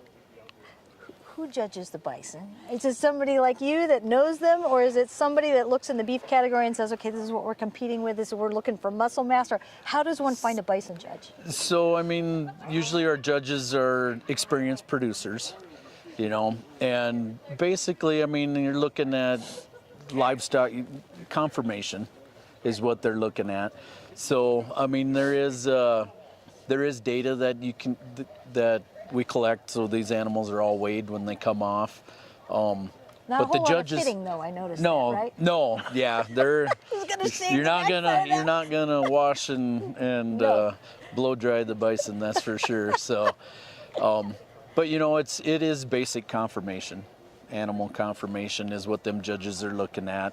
And I know just over the years listening to discussions, and usually we have judges who will swap out every few years, you know, and there's been some interesting discussions I've heard about on particular traits and animals and such over the years. So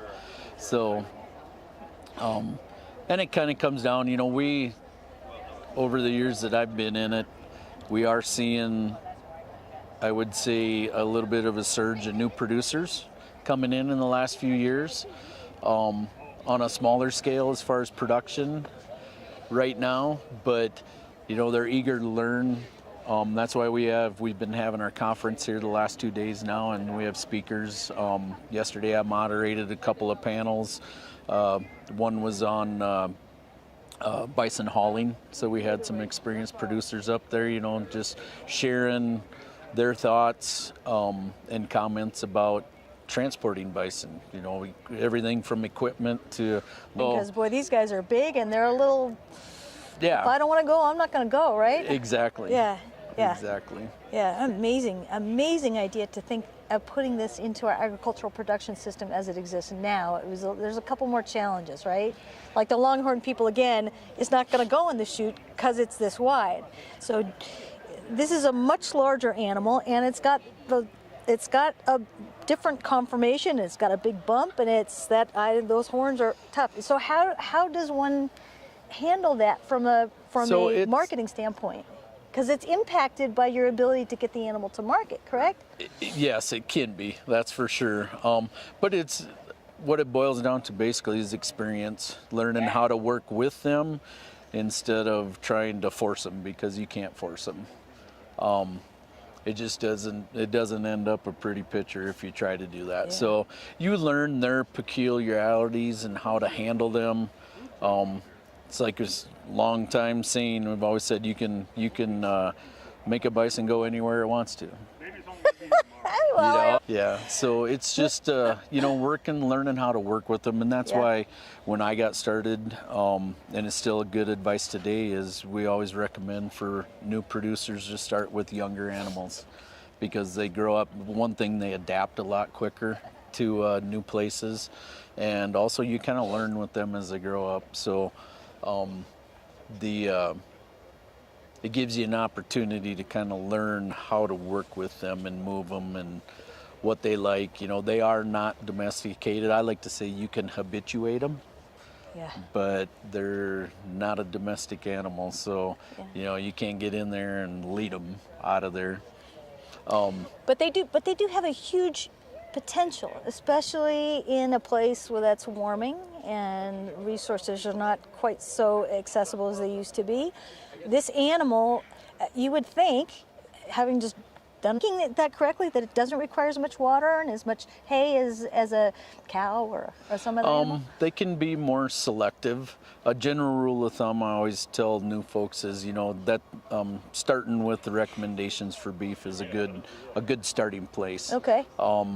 Years ago, they used to say, well, yeah, they don't eat as much and such, but you can get yourself in trouble pretty quick. Yeah. Just assuming that. Definitely more mass to them, that's for sure. I mean, that's a huge animal.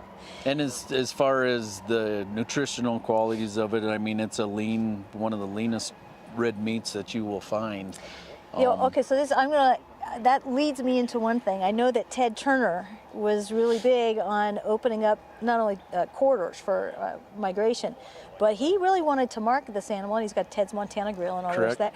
How important has that been to get the public to be exposed to a meat that might be leaner, might be very bison? Yeah, so I mean, like the example, Ted's Montana Grill, I mean, they've done a great job of awareness of the benefits of bison, and more so that the education on how to properly handle it and prepare it too. Yeah, because you don't always cook it the same, do you? No. If you cook it the same as most beef, you're going to have a wreck on it, because it's so lean. You just don't have that marbling in the meat. So, you know, we always say slow and low. That's like kind of the motto. Yeah, and I mean, when I have new customers, I always tell them or ask, you know, if they're hunters, you prepare it a lot. Like this morning, visiting with the room there, I said, you know, I tell customers, and do it myself, a meat thermometer is one of the best tools you have available when you're making it. You just put that in there, and then hopefully you don't overcook it, because it's really easy to overcook. Yeah, otherwise, my dad always said about a well-done steak, he says the cow died in vain. Yeah, so. Yeah. Okay, so I'm gonna go back to the state park really quickly. Okay. how it just, you know, Texas has got the Trails Association. We went to Fort Griffin and Fort Robinson in Nebraska and Custer State Park. I mean, this is a huge part of our culture and our history, but we, in many ways, we have to manage them so there's this merge between the old and the new, and the educational and the, hey, that's just something I saw in the farmer, you know, on the rancher down the street. Why is that an animal that's in a state park kind of thing?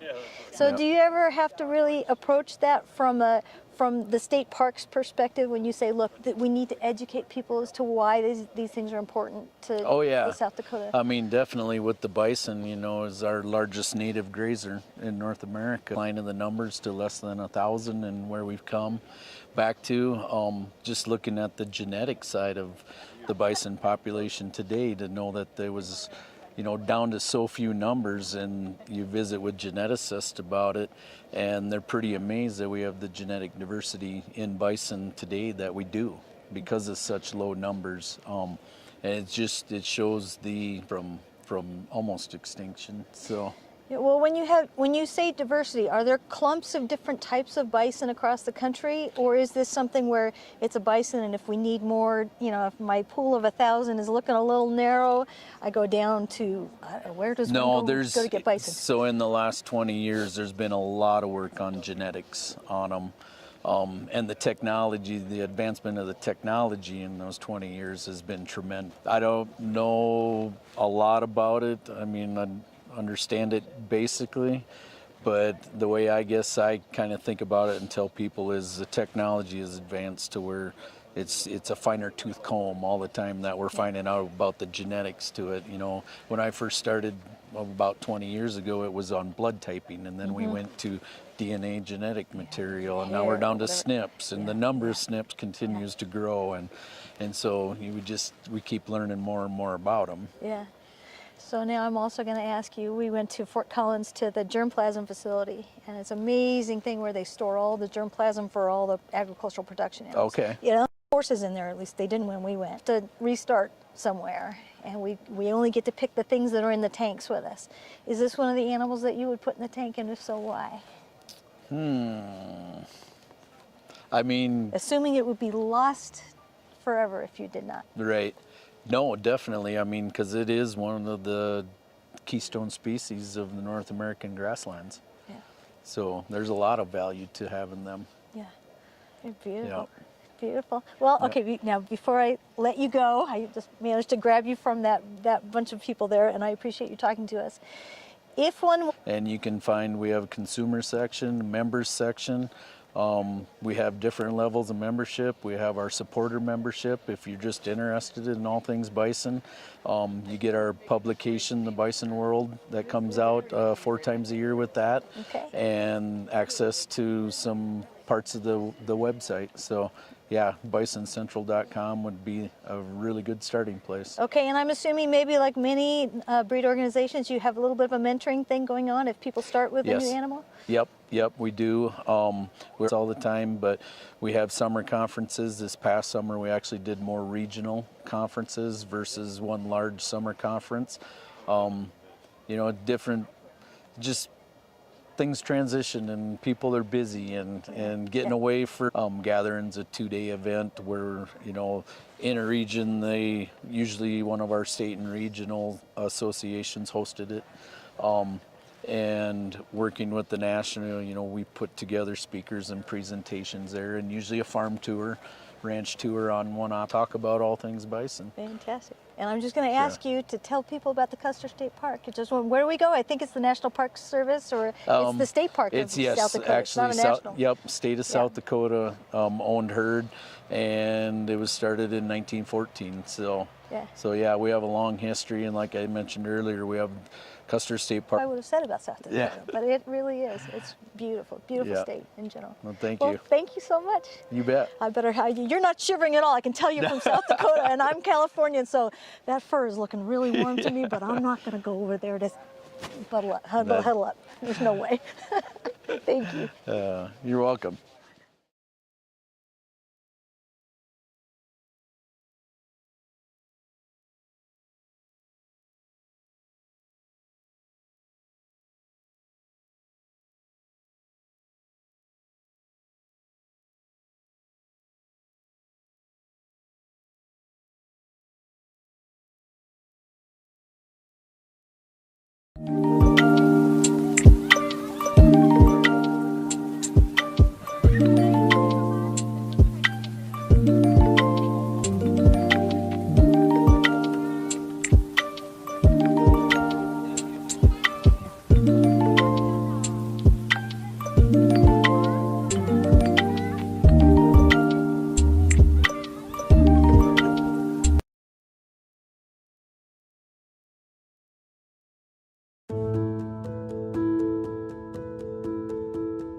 This week is our much anticipated launch for the RE Synergy Foundation, and we chose the National Western Stock Show in Denver, Colorado as our inaugural event. Founders never imagined. We hope that the gathering at the site of Denver's stockyards at the railhead that helped to build a country is a reminder of the awesome power of people coming together. We hope that when you see all the different breeds of livestock this weekend, you will imagine the history and the cultures that they represent. We've partnered with the media production company Backyard Green Films, and we've helped to sponsor their live stream. So anyone around the world can be a part of this event by following along on the broadcast. And for this of us, we hope you follow us and them on social media and tell others about their work. That helps more than you might know. That's synergy, after all. A high tide lifts all boats, so all are elevated. We're the RE Synergy Foundation. We hope you join us in making 1 + 1 so much more than just a simple sum.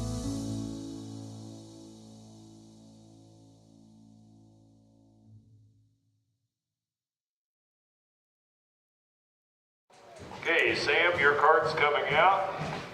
You ready to go? Hi, thank you for meeting with us this morning. Hi. I know you've been busy running around this morning. We had obstacle driving this morning. So. Okay, that's fantastic. Well, would you introduce yourself, please? Sure. My name is Tabitha Holland. I'm the trainer at Signature Equine, along with my husband, Dan Holland. We live just south of Tulsa, Oklahoma, in a little town called Morris. So. Morris. Okay, now why do we have so many mule people in Oklahoma, and actually animals in general? It's a big ag state. Well, Oklahoma is just a big ag state in general. It was, so I don't know why, but I guess it's where the cowboys are from. Yeah, more crops, less manure. Right. Okay, now tell me about this big, gorgeous beast here. Sure. We actually raised her from a baby. She is an 11-year-old Molly mule. She is sired by the Jack that we stand, Clyde's Gallant Fox. He's in the Bishop Mule Days Hall of Fame and is fairly highly decorated, and now has sired these babies that have gone on to win. Her name is 50 Shades of Foxy, and she's out of an appendix quarter horse mare and own daughter of Dress Western. Now you breed? We do, okay. yes. And train? Yes. All right. Now, okay, and a Molly. And so, can you explain all of this? Sure. The terminology took me a little time to get a hold of as well, because I have a horse background. So we'll start with the donkey end of things. Donkeys are either a jack or a jennet. A jack is an intact male, and a jennet is a female. Then when we geld them, that gets a little easier. They're just geldings, just like horses.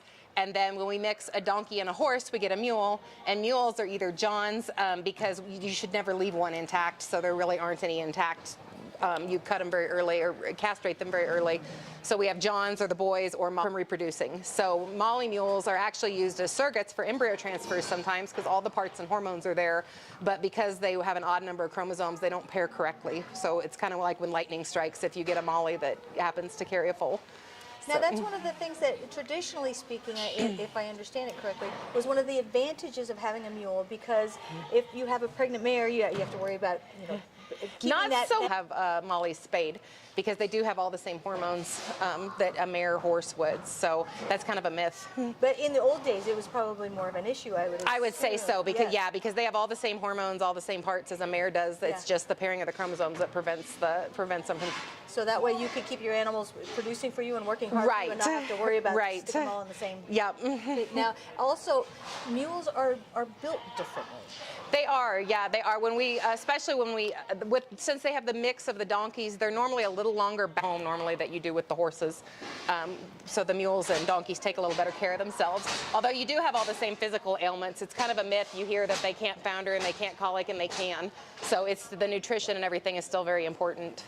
And the metabolism is a little different too, if I remember. Somewhat. I get mixed results. It's definitely easy to overfeed one, but the ones that we have in work that are good size, we don't feed a lot differently than we do the horses. Grass hay is kind of a preference in Oklahoma, which makes it easy for us. So we keep grass hay in front of them all the time, and then we feed a blue-bonnet high-fat feed that's a 10% fat and a 10% protein, and most of them are getting 3 pounds or a scoop of it morning and night. Our fatter donkeys just get a handful, so they think they got something. All right, now there are different kinds of donkeys that you can choose from, and Doyle, different kinds of horses to kind of mix different kinds of cake, right? Yes, yeah. So tell me about what you might get. Underneath that microphone there, the loudspeaker.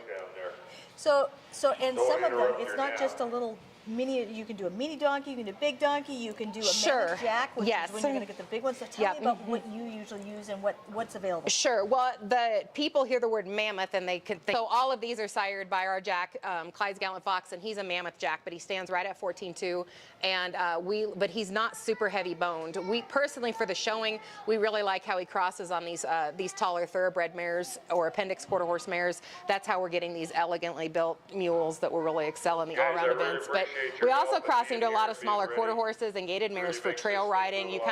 Your mare dictates the type of mule you're going to get. So if you want more of a cow horse bred mule, you would take your cow, your reining, cutting, roping bred mare to a jack. If you want something more elegant for the shows, then the appendix and thoroughbred mares really work nicely. Yeah, and for many people, the mule is this big, bulky animal in their brains. But if you go over to Amish country, they have they cross the Belgian draft horse with a mammoth jack, and you're going to get this big thing with a monstrous head. Sure, more drafty, absolutely. Yes, if you want a more working type, we cross our jack on some Percheron mares for sure. She was actually the reserve champion halter mule, and her full brother was the grand champion halter mule. And then she also she won the Hunter Hack yesterday with the jumping. She was reserve champion in the obstacle driving today. She'll also do Western Pleasure, reining, trail. So she kind of does everything. And in Oklahoma, one of her youth kids shows her in some 4-H, and she places with the horses just like another horse. So when you cross them, is it pretty consistent, or is it sort of hit and miss? Because if you cross a thoroughbred with your mammoth jack, are you always going to get the same kind of? I have a lot of kids show you her full brother. They're very similar in build and temperament and so forth, and height. He's younger than her, so he's darker gray right now. But we found between our mares, I normally know what the type of baby they're going to have every year crossed on our jack. Very beautiful, kind of a more slender, more of the thoroughbred is really coming through in that. And her mother's sire dress Western was an AQHA world champion too. So quarters too. Yep, so that helps. But we've got a couple of straight thoroughbred mares that have really crossed well on him as well, and as some warm blood mares too. So we've got some people interested in dressage that have crossed. Beautiful mammoth jack. But he crossed it with a Tennessee Walker too, and one of them was a Tennessee Walker, and it was just the most striking animal. Oh, beautiful. And there's something about the graceful body with the large ears that is just a very attractive look. Yep. You wouldn't think so, because again, most people think that big. Right. And that, a lot of times your jack, that's one thing to really look at when you're selecting a jack, because sometimes those big, heavy-boned jacks really have poor heads. And so if you can pick a better, more refined jack with their heads, you get better-headed mules, for sure. Now, the way that straight back, and it's a very balanced animal here. Is that just the thoroughbred? Is that also the jack? Some of it is also the jack. The quality that we're seeing now in these animals is just extraordinary. It used to be if you had a mare that was producing a poor horse baby, you bred her to somebody's donkey out in the pasture, and then that's what they were getting. They were getting really mediocre quality mules. Now we're taking jacks that have been selected for their, not just their, conformation and personality, but Okay, Sam, your card's coming out. also their performance and their own athletic ability. And a big thing we really like about our jack is he tends to produce withers on all his mules, because I hear a lot of people call me about they can't get a saddle to fit their mule, and we just don't have a lot of problem with that. We're using all regular horse saddles on these guys, but a lot of that is our breeding program. My jack sires good backs, good withers, so they all hold a saddle. On things like straw and brush and actually survive and function. We did the Donkey Welfare Symposium in Davis, and boy, did I learn things about the conditions in certain other areas. Yes. And often because these animals have evolved to survive in really like zero conditions, and still make it. Yep. So when you cross a donkey and a mule, and a horse, does it still carry some of those sturdy characteristics? If you had to, if you were packing out in the middle of nowhere, would you still get a little You of that? definitely can. I know there's a gentleman in California that is kind of making a political statement that he can live off the land and so forth, and he's got 2 pack mules, 2 or 3, and he just travels. That's all he does, is just what he's got in his backpack, and he lets them graze along the countryside and just covers miles and miles and miles, and they seem to do well. So, but I think it also depends what you're doing with them. I mean, we're really visually looking them over, and we know how they're acting, so we'll adjust their feed accordingly. If I get one that's growing, I'm going to add more feed. If I get one that's, fully developed and mature and not in a lot of work, I'll cut them back a little more. We like to keep the hay in front of them all the time. I'm not a big fan of feeding the straw and so forth. I think you get by with that when you've got standard and smaller sized donkeys. These mammoth donkeys were feeding like horses to keep the weight on them. In fact, the one on the end, he's almost 16 hands tall, a donkey, and we're adding rice bran to his diet to keep fat on him. So you really have to look at the individual animal. Yeah. I think that's a huge myth. I run into that all the time on Facebook. People see that and they're like, well, I bought a donkey and a mule. I don't have to feed him anything. I don't have to do anything for him. They want to turn the donkeys out as guard animals, and they just don't get treated like they really should. Right, and especially when you're crossing with a performance animal, there are just much different requirements. Yep. Yes. So one of the reasons that people cross is that they want an animal that is sturdy and smart. So I always laugh at that saying that says you tell a horse what to do and you ask a mule. Yep, it really is true. Yeah, they're extremely intelligent. I trained horses for years, and I kind of got into mules and donkeys by accident. And it's hard to go back and train horses now because it's like, I've showed you this 2 or 3 times. Why haven't you figured this out yet? So you have to be a little careful in their training because they will also learn. If you make a mistake, then it takes a little longer to fix it because they really do. They really do pick things up quickly. Yes. And is that consistent depending on if you mix them with a quarter or a thoroughbred or? They really are. Yeah, I think it's the donkey end of them really puts that in them. So they're thinkers. They're big time thinkers. So especially when training the donkeys, a lot of time it's allowing them time to think about it and showing and approaching the obstacle a different way. It really forces you to be more creative in your training as well. So does it also, with equestrian events, though, does it also really lend itself nicely to where if they know they can do something, then they consistently do it? Yes, absolutely. I think you can lay a mule and donkey off way longer than you can a horse between rides. A lot of these animals, once they get trained and they know what they're doing, they'll lay them out for months and bring them out and take them to a show, and it's like they never got off of them. It just doesn't take much to put them back together. Yeah, and there's a little bit of people kind of say, oh, they're riding a mule, but if you have an animal that's this consistent, I would think that even as a regular riding animal, this would be perfect. She is, yeah. She really has a fan club. Like I said, going to the 4-H shows and stuff in Oklahoma, it's really fun because it's unusual. She's got, like I said, she's really got a fan club because people don't expect it. When they think of mule, they think this tiny, plow animal thing. They don't think of one that's going to look like her. Very graceful and very narrow feet. Yep. I mean, that's a mule. It is, and she's probably just a little long right now in her farrier work week. She is better if we don't trim her right before the show, so she's due to be trimmed when we get home. So, but they have a more upright build. One mistake though is a lot of people will get to cutting their heels off, and we try to keep them just a little more upright. It's similar to horses in that you need to shoe the angles appropriate to the animal, not just you think you're doing a mule, so you're going to do them a certain way. It's kind of like each horse is different, each mule is a little different. It's like people. Yep. Yep. Yeah. So now you have quite a few grays here. Yes. So we've got the donkeys are a little more gray because they're body clipped, so that makes them look. They would be a little more chestnut colored if they had their true summer coat in. We've got them body clipped for the show, but then she and her full brother on the end are both out of a gray mare. Full brother and sister, so that's where the gray comes through on those. Absolutely beautiful. So thank you. Yes. What is this is the the leopard is the big spot. Oh yeah. This would be just like a horse. This is flea bitten gray as they get older. Yes. Yeah. It's a beautiful look though. Because she's in some different pictures. I think on the other side, but where she was dark, she was almost black when she was born, and just keeps getting a little more gray. I think she's 10 this year. So how many do you have?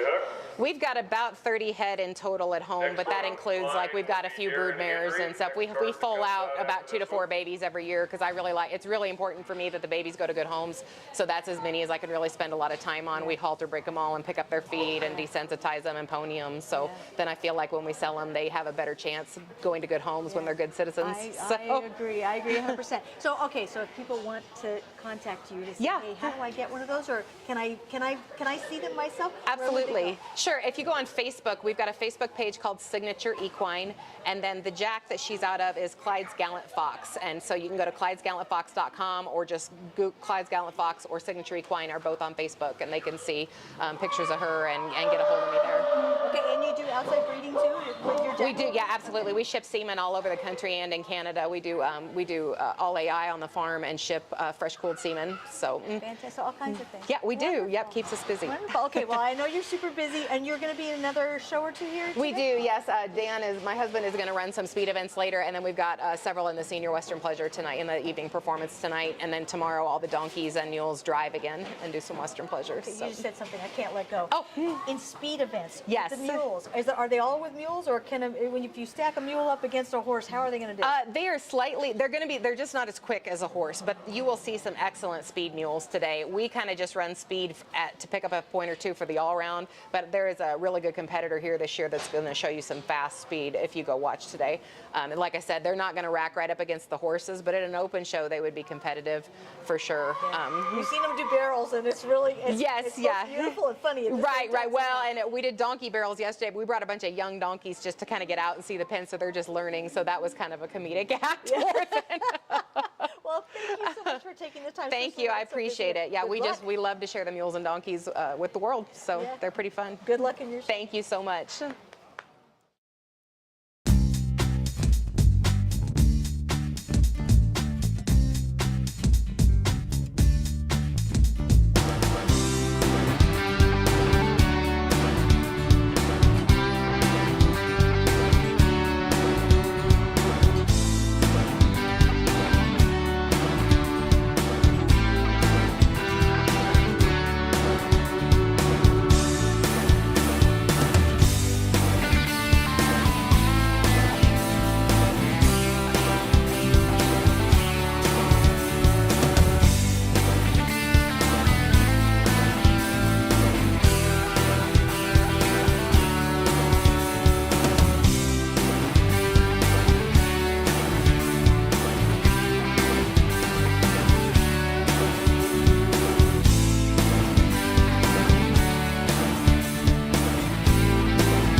I appreciate you sitting and talking with us standing and talking with us for a minute right before you go into your show. Would you introduce yourselves really quickly? I'm Riley. I'm Mackenzie. I'm Ryan. Okay, now we're going to show the skirts here in a minute. You're obviously here for a grand occasion. Tell me about it. So we always dance to bring out the Highland cattle, and I've been doing it since I was 4 years old. It's an incredibly stirring thing, isn't it? Yes. So what's your favorite part? Is it the dancing, or is it the bagpipes, or the drums, or the whole thing? The whole thing. Yeah, the whole thing. Yeah. Now maybe there was a military tattoo in Edinburgh here recently, right? So do you look at that and say, okay, that's going to be me someday, or is it you now? I've done some other stuff, like smaller tattoos, nothing overseas, but maybe one day. Have you been to the gathering in any of the cities, the Highland clans? Because in Portland they had one and we went to it. It was fantastic. Have you ladies been to that at all? You have. Where did you go? We've done the one in Estes Park. There used to be one, I think, out in Kansas that I go to. And then they have one in Elizabeth, Colorado. And they used to have one up in Snowmass, but now it's Edgewater. Okay, so. Same?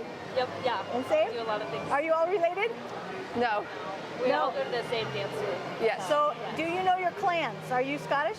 I am. Okay. What is I'm your clan? Clan MacLeod. Clan MacLeod. Oh, there can be only one, right? I'm sure you get that a lot. And I you? have no idea what clan I am. Well, you know, it's one of those things that's really fun to trace your family history. And it's something where there was a huge diaspora of the Scottish peoples over time. And they were hugely important in, you know, wars across the world and in settling new lands, because the Scottish people are pretty sturdy, are they not? Yeah. Yeah, it's kind of like the cattle, right? Yep. Yeah, so are you cattle girls too? I'm not. I used to ride a bit, but... Mini Highland cattle? Okay, now that's one we haven't covered before, so there are mini Highlands as well. Excellent. The ones that are right there, they are really, really big. I'm not going to be able to take care of them. They are big. They're not as big as some cattle, but they are big, and they're a little feisty sometimes too, I understand. But they can be excellent, excellent cattle, and they're very easy to raise if they're in the right conditions, I understand. Fantastic. Well, do you think it's more work to raise the cattle or more work to learn how to do dancing? Probably the cattle. Well, I saw you a couple of years ago, and I would say the dancing is just as hard, just as much work. No? Well, if you think about it, like when you're just starting dancing, it can be a little hard to get to memorize every single dance. But with like Highland cattle, like it's kind of just like the same like routine sort of. Yes. But they can be unexpected because they have their minds of their own. But we have our own minds. So, do the cattle think you're kind of nutty when you dance around them, or are they just kind of, yeah, leave me alone, I'm at the show? They don't really do much. They're not in the same room at the same time for the most part, so I don't think they really mind. They really mind. Well, you guys, I'm sure you'll be fantastic. Again, you were a couple years ago. We'll see you in a couple minutes. Thank you. We see this gentleman here. Would you be willing to talk to us for a minute? All right, I'm going to steal this mic from you. Thank you, ladies, ever so much.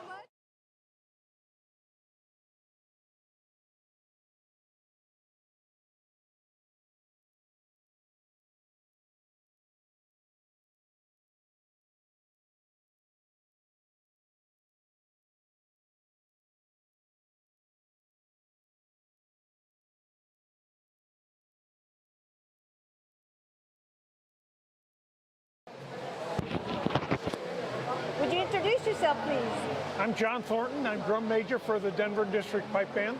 And you've been doing this for a couple years, because I recognize you from before. We've been doing this for a long time. I've been playing bagpipes and performing with the band since 1983. It is an incredibly stirring thing to watch. It is. And I'm sorry, I didn't mean to interrupt you there.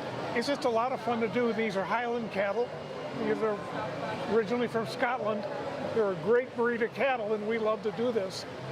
And one of the interesting things is that cattle love bagpipes. Do they really? Cattle and sheep love bagpipes, so it's a natural match. Is it only the Scottish blackface that like the bagpipes, or is it all sheep? I don't know if you know. All sheep that I've run across so far like bagpipes. They actually migrate to you when you play. Interesting. Well, they're the most incredibly striking animals. There's a big fluffy pile of culture sitting right in there. Have you been to Scotland? And have you seen the Highland cattle there? Yes. Do they look similar? Yes. Because sometimes they come over here, or they go here, there, and yon, and they start to adjust in terms of what their look and their appearance, their phenotype. Well, I don't know that they're much different here. I think these are pretty true to the breed in Scotland. They're beautiful cattle. Aren't they gorgeous cattle? But they are one of those cattle that you look at and you think culture. You don't think, okay, that's a cow. You think, or that's a bull. You think, wow, that's a Highland bull, right? Yes. And it evokes images of Scotland when you see them. It's just immediate. When you're in Scotland and it's sleet and snow coming down and cold, and these guys are just standing there loving it because of their heavy coats. Well, if I could have your kind attention once again, I'd like to just let all of you know that we will be conducting the auction today here for the National Highland Cattle Sale by number. So if you haven't received your buyer number yet, they are registering buyers right up above on my left. And I'd encourage any of you that are looking at cattle to don't forget to stop by and register for a buyer bidder number in order to bid on some of the great Highland cattle that we have for sale here today. We have all these little reminders that we're at a stock show, and that's one of them. So tell me, I know that you've done this. I was trying to remember. Is it before the show or the sale? But it's before both that you do the dance and the bagpipes. Is that right? Yes, we do it just before they start the sale. Now, I think that's a smart thing, because boy, the price goes up when they see those dancers. Well, I don't know. Once again, I'd like to remind everyone we are conducting the auction today by number. So if you haven't yet registered for your buyer bidder number, the ladies are registering buyers right up at the top of the stairs, and you'll need a buyer bidder number in order to purchase any of the great Highland cattle that we have today. And there we are. I think most people like it, but everybody's so anxious to see who's going to be the grand champion and how much money they're going to get. So they kind of like, towards the end of the show, they're like, can you hurry up a little bit? But a lot of them are kids too, so that's a good, to me, that's an excellent thing. Yeah. Oh, the kids was last night, the kids auction and that was great. We watched it on TV. Isn't that amazing? Just amazing. Some of the little kids. Yeah. Now, I asked the ladies what clan they were from. Do you know what clan you're from? We're not from a clan particularly. Again, I'd like to remind everyone in the barns and in the beef pavilion, the big palace here, that we are conducting the National Highland Cattle Sale by number. And so if you haven't yet done so, it'd be wise to step right up at the top of the staircase over on my left and to register for a buyer bidder number. The National Highland Cattle Association is over there registering buyers right now. There we go. We're not from a clan, but we adopted a tartan for the whole band, and it's Modern McCallum, and that's the name of the tartan. But we all have our individual clans and things. So. Well, we're going over there to Scotland here in a couple months. And one of the things that we want to pick up is Highlands in Scotland, but the Royal Mile and Edinburgh Castle and all of that, I'm getting even more excited about it just looking at all these and looking at you standing there.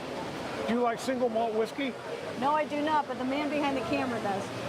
There's a huge shop not far from the castle in downtown Edinburgh that's got like 100 and some, it's got a whole shop of single malt. So I'm going to lose them there? Is that what you're saying? I'm going to lose them there? Well, you could lose your house there. you could spend you could spend a lot of money in that place. More than in the auction? Pardon? More than in the auction? It's a tie. No, you probably wouldn't go that high. But you can spend a lot of money. I mean, they have bottles of scotch there for $1,000 and things like that. Okay, well, save money buying the scotch instead of buying the cow for $7, right? No, buy the cattle. Buy the cattle. Thank you so much for speaking. Well, thank you. It's a pleasure.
Morning, everybody. For the Denver District Pipe Band, we don't have any bugles. We have all bagpipes and drums, so I hope this isn't going to hurt your feelings any. We're here today to give you some traditional Scottish music and dancing to set off the tone for the auctions.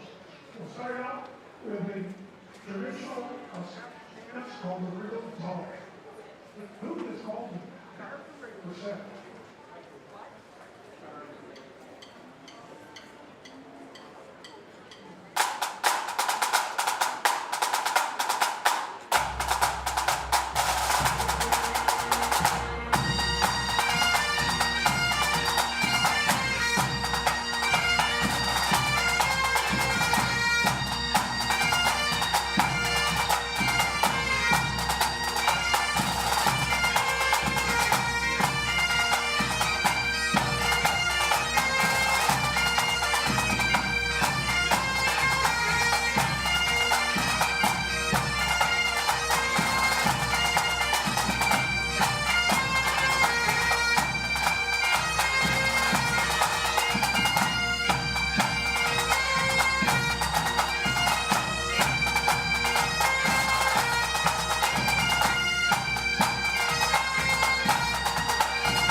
going upon the dances.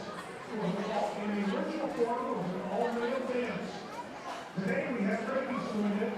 The Judas plays on the original road, and even by modern day standards, the original words are pretty racing. It sounds really.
We like to honor the veterans every year, and we'd love to pay your individual service dues, but there aren't enough corner in the headlights to do that. So we're going to do, like God knows somewhere, and I would like all to the audience either serving now and having served in the past. Stand up, please. God bless America.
Ladies and gentlemen, we're about to wind up the show, but I'd like to introduce you to the dancers of the Rocky Mountain Highland Dancers. Let's give a great big hand.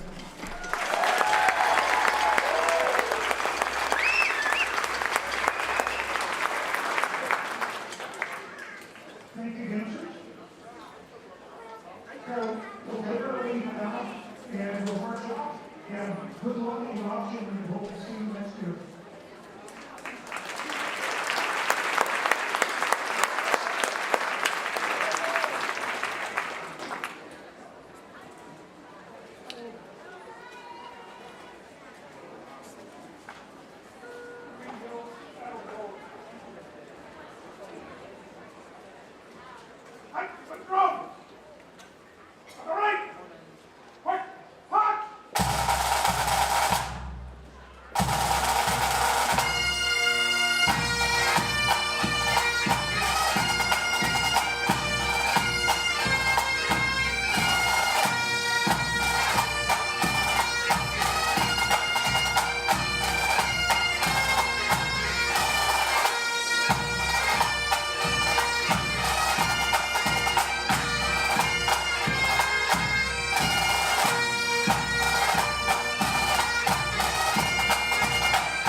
get any better than that. I'll tell you what, it does not get any better than that. My name is Bill Sheridan, and I just would like to take this opportunity to welcome each and every one of you to the greatest show on earth, the National Western Stock Show. By far, the premier stock show in America today, and this is also the home of the National Highland Cattle Sale annually here at the Denver Stock Show. Ladies and gentlemen, the American Highland Cattle Association is celebrating its 75th anniversary. And I would say yesterday, as I sat at ringside, we saw one of the best Highland shows I have ever seen. And I'm going to have our judge, Dr. Scott Shockey, come up in a minute or two here and discuss this, because I had a chance to see every class show yesterday. Folks, it was the best lineup of Highland quality I've seen in years, both females and bulls. I had the opportunity to get around America and see them. This was one of the best I have ever seen.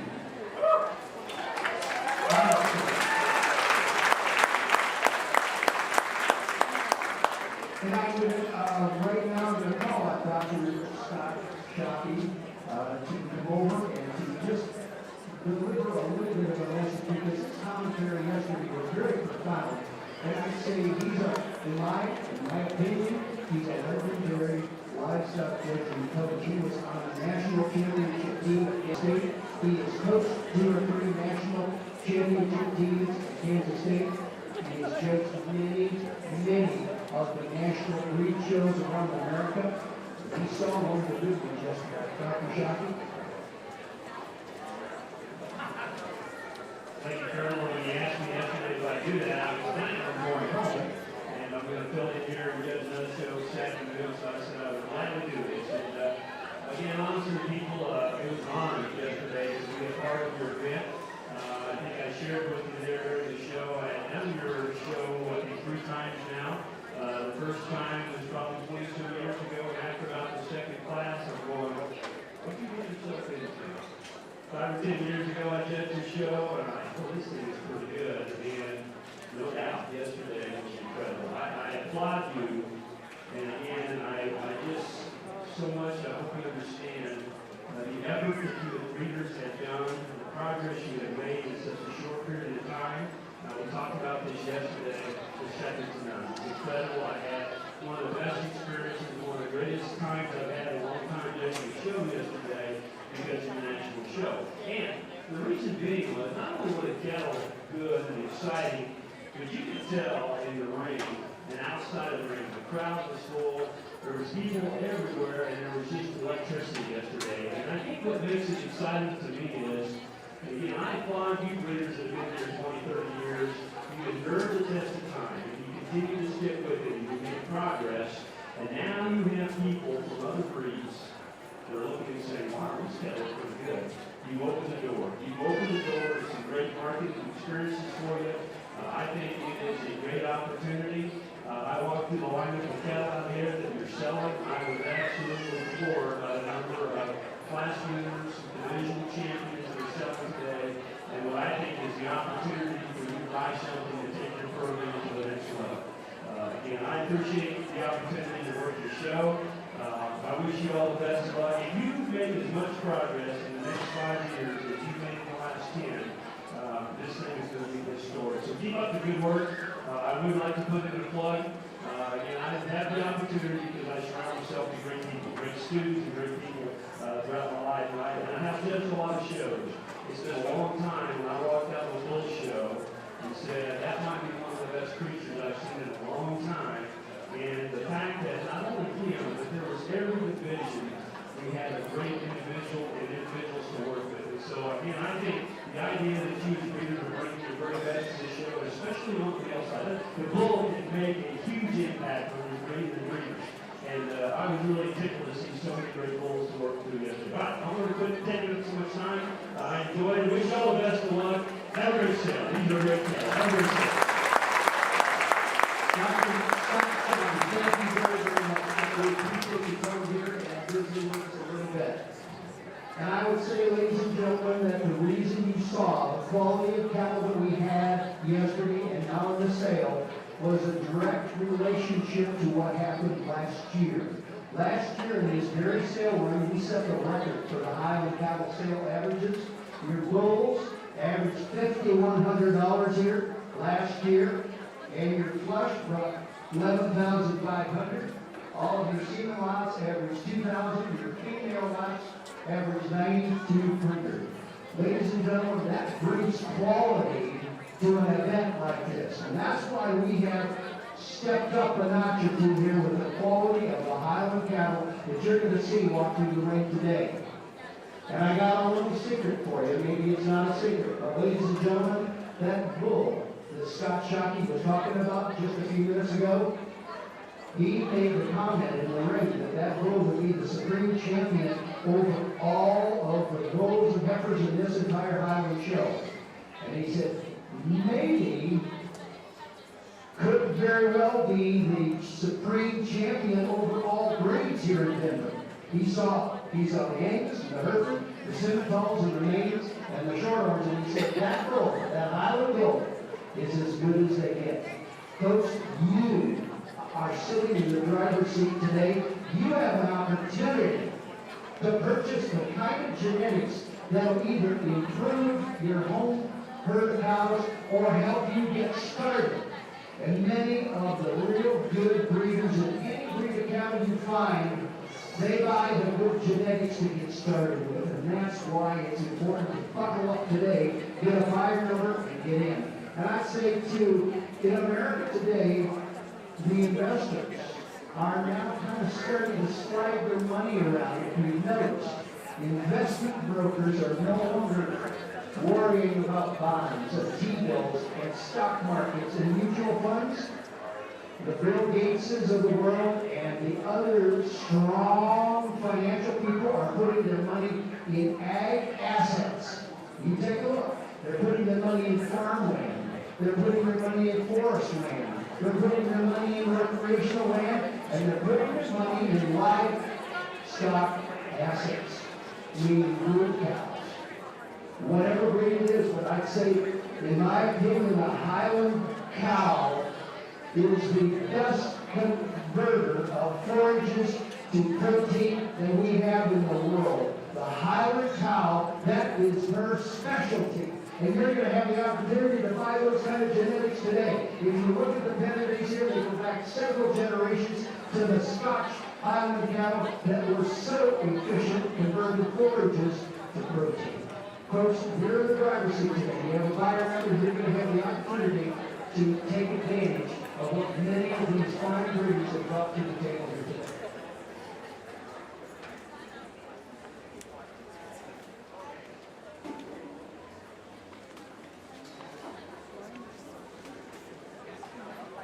Are we okay? Can you all hear me okay? No? You can't hear me? Are we getting that? We're trying to get this put together for you. If you'll just bear with us, we'll get this speaker system set up so that we can all hear what I have to say. I would say I'm going to kind of keep moving forward, ladies and gentlemen, and I would say today, I would just like to take a second or two. The quality of the cattle and the enthusiasm that's in the barns today is a direct relation to the hard work that Heather Bailey and Colin have done, and Dan as well, to try and bring the high quality cattle to Denver. And I'd like to give them a nice hand. I'd like to recognize Colin and Heather.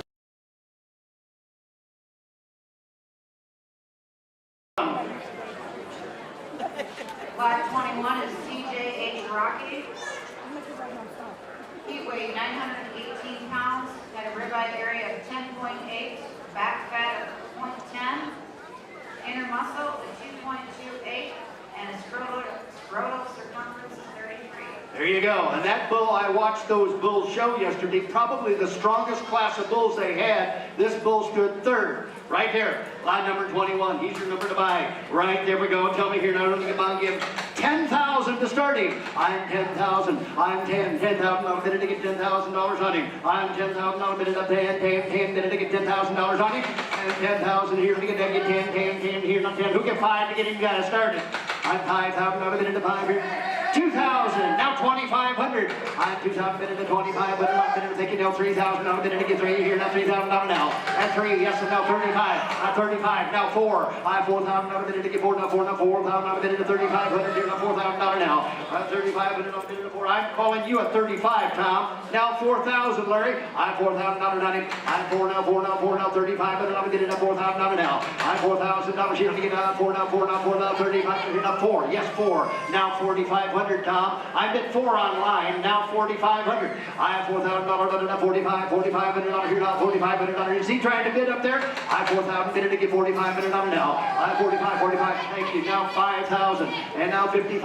I'm 5,500 on a minute, 5,000 bid up, 5,500 on bid up, 5,500 on now. I have 5,000 online, now 55, Tom. I'm 55, got 5,000 online. Do I hear 5,500? I have 5,500 on a minute, 5,500 on a minute, and I have 5,000 bid at 55. Sold the bull, $5,000 on him, 5,000.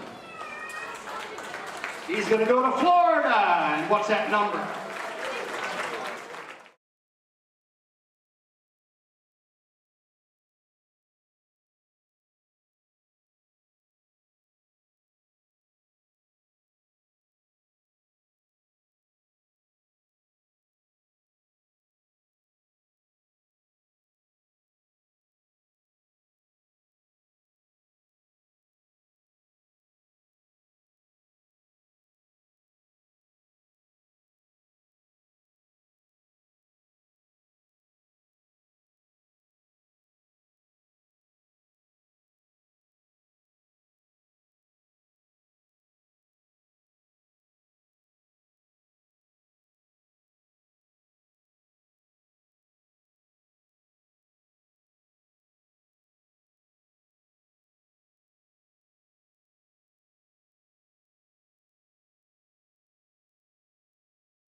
Hi. Hi, Eva. Hi. What's your name? My name's Joy Daly. And what do you do? Well, we raise sheep, and this breed that we're focusing on today is the Valais Black-Nosed sheep from Switzerland. They look really fluffy. How often do you have to shear them? They're very fluffy. They grow wool about 1 inch a month, so we shear them at least twice a year, depending on the weather and how hot it is. Sometimes they need a little spruce up in between, and we take that extra wool off so they stay cool. Do they need like fanning in the summers, or? I have used a fan a couple times, but we only get heat spikes a couple times in the summertime, you know, when it's like in July. So they've been staying okay, because we're up in Oregon, so it's not so hot. If you were down where it was much warmer in the southern latitudes, it would be better if you did use fans, keep them cool. I hear they come from Switzerland. Do they do well in those like lush, very Love green? it. That's where they're made to do best, way up in the mountains. So their name, Valais Black-Nose, is actually Walliser Schwarznossenschofs. So the Walliser, that's where that mountain range is the Valais mountain range. So that's where the Matterhorn is, way up in the Alps. So they spend their summers up in the mountains grazing all those green meadows. So they like the cool weather. If you're in Oregon, where else are the farms in the United States? Well, there's a lot of farms throughout the United States. And the best thing to do, if you really want to meet some more of these in different locations around the states, is to go to the Valais Black-Nosed Sheep Society website. And there's a whole member roster, so you can find members California, Washington, Oregon, PA, in the Midwest, North Carolina. They're spreading out because everybody loves them. Is your farm in Oregon like one of the biggest ones in the United States? No, it really isn't. We do have quite a number of sheep on the place, but physically it's a small to mid-sized farm. How many sheep are at your farm? Well, for the Valais, we've got about 40 purebreds and about 60 crossbreds. And then we have a couple other breeds, so the whole flock is about 250, 300 sheep. And they have a lot of fur. How big are they actually? Well, they're a large breed. So Amadeus weighs about 200 pounds. The ewes are a little bit more petite, and they go for about 150 pounds. How much food do they eat per day? Like, what's their diet like? Their diet, they would prefer a diet of just green grass. So they graze most of the day. In the wintertime, we feed them hay. So they'll eat 3 or 4 pounds of hay a day, easily. Is this about how long their horns grow to be? Or No, he's only bigger? 2. He's only 2 years old. So his horns are going to continue to curl and come out. So when he's like 3 and 4, he's going to have... It's a good question. This breed is new to us too. And it's a hard question to answer because I'm not sure. But because I have had sheep before for many years, we like to see our sheep live to be at least 13, 14 years old. Yep. Most of the large long wool breeds tend to mature more slowly, so they, generally speaking, have a little bit longer lifspan. And they're pretty big. How much exercise do they get per day? Like, are They walking exercise very little because they like to eat and sleep and play. Do they need a lot of attention, or are they They don't need a independent? lot of attention, but they want a lot of attention. So they make great companions, great pets. They just want to be loved. Do they do well with other sheep? Like with Yes, each they other? do. They're very docile. They tend to blend in well with other sheep breeds, and they're usually the quiet ones. They're not the rowdy ones. And they do well with kids and people? They love kids and people. I mean, look at him. He's just had so much fun here at the stock show because everybody loves him, everybody pets him, everybody scratches him. He's going to be pretty sad when he goes home. How often do you bathe him? He got a bath before he came, and he got a touch-up this morning because he got all messy. But when they're at home, we only bathe them before we shear or when we're going to go to a show. So not very often, really. Yeah. Their wool is such that it's real downy, and it tends to just stay pretty clean, really. And how much would it cost to get one of these sheep?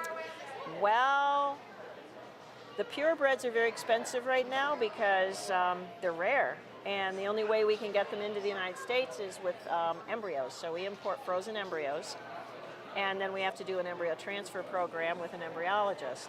So until we get more of these in the country, right now, they can be quite expensive.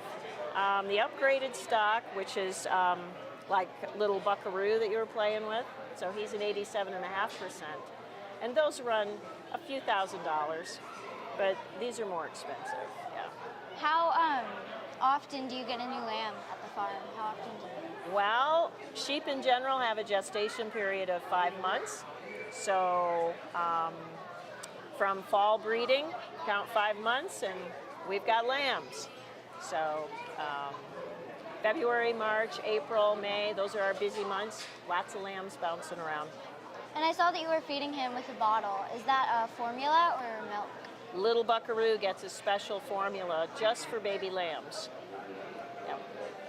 Do you make that formula at the farm? We mix it up, but it's all formulated by a company, and you just buy it.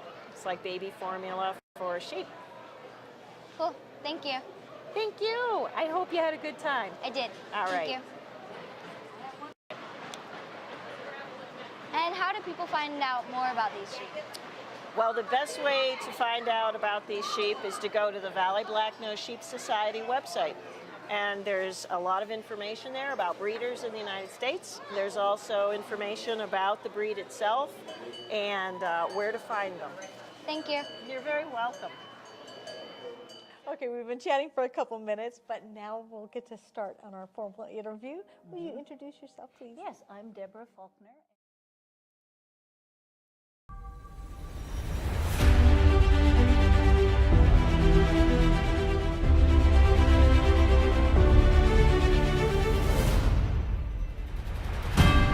American Goat Federation, representing all goat production.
Cattlemen's Texas Longhorn Conservancy, preserving history.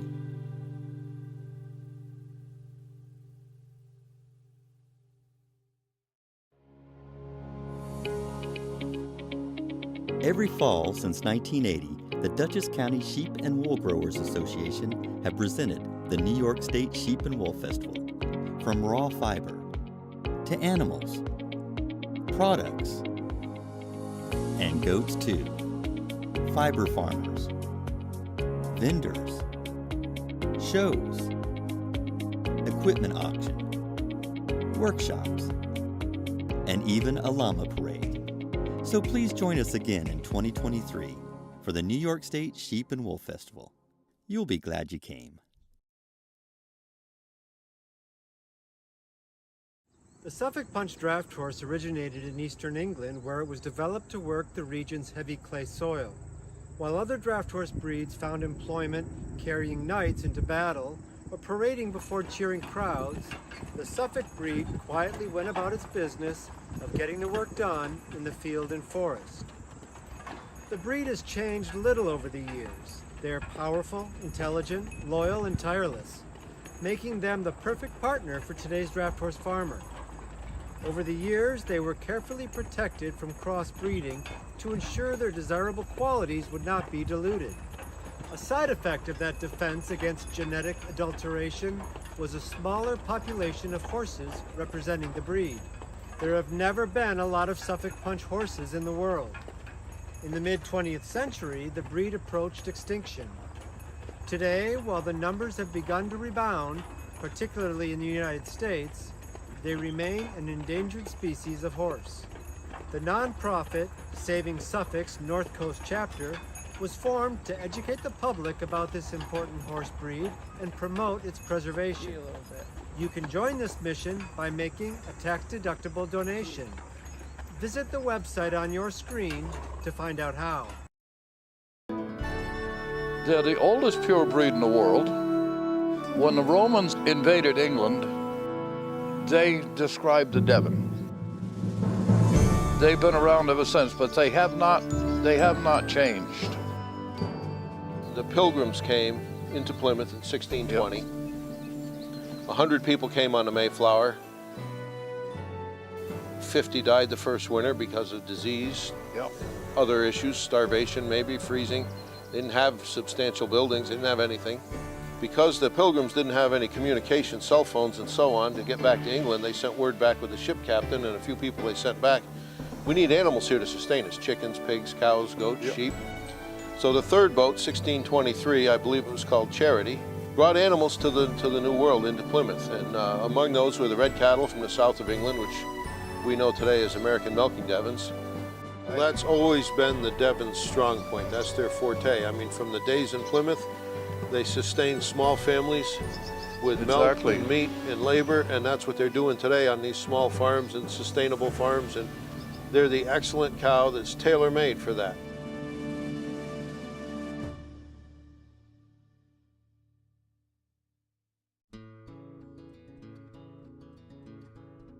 Hi, I'm Joy Daly of Shepherd's Lane of Oregon, and I'm president of the Valley Black Nose Sheep Society. Hi, I am Emily Ani from Hidden Valley Ranch, and we're located in Utah.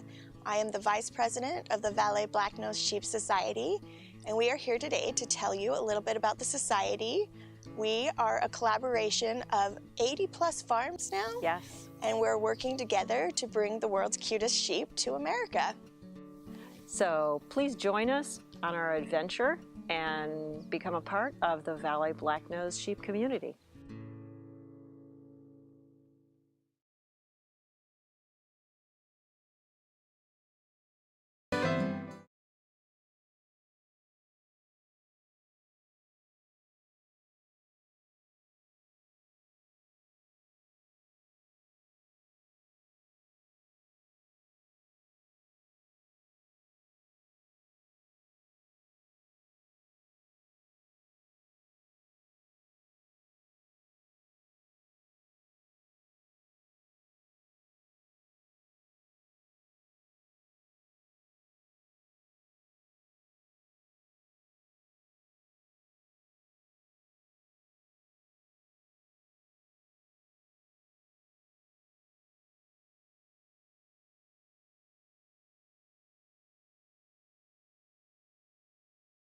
My name is Harley Troyer. And tell me who this gorgeous beast is. This is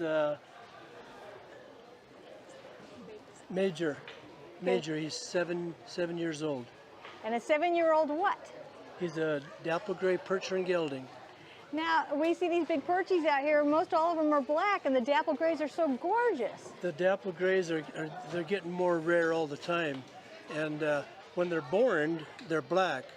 And then as a couple years go on, they start to dapple and so on. They have their winter coat, so this spring when he'll lose his winter coat, he'll be even more dapple.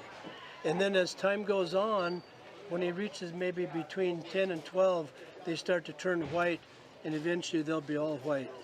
So if you get blasted across social media or on the promotional events here, and you have a team that participates this year, and that same team participates 5 years from now, they might look completely different. They might look completely different. They might say, hey, where'd you get, don't I know it? So yeah, they do change. Yeah, they definitely do. And we've only had this pair for maybe just a little over a month. And they come from Maine. Wow. Maine. Wow. Okay, so are there some parts of the country that have that are more well known for breeding and shipping them out or not? Or why do you get them from Maine? Yeah, well, these guys originally came from Minnesota, and then they went to Maine, and then we found them. But yeah, they're probably more breeders in like Iowa and Illinois, Indiana, Pennsylvania, some of those states, Wisconsin, more the Midwest states. Yeah. Are you a Colorado local?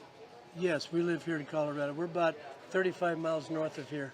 Okay, so that's not in Fort Lupton. Yeah, that's still in the city these days, isn't it? Because Denver's spreading.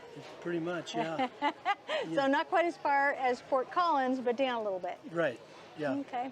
So you still get a little bit of weather, but it's not like they're in Minnesota. No, the only big thing was the altitude. They came from sea level in Maine to 5,000 feet, above sea level here in Denver. So you don't really think about that, but these are athletes. Yeah. So they have to adjust to that. So what kinds of things what might you see in a horse that hasn't quite adjusted to altitude yet? Probably maybe the breathing, maybe a little short of breath, maybe type thing. But they've really adapted nice. There wasn't any problems. So do you take them around and tour with them around the country at all? We like to take them to some county fairs and show them around different areas and do some hay rides. And we like them because the grandkids come over and we might take a hay ride and do some things, and that's why we kind of keep horses around, is the kids and the grandkids, kind of hopefully to pass things on.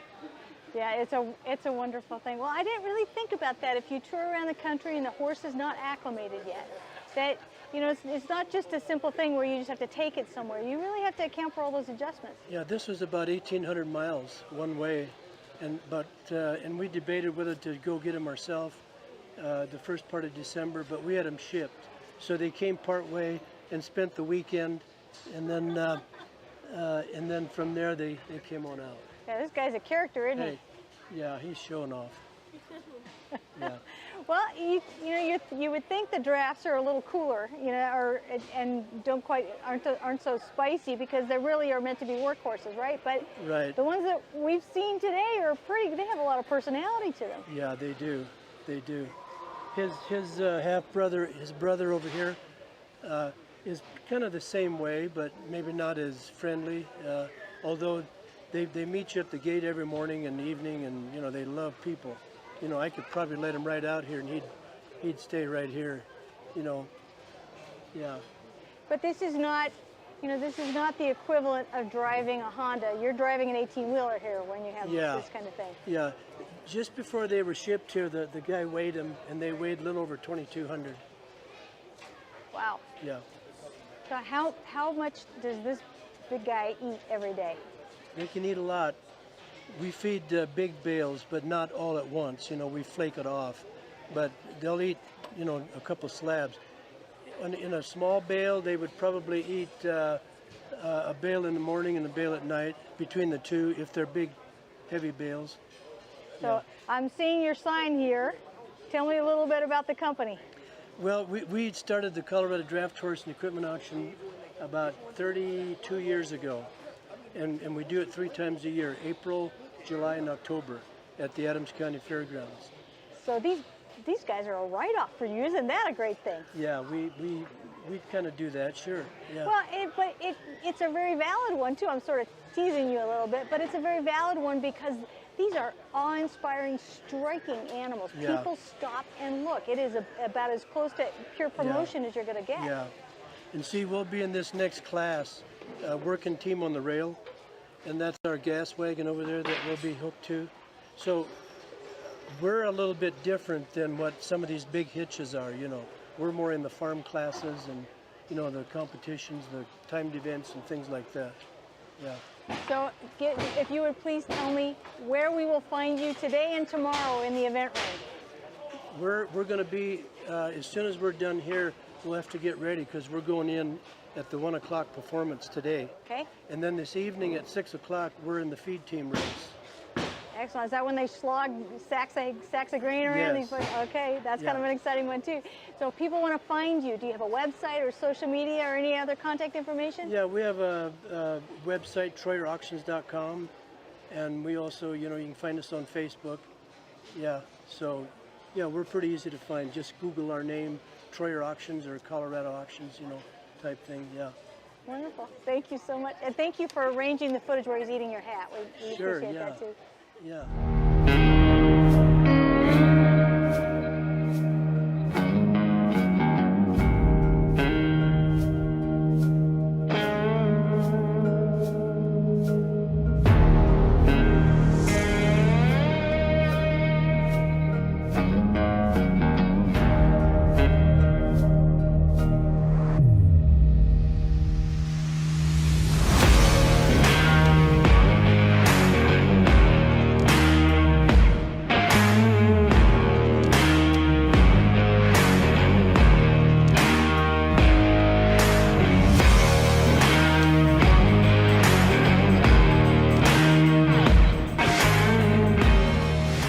We keep original Texas Longhorn history alive, and you can taste it.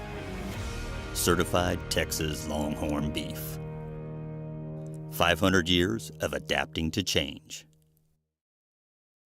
The Agriculture Podcast, on a mission to share stories, dedication, and wisdom of America's stewards.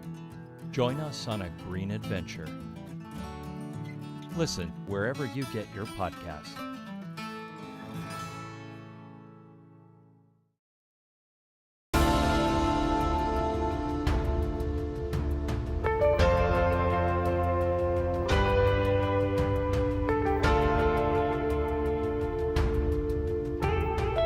The meat has more flavor. It's a sweeter meat. It's just more flavor.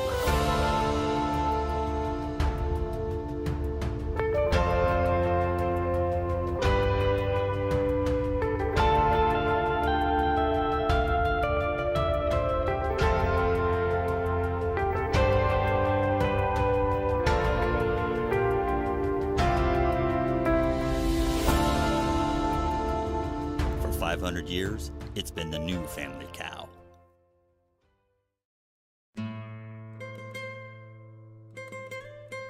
Galicinos, the small horse with a big heart.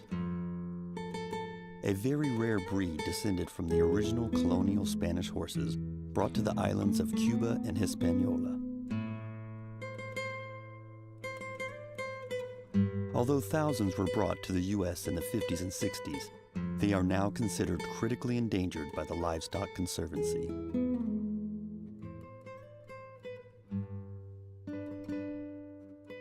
The Galicinos of Suwannee Horse Ranch in Live Oak, Florida, are dedicated to the preservation and promotion of this breed, providing educational opportunities on the history and the role these horses played in the conquest of the New World.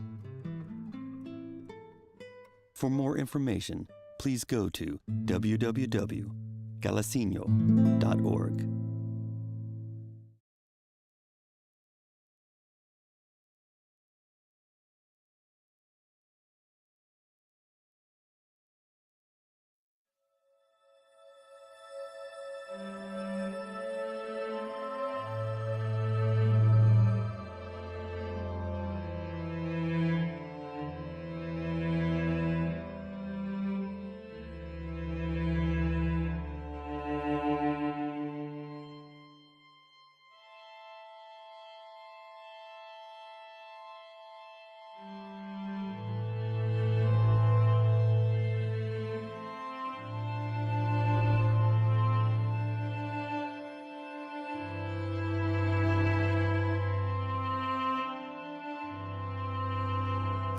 In a sense, it's like having an artist with a palette of colors. You want all those colors available to you on your palette to paint a picture. An epizootic goes through, and the fact that all the Holsteins come from 12 original animals, that it'll wipe out the Holstein. It's calculated that we have 9 billion chickens a year in the earth that are killed every year to feed us. The characters are much more defined than the improved breeds. They've bred out of them all the character to put them into a box stall or into a cage or into a farrowing crate. But today, a chicken has white feathers. It stands around. A turkey is white feathered. It stands around and waits for the day that it's slaughtered. Regardless of the fact that you're either eating these animals or you're a vegetarian, biodiversity is important to everybody. Keeping that biodiversity amongst breeds that might be the salvation for some of these breeds is absolutely critical. Lose that, and you lose the one key tool to keeping everything going.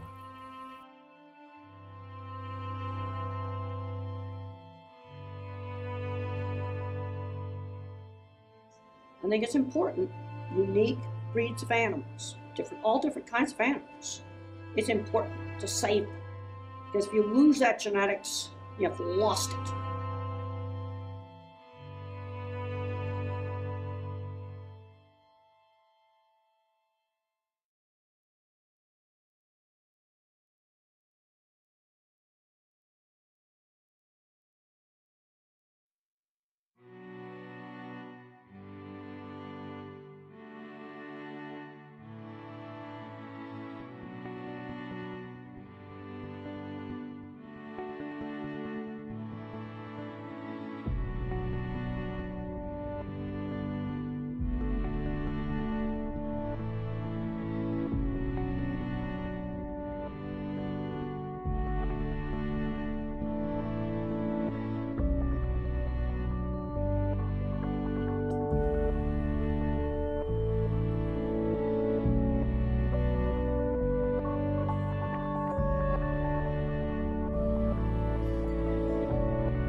For the last 15 years, it's been my privilege to serve as the official historian of the Brown Palace Hotel.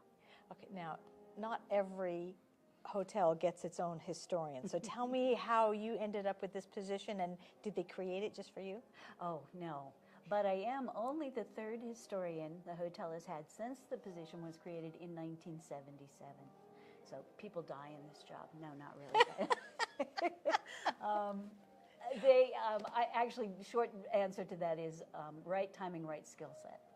Well, I could see why somebody would get this job and want to stay in here until they finally leave the planet, because this is some place here. This is not a little thing. Yeah, I have a painting of the hotel in my dining room. Most people don't have a painting of their workplace in their house, but this is not a typical workplace. Well, it is not, and so I'm gonna tell you a little story, and I went to the National Western Stock Show last year and the year before, and we came and we had a great old time. But my dad was a guy that was a beef guy. He was a doctor that wished he had been a rancher. And so he would tell us stories of when he was younger, and they would run around and look for beef and Herefords or Herefords, however you'd like to pronounce them, and he'd look for bulls, and he'd run with his buddies, and they'd go to various rodeos and stock shows and things like that. And one of the stories he told us was about coming to this really fancy hotel in the 50s and 60s.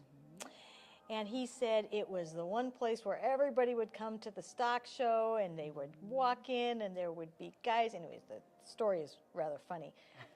But over time, I realized when we came here a couple years ago for tea, I looked up and saw the gorgeous ceiling and saw the paneling, and I realized this was the place where my dad had told me one of the stories about guys coming in with this gorgeous old hotel, and it was very fancy.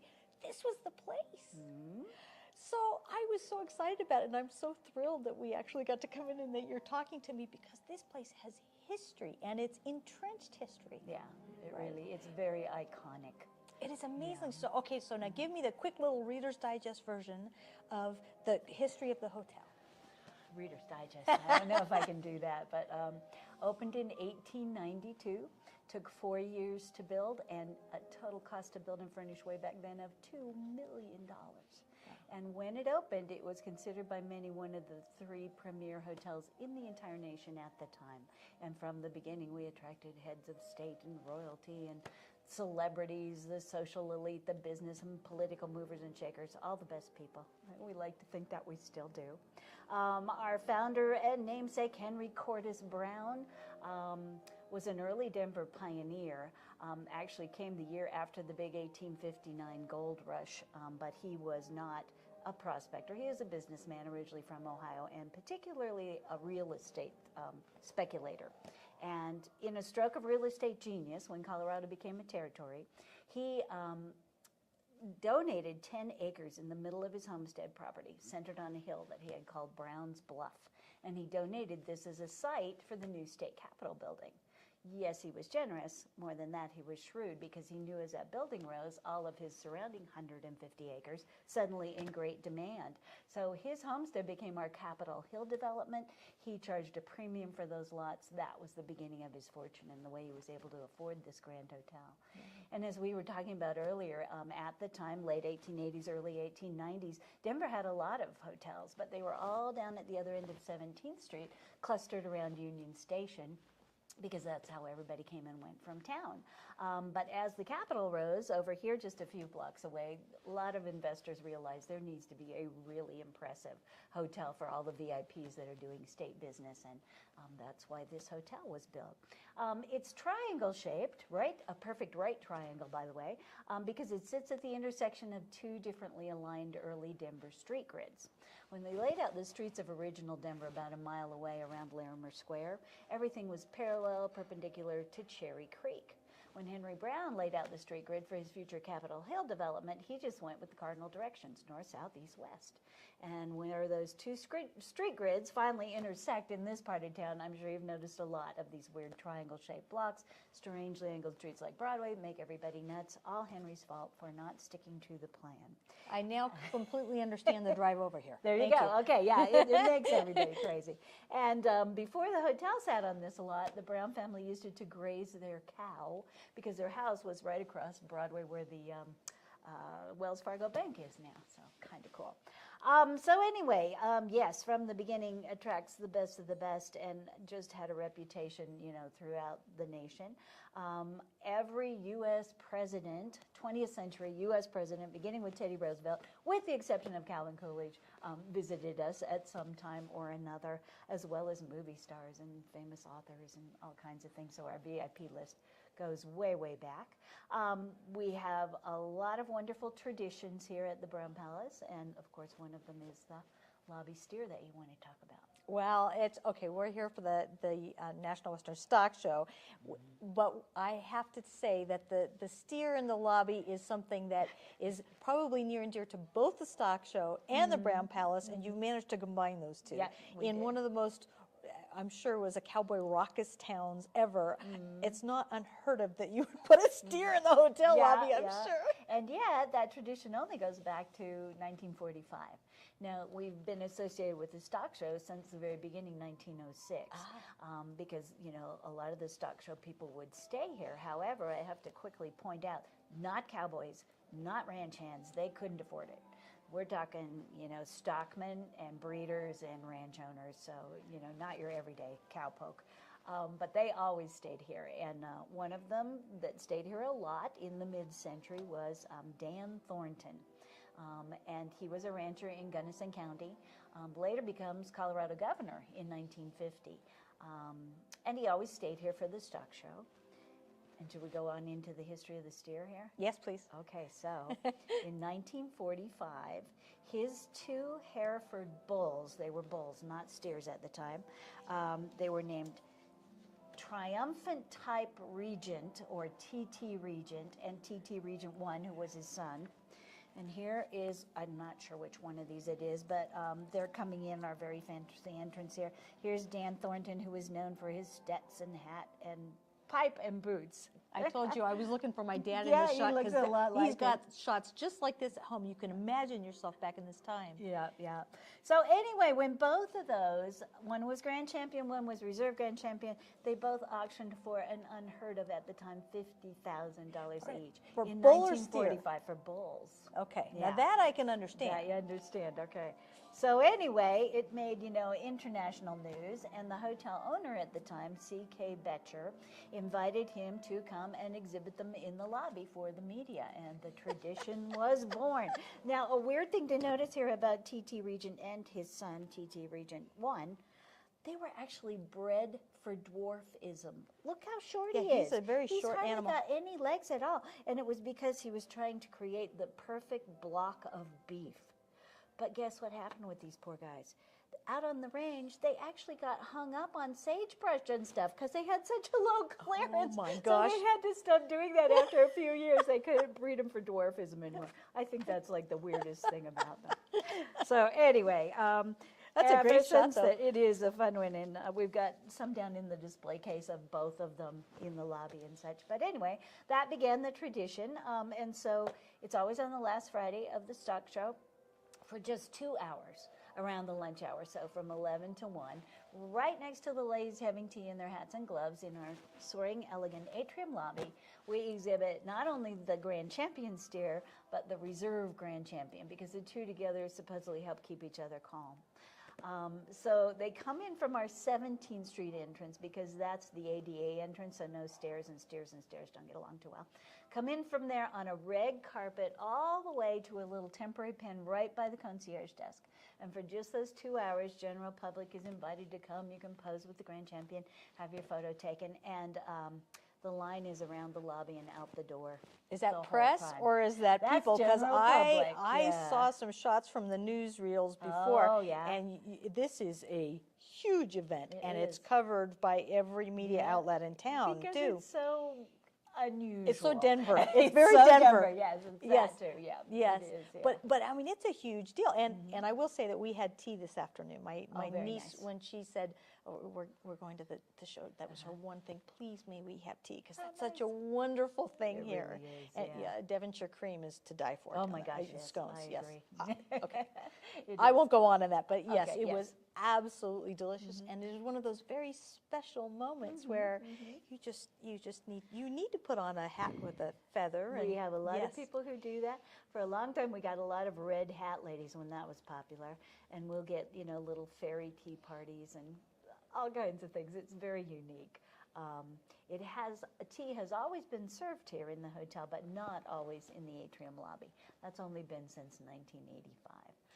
So in other parts of the hotel, though, it was a long time tradition.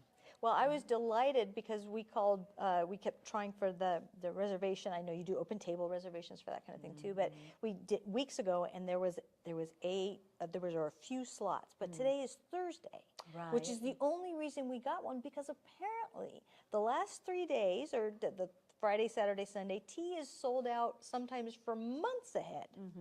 Especially because most people know that the holiday decorations are going to stay up till after the lobby steer, because that's a long time downtown Denver tradition. Leave up all your Christmas decorations till the end of the stock show. So if they can't get in right at the holidays, because people make those reservations the preceding March, the minute they open up, they can always come in January and still get the same beautiful decorations. Yes, and wander around, because you do have quite a bit of history on the walls. You have pictures and explanations, and it's a little snapshot in history to wander around down in the lobby. It's gorgeous. Yeah. And here you were talking about this behind us, this shot. Now, what is the year on this one that we were? It's probably right about 1910, because it doesn't include the D&F Clock Tower, which is quite an iconic building in downtown, and that was completed in 1911. But, as you look at the outfits and such, and you see that they don't have the clock tower, you can get pretty close to probably 1910. It's just like you're going back in time, isn't it? I know, I love it. And it's really wonderful to me that the lobby has the hotel fundamentally changed visually in the lobby since it started? I got to tell you, yes. It has, absolutely. okay. Because the original grand entrance was on the Broadway side of the building, in the center of the hypotenuse of our right triangle. So when you go out and look out there, it's where you see the entrance to the Palace Arms and Churchill Bar. That was the original grand entrance. And because it's in the center of the hypotenuse, as you entered from there, and you should do this before you go, stand there and look at the scene that was meant to be presented to you, because you're looking at the 90-degree angle corner of the triangle. You can easily see the front desk, which is where it's always been. And as you look at the entrance to our spa, see if you can imagine it as a grand fireplace, because it was. Wow. And I think our architect must have rolled over in his grave when they made that change, because now when people come in over here on the Tremont side, they can't even see the front desk. It's around the corner. The view of the lobby kind of sneaks up on you. Yeah. That was never, ever the architect's vision. Yeah. So stand in front of that entrance and go, it's a ta-da. It is awe-inspiring. Everybody that walks in the doors, their heads go I'll up. go straight up, but it's not nearly as spectacular as it was before they changed. And the reason they had to change it, which they could never have imagined in 1892, was 20th century automobile traffic out on Broadway. And as early as the 30s, it was just too heavy, too fast to make it safe to load and unload guests on that side. So it closed in 1935, and the entrance moved over here to Tremont. Wow, that's okay. Now, speaking of traffic, you and I were speaking earlier about the parade that goes right past your window. The Now tell me stock about show that. parade, yeah.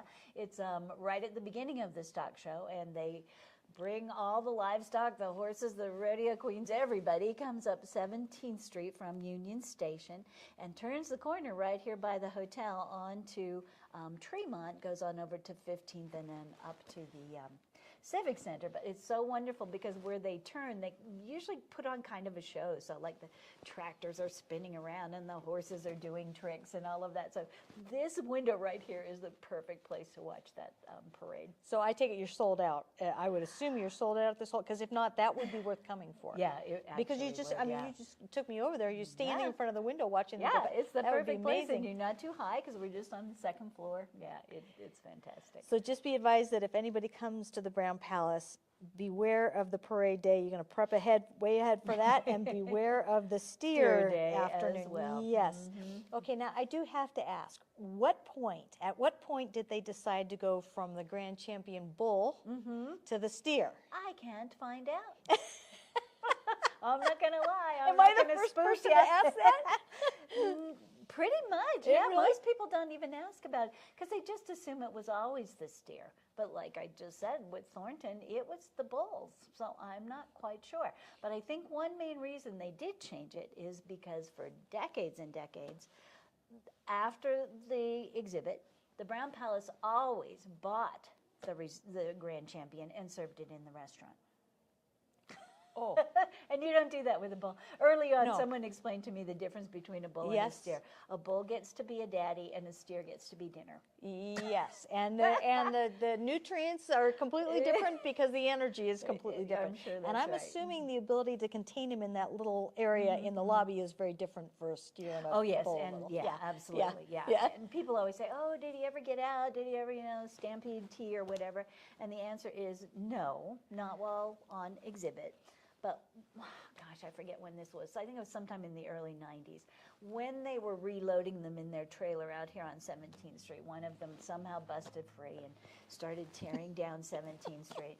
And according to my Colorado history mentor, who tends to exaggerate, the way they were able to recapture him was that the Grand Champion steer caught sight of his reflection in a plate glass window, and when he stopped to admire himself, they put the bag on him. I don't know if that's true or not, but it's a great story. So now I'm gonna also ask about that little barbecue moment that you talked about, or the Grand Champion steer. At that point, you would think it would be a little bit more realistic to have the steer be served, and yet this is not an inexpensive animal. Oh my gosh, no. It would be a really special banquet with very high prices. Yeah, Yes, I think definitely. I calculated that once because I think the article that I was reading, it was when Ames Construction had bought the steer, and I want to say something like $200,000 to $300,000. I mean, is that right? I mean, they're hundreds of thousands of dollars potentially. I thought. I need to pay more attention to that every year. Yes. But it's definitely around 200,000, if not Yes. a bit more. Yeah. And this is not going to be a bred animal. So this is just, I mean, does it go to charity? Is it just the flash and you say, I don't raised know that about animal? now that other people do it, but when Brown Palace bought it, it really was always served at a special banquet. And oh my gosh, this just went away a few years ago. It used to be at the end of the exhibit, all the chefs would come out in their chef's hat and chef jackets with knives and inspect him. It's like so grim. I'm glad they discontinued that. I am thinking that would be really hard to enjoy tea, knowing that at the end there's something else. It's not just going to be the cucumber on the plate, right? And here's the little 14-year-old 4-H'er who raised it from, a puppy. It's really sad. I'm glad they stopped that. I am too. Well, what an exciting tradition. So are you getting ready and you're going to have all the hullabaloo here tomorrow? Yeah, we are. And I usually, this floor is for VIP guests, and they have, food and all of that. And I usually come in here at some point and explain the history a little bit to the group, because I think you appreciate it more. I mean, it's wonderful to walk in, and it's a great spectacle and all that. But it's kind of nice to know how it got to be. What the heck why do we have these guys in the lobby? I think this is just like Denver. This is just like the stockyards at the Expo Center. This is all this. The history is what makes it rich. It really does. It puts this whole world of meaning behind it. Yeah. In a way that you really... like the hotel itself. When I Yes. do tours, I'm like, it's one thing to walk in and go, ooh, ah. But it's another to know how things got to be the way they are, and I think you just appreciate it more when you have that background. Yes, and that it doesn't matter where you come from, because my 17-year-old niece walked in and went, "Oh, this is the coolest place." And my dear friend that's with us here said, "Oh, my dad was an architect. I love buildings like this." It's richness and meaning as a parent to, no matter where you come from, whether this you have the is background just or not. a beautiful Yeah. place. Okay, Yeah. so anybody can come in. They can come into one of the I know you have a very casual restaurant, you have a not so casual restaurant, there's tea in the afternoon, and you can just walk about There's the a lobby. Ship Tavern. Yeah. Okay, yeah, beautiful. So anybody absolutely. can come and enjoy this place. Absolutely, Oh, yeah. We do wonderful. kind of ask them not to go up to the guest room floors, you know, just That's to probably not good. be disruptive. Yeah, that was the cowboy 1950s era, right? Yeah, exactly. When they rode Longhorns up the staircase. Well, thank you so much. This has been absolutely delightful. You're welcome. I'm glad Yes. I really appreciate you including this because I think a lot of people will find it a fun history. My dad would have just been tickled to death Over knowing the that we were moon. here. You would have been over the moon. So thank you so fun. much. You are very welcome. All right.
Ringo, do you know what time it is? Yeah, it's showtime. And I hope you prepared yourself mentally as well as physically. What do you think, Ringo? Are you ready to go to work? All right, over here. When you're ready to go to work, you know what I need? I need you to sit down and face the audience. What do you think? Okay. And it wouldn't hurt if you smile a little bit, okay? You think you can do that? Okay. All right. Here we go. You ready?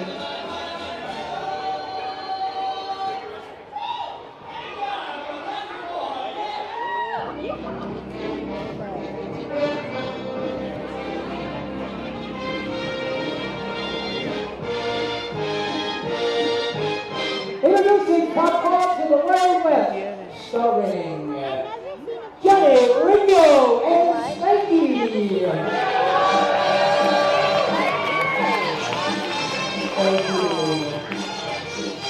Thank you guys for coming out to the National Western Stock Show. It's great to see you here, and I hope you're having as much fun as we are.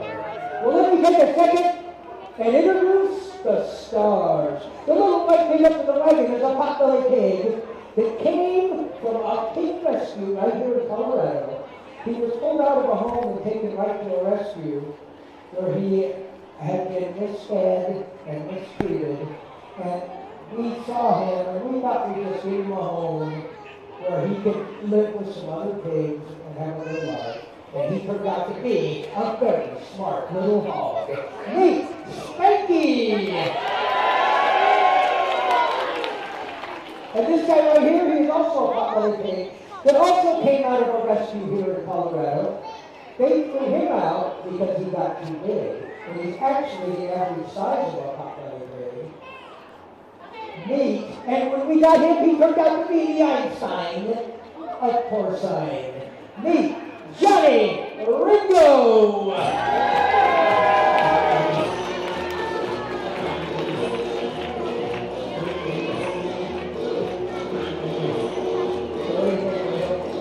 Are you ready to go to work? All right, Ringo. Oh, that's right. Before we get started, there's a lot of nice folks out here, so why don't we give them a big wave, Paula, please? Can you give them a big wave, Paula? Thank you, Ringo. Well, I know it's very few people laid back. Are you guys embarrassed to be seen waiting for a pig? Do you know what would make Ringo feel more welcome? If everybody waved and said, "Hi, Ringo!" Hi, Ringo. Yes, thank you, Ringo. The other day I was watching an officer tricks, and Ringo came running up to me. You know what he said? Said, "Hey, that's no big deal. If a dog can do a trick, certainly a pig can." So should we put Ringo to the test to see if he really can do all the tricks a dog can do? Well, Ringo, you heard it. Yeah, you heard it. Okay, let's see what you can do. We're going to start out with a very difficult trick for a pig. Ringo, you think you can sit up? Thank you, Ringo. Ringo, can you lay down? Thank you, Ringo. Now, the next trick has a lot of grammar involved in it, so you're going to have to give it a second. Ringo, do you think that you can play dead? All right, play dead. Bang.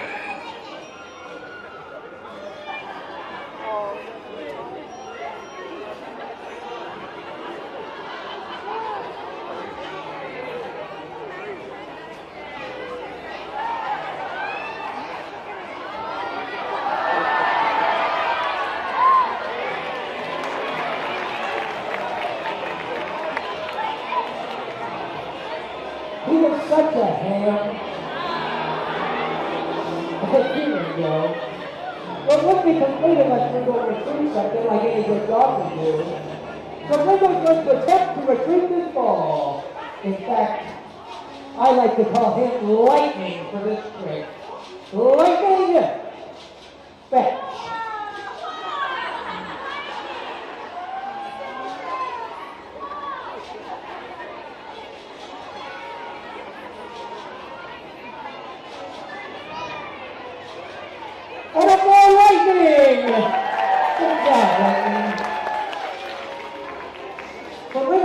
strip. He's going to start to do a figure eight between my legs. Rainbow, do you think that you can do a figure eight? Okay, let's try it.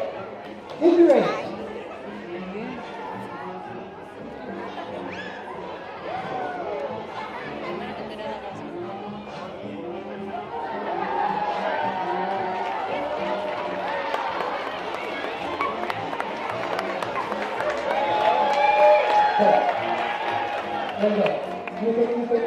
You can stop anytime now. Okay, good boy, Ringo. Okay. Okay, good.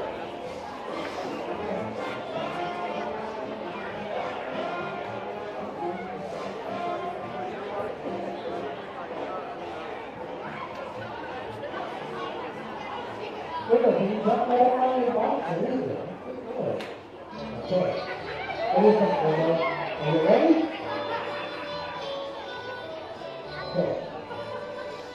Where's your favorite place?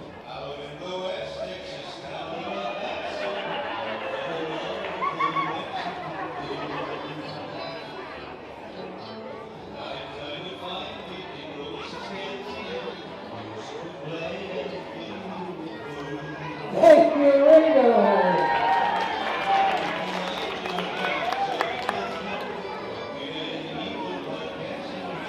Hey, Ringo. You want to take a quick break and let Sandy come out and do some stuff? All right, Sandy, yes. I know. You can wait. All right, come on. Come on.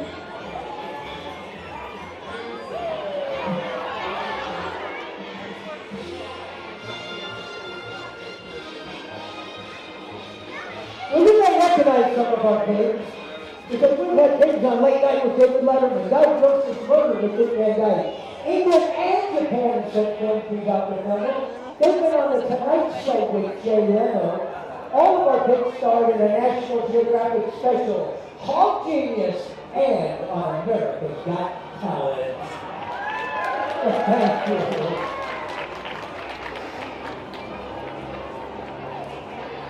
Well, because our kids are so talented and so famous, now they get their own fan mail.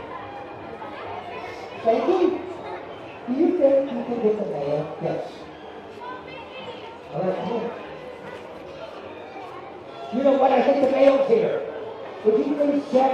And if it is, do you think you could put the flag down?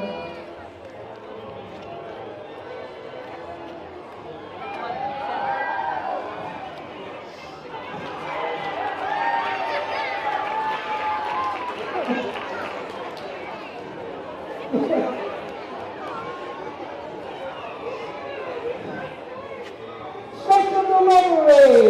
Thank you!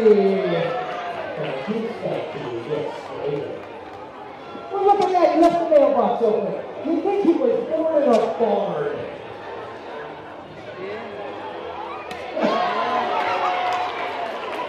That's right. Barns are for horses. Well, now, Spanky's going to attempt his most difficult trick of all. In fact, this trick is so difficult, I like to call him Super Hog.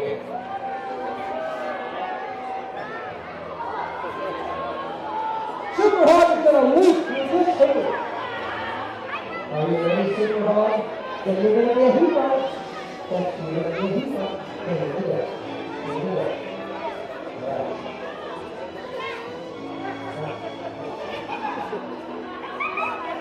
I think I see what the problem is. He doesn't have a lot of room to build up momentum. But I have an idea, Frankie. What if you were to wind up? Yeah, I bet you can do it. All right, wind up. Just a little faster. All right.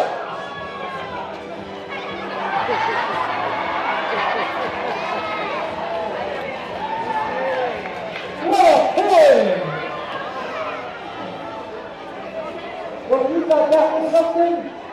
This time, Super Hog is going to leap over the hoop. Are you ready? You think you can do it? Super Hog? I think there's a lot of doubters out there. Super Hog! Over the hill!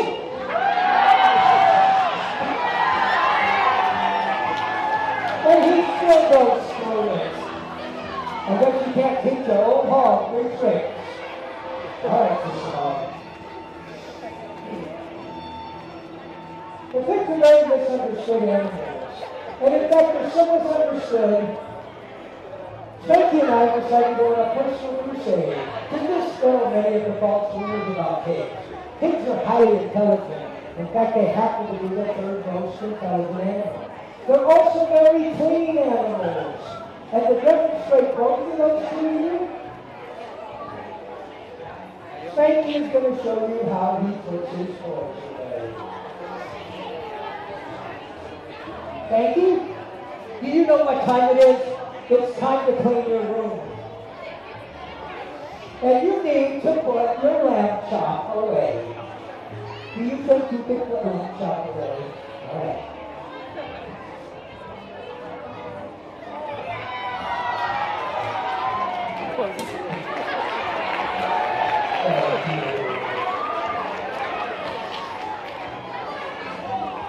And since Spanky has been such a good boy, always putting his toys away, I want him a very special gift. Let me see if I remember it. Let me check. Oh, there it is. That's what I got it. I got him a very old baby shark. Spanky is such a good boy. Look what I have for you. Here's what it is. That's it. All right. All right. Come on, baby. Thank you.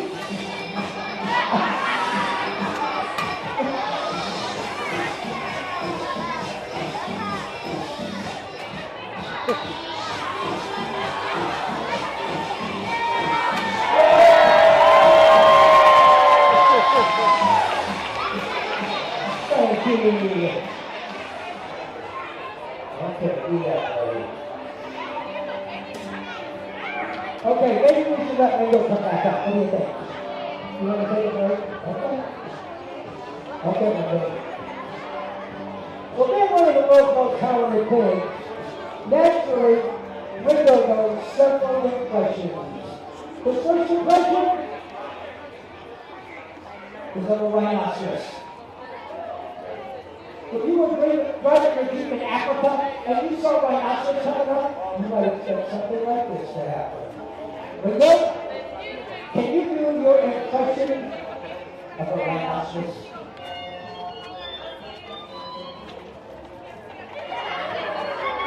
Thank you, Ringo. His next impression is of a spy.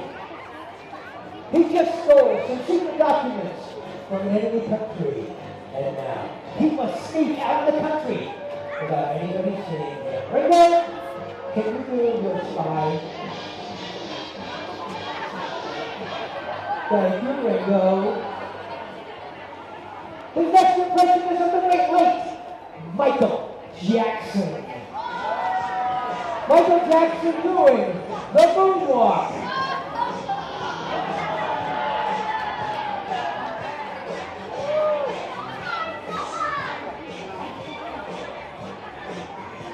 Thank you, Ringo.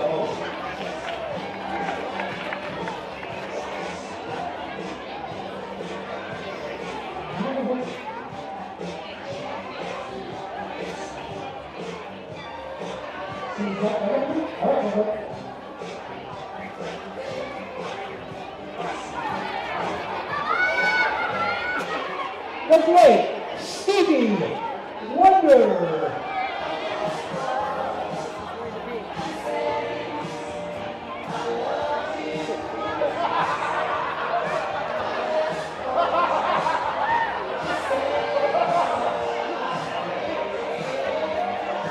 Thank you, Ringo.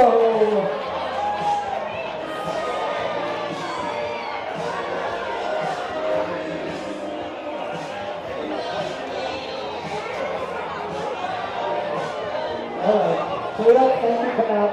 Yeah, good. All right, come on.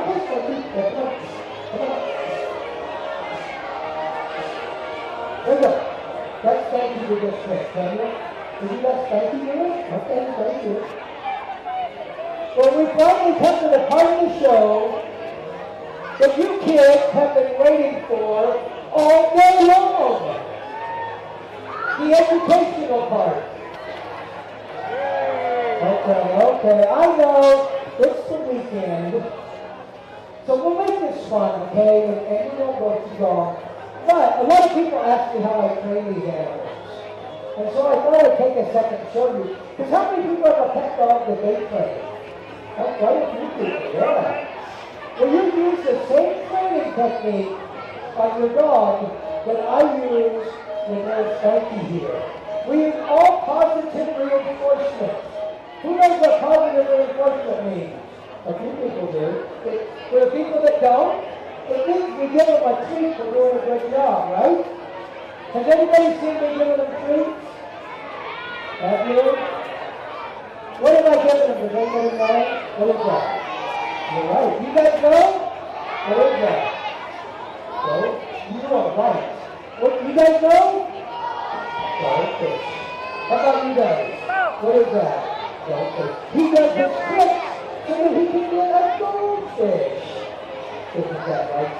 But if the trick is really hard, or he gets afraid of something, we have to get out his favorite treat of all. In fact, he gets too excited, so I have to keep it over there. Does anybody know what his favorite treat is? How do you know that?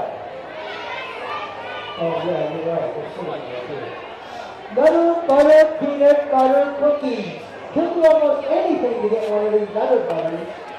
Let me show you how much he likes this nutter butter. Thank you. That helps you. Oh, look at it. Oh, you love those things.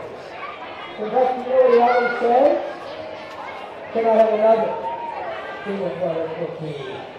Okay, thank you. Now you have fruits. So we give you an interest, something that's really easy. I found this cardboard tube, and I think it'd be really easy to teach him to walk through this tube. But I don't teach him the whole trick at once. I break it into little pieces and help him learn. So what I'm going to do is I'm going to bring him up to the tube and make sure that he is not afraid of it. And I'm going to tell him he's going to give him a treat. Then I'm going to get him to put his snout through it and give him a treat. Then we'll get him to put his foot through it, and I'll bet he'll walk right through. Okay, are you guys ready? Okay, let's see if we can get him to do this. Thank you. Are you ready to learn in a second? I got both this right here. Then you can start, can't you? Okay, come on here. Good. Closer. Good. Okay. Right here. Okay, good. Now we're going to get him to put his snout through there. Thank you. Come on. Thank you. You gotta try. Come on. Thank you. You need to smell it? You taste it. Okay, it's good. Now put your snout through it. Come on, come on. Quick. It's cardboard. It's not manufactured. It won't hurt you. Thank you. Come on, you gotta try. Come on. Does anybody have any idea what we should do? We won't do it. Can we try another way? Peanut butter cookie? Okay. Thank you. I'm going to get a butter butter, and I need you to wait right here. If you wait right here, I'm going to get a butter butter. And then we'll see if we'll try a lot harder to get your butter butter. Because he loves the butter butter treat. Hey! I asked you to wait over there, remember? Come on. Okay. Okay, come back here. What happened? He jumped out, right? He doesn't know how. He doesn't know how. Come on, get over here, Frankie. He doesn't know how. What? I'll show you. He does not know how. What? He doesn't know how. Okay, Frankie, are you ready? Okay, I got it too. Ready? Thank you. Frankie, you gotta try. Oh, come on. Okay. I'm gonna give you the butter. This time you listen to me. Thank you. You wait here, okay? You wait right there. And then I'm gonna give him another butter. And then we're gonna see if it's not a lot harder. Because you know, hey! Who might ask you to wait over there? Come on. Get over there and wait. Come on. What? He doesn't know how to do it. He doesn't know how. They are put down like that and he can't even do it. Even if he's ready to do it.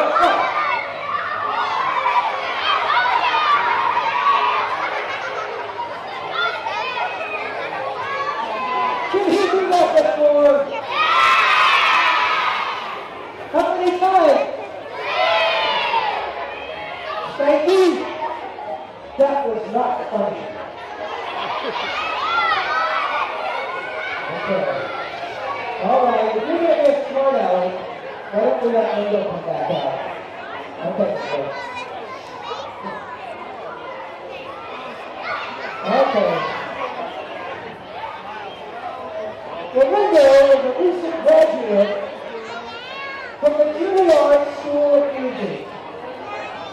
And this is the instrument he mastered. What do you think, Ringo? Could you show something on your harpsichord for us? This is his harpsichord.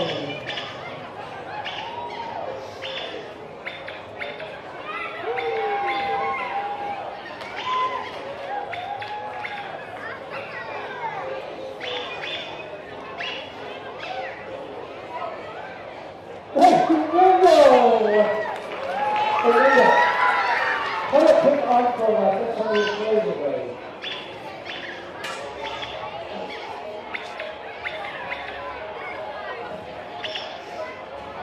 Thank you, Ringo. All right.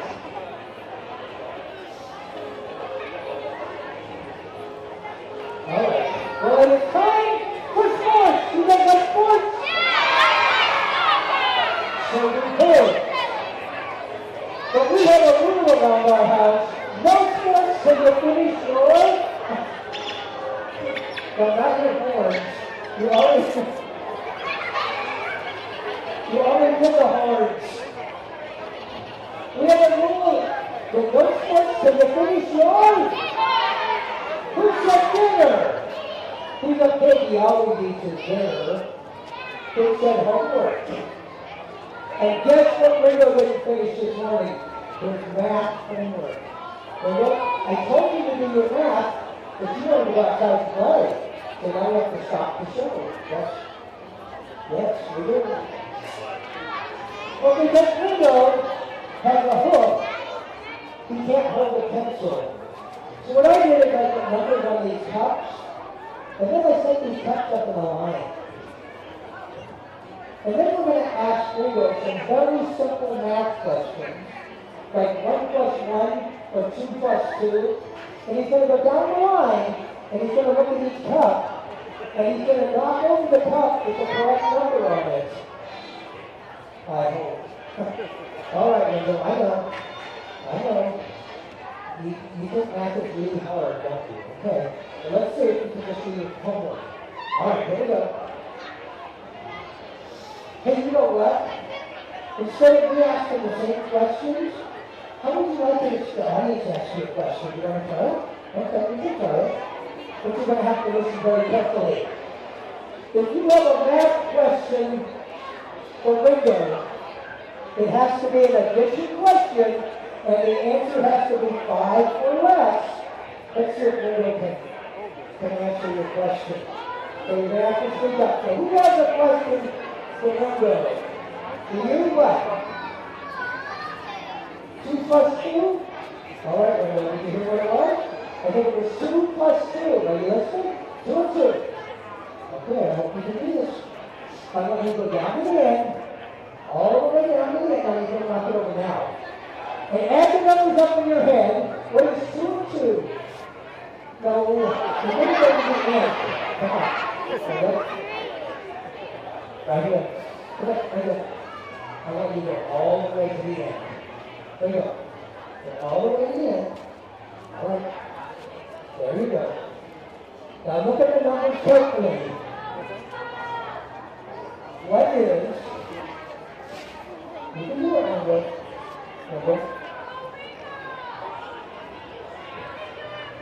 What is 2 plus 2? There you go. Now you're starting to think a little bit. Finally you're starting to think. Okay, should we try another one? Let's see if we can do another question. Okay, who has another question for Ringo? Something that Ringo might want to try. Okay. You have a question, what? 3 plus 2? What's 3 plus 3 equal?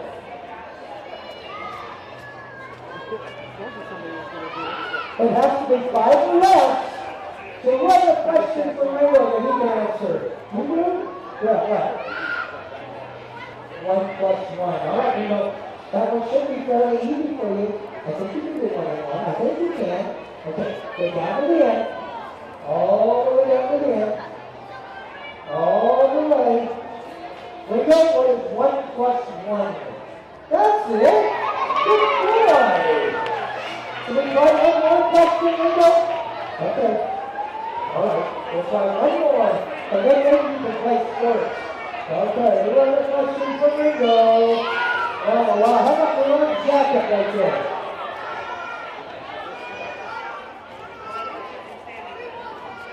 Three plus one? 3 and 1, Ringo. 3 plus 1. Okay, let's see if we can do it. All right, we're down to the end. Last year, Ringo didn't do his homework, and he ended up in summer school. So let's see if Ringo can do 3 plus 1. Well, you can't just talk over like that, huh? Okay.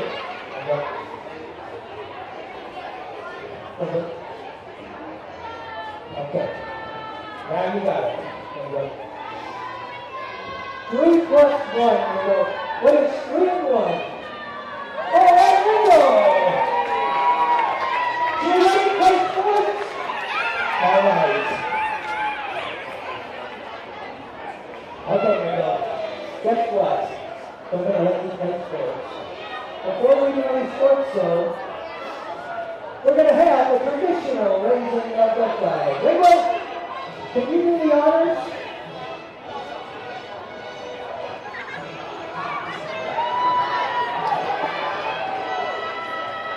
Thank you. Let the game begin.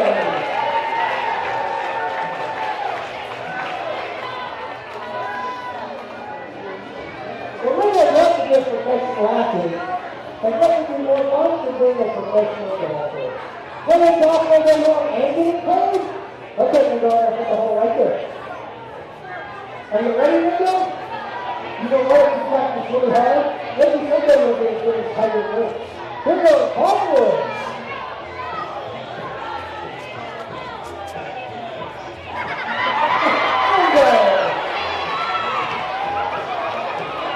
I don't think that's the way the game is played. But that's cheating.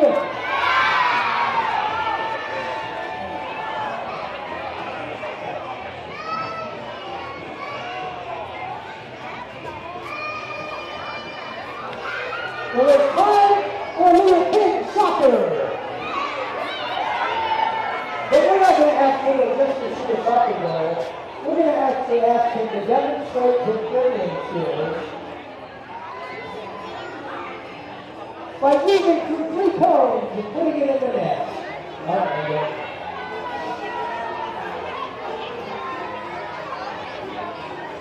I want to see your best move. I want to see you moving it out of these cones and put it in the net.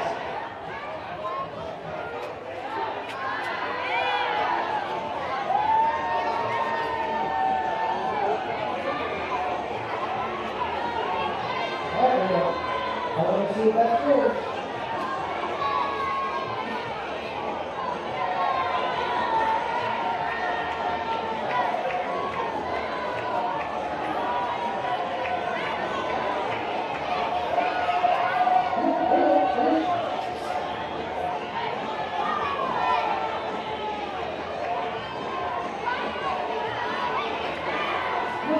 You got it.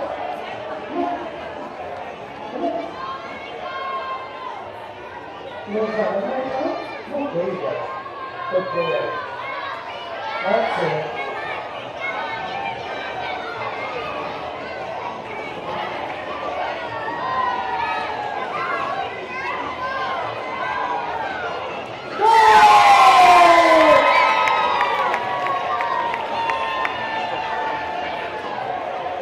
I think it's great to try so we can speed.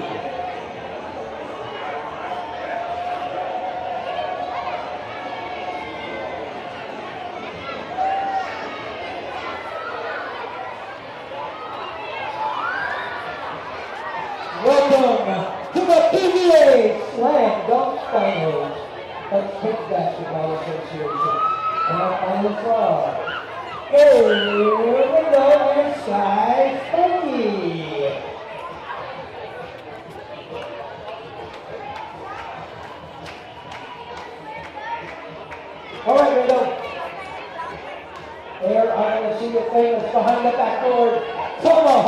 slam dunk. All the way behind the backboard.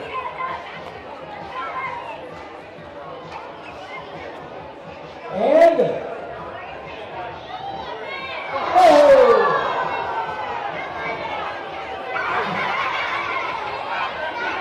you can do it.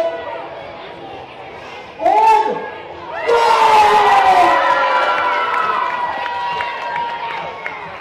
and now for Sky. Are you ready, Sky?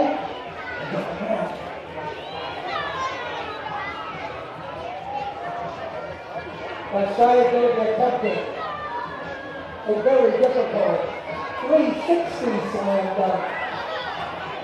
Sky, can you do a 360? And don't forget to dribble. All the way around and dribble, dribble.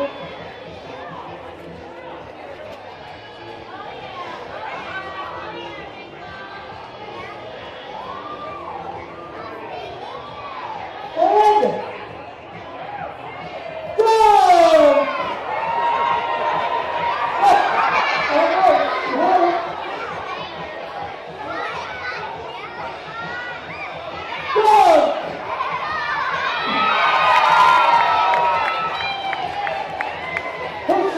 Kids can't jump. Okay, Sandy, no, not yet. Okay, no, not yet. Okay. Patience. So Sandy's working on a new trick, and he's trying to get comfortable doing it. So if we can have a second, we're going to see if we can do that right now. Sandy, do you remember this? I walk and you move. Remember? Okay, here we go. I'm going to help you. Thank you. Thank you. No, not that trick. This trick. We're doing a different one. Come on.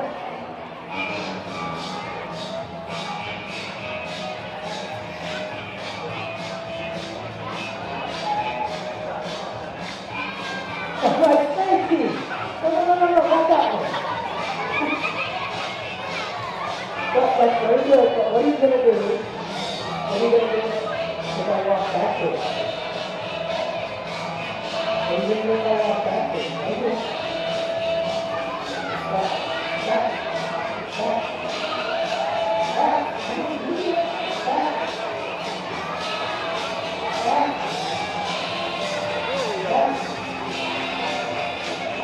Okay, thank you. Okay.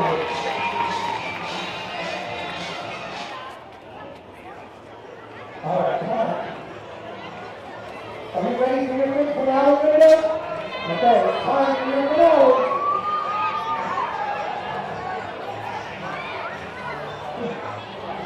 Okay, before we do your finale, you know that, let's do that thing when you bring out a volunteer, okay? Because our next trick, we're going to need a volunteer for the audience. But, well, hang on, before you volunteer, you have to come out here and work with this great big hall right here, and you have to know how to ride a skateboard. Oh wow, so many people. Do you know how? Come out here. Okay, you think you're ready? You think you're ready? Okay, jump up on that skateboard.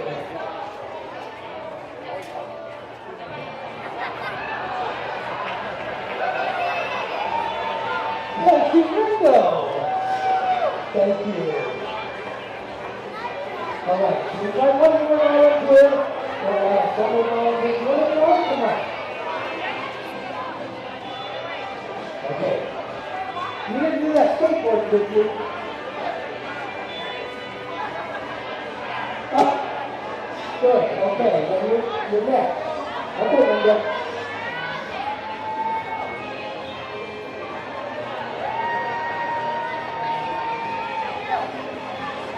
All right, good job. You can cut it before you go. Thank you. All right, Ringo. Okay.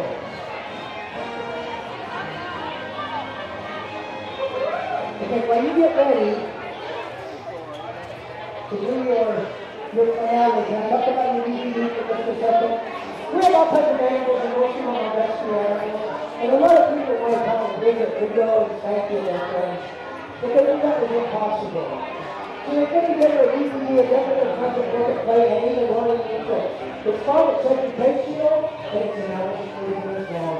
We have all of our animals in it. We have a fight for a horse, but we still have a harness up and full outside of the forest.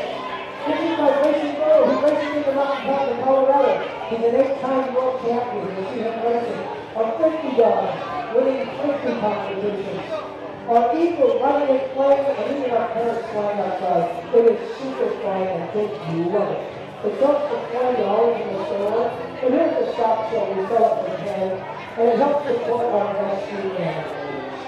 All right, you'll have those after me, guys. But right now, it's time to do the big finale. We had some fun with Spanky, trying to jump through the hoop. Now it's time to show you what athletes these kids really are. Ringo's going to take a running start. And he's going to leap over that jump, and he's going to put it by 4 inches. Are you ready, Ringo? Are you guys ready? Here we go! Ringo, jump! Jump! Jump! Ringo, you know you're supposed to go over that jump. You got it. Jump! Jump! I think he's too tired. We should have asked him to push all those people on the skateboard. But you should see when he does it. He can practically fly over the jump. Ringo! You want to say it one more time? It doesn't sound like it. One more time! One more time, Ringo! Ringo! All right, Ringo. Oh, I know, you're going to fly, don't you? Okay, come on, you can fly.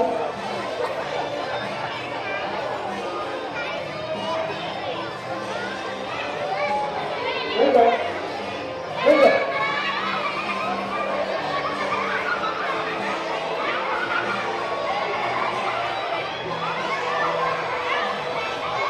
Ringo.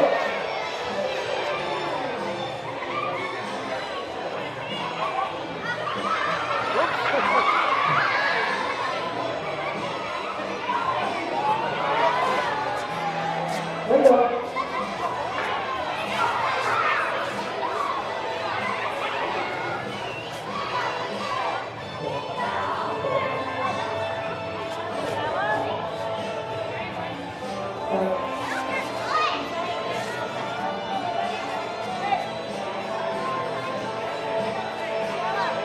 I know it's funny, you want to be quiet, so here we go. Are you ready? Okay. Here we go. You're going to get hit, though. Jump, jump, jump, jump, jump, jump, jump, jump. Thank you. If you come out here, you can't go around the jump. Do not go around the jump. Okay, you got it. Do not go around it.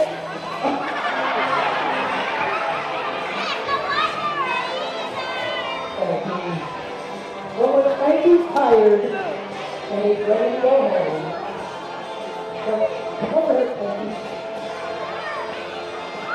He packs his bags and he gets ready to go home.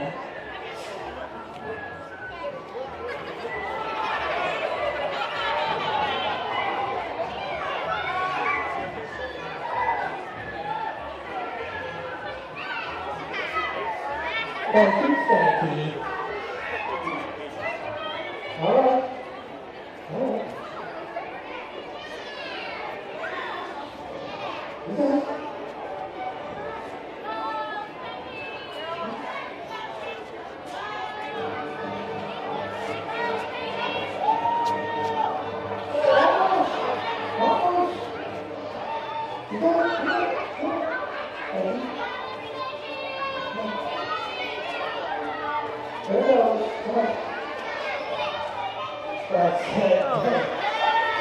Thank you, Peggy Bow. Thank you guys for coming to the National Wrestling Stock Show. Thank you guys. And enjoy the rest of the stock show. And God bless. So thank you guys for coming to the audience. When I'm going to come in the audience, you can tell if you guys have to say that or have it ready to come out. Thank you.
Okay, hi. Hi, how are you doing? It's good to see you again. Yes, again.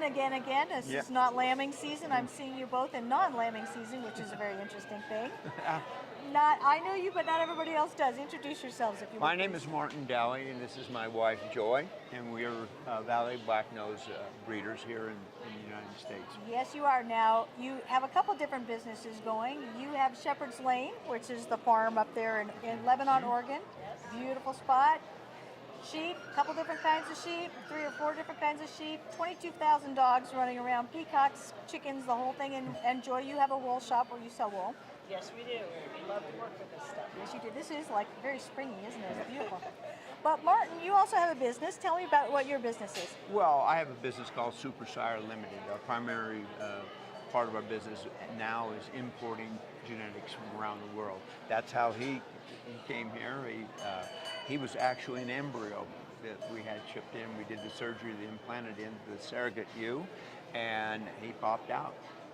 Popped out. That sounds so clean compared to what I know it was like, because I've actually been there for that whole process. But this is the reason I had hoped to talk to you about this specifically. Outside of just the valet, you have become somewhat of an expert of bringing these animals in. I mean, you and I talked about you bringing the Gotlands in before. Yeah. Yep. And explain why people cannot necessarily always bring sheep into the United States these days, physically. Right. Well, it's USDA, Department of Agriculture, it's responsibility to prevent diseases being brought into the United States. So that's the primary reason. A lot of countries don't have the protocol as high as our standards here in the United States, and therefore it makes it very difficult or almost impossible to import genetic material from those countries. Yeah, and this is a very realistic thing because we have scrapie, they had mad cow in England. I mean, now that we are kind of aware of transmission of diseases with COVID and with avian flu and all those things going around, but for agriculture, it's life and death for your business if you have a disease sometimes. Right. It's a dramatic economic loss for the people, and that's why we and the USA are so keen on keeping the U.S. flock free of these various diseases. Okay, so there are certain places where you can import live animals, correct? Where would you go for live sheep? Well, right now, as a standard art for live animals, there's only 2 countries in the world. That's both Australia and New Zealand. Somebody did a deal there somehow, right? No, I'm kidding. No, that's the big sheep area, right? Those 2 countries are not have not had any cases of scabies. They're a scrapie-free country. So that opens the door wider to get into it. There's other blood tests that have to be taken before those animals are eligible to come in here.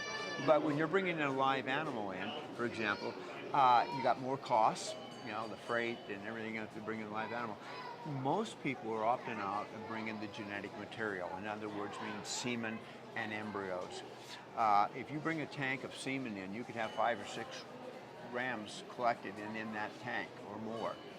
But when you bring in a live animal, you're only bringing one animal. And then there's quarantine, right? They have to make it through that too, yeah, there's right? 30 days quarantine here in the United States. There's a lot of additional expenses. Plus, you're not getting the diversity in your genetics in your flock where you could bring in, 5, 6 rams, semen from them, and you don't come into the problem with inbreeding. Yeah, so quarantine is a great thing, but it is expensive whether you're bringing in an Irish draft straight from Ireland or you're bringing in a sheep from New Zealand or it is a really, really important thing, but it is prohibitive in terms of new genetics in this country. So you have 2 workarounds. One is the semen. Yes. And now, in the last, tell me how many years, is embryo transfer. So tell me about both of those. Okay. Well, at first we only had a protocol. USDA only offered a protocol for semen. And so that was our avenue of getting these animals. Now, when you don't have the females with it, then you have to go into what we call an upgrading program, which you take semen from a ram, artificially inseminate a domestic ewe, and then the progeny resulting from that mating would be an F1 or a 50%. Once you have the F1s here, especially the ewes, then when she hit puberty, you would then artificially inseminate her with semen from 100%, in our case here, a Valley Blacknose ram. Then you have a 75% progeny. She gives birth to a lamb progeny. Then that's 75. Once again, we just repeat that same process with a different ram, breeding that progeny. And so at that stage, we got the 75 being bred with 100% ram, the resulting progeny, 87.5.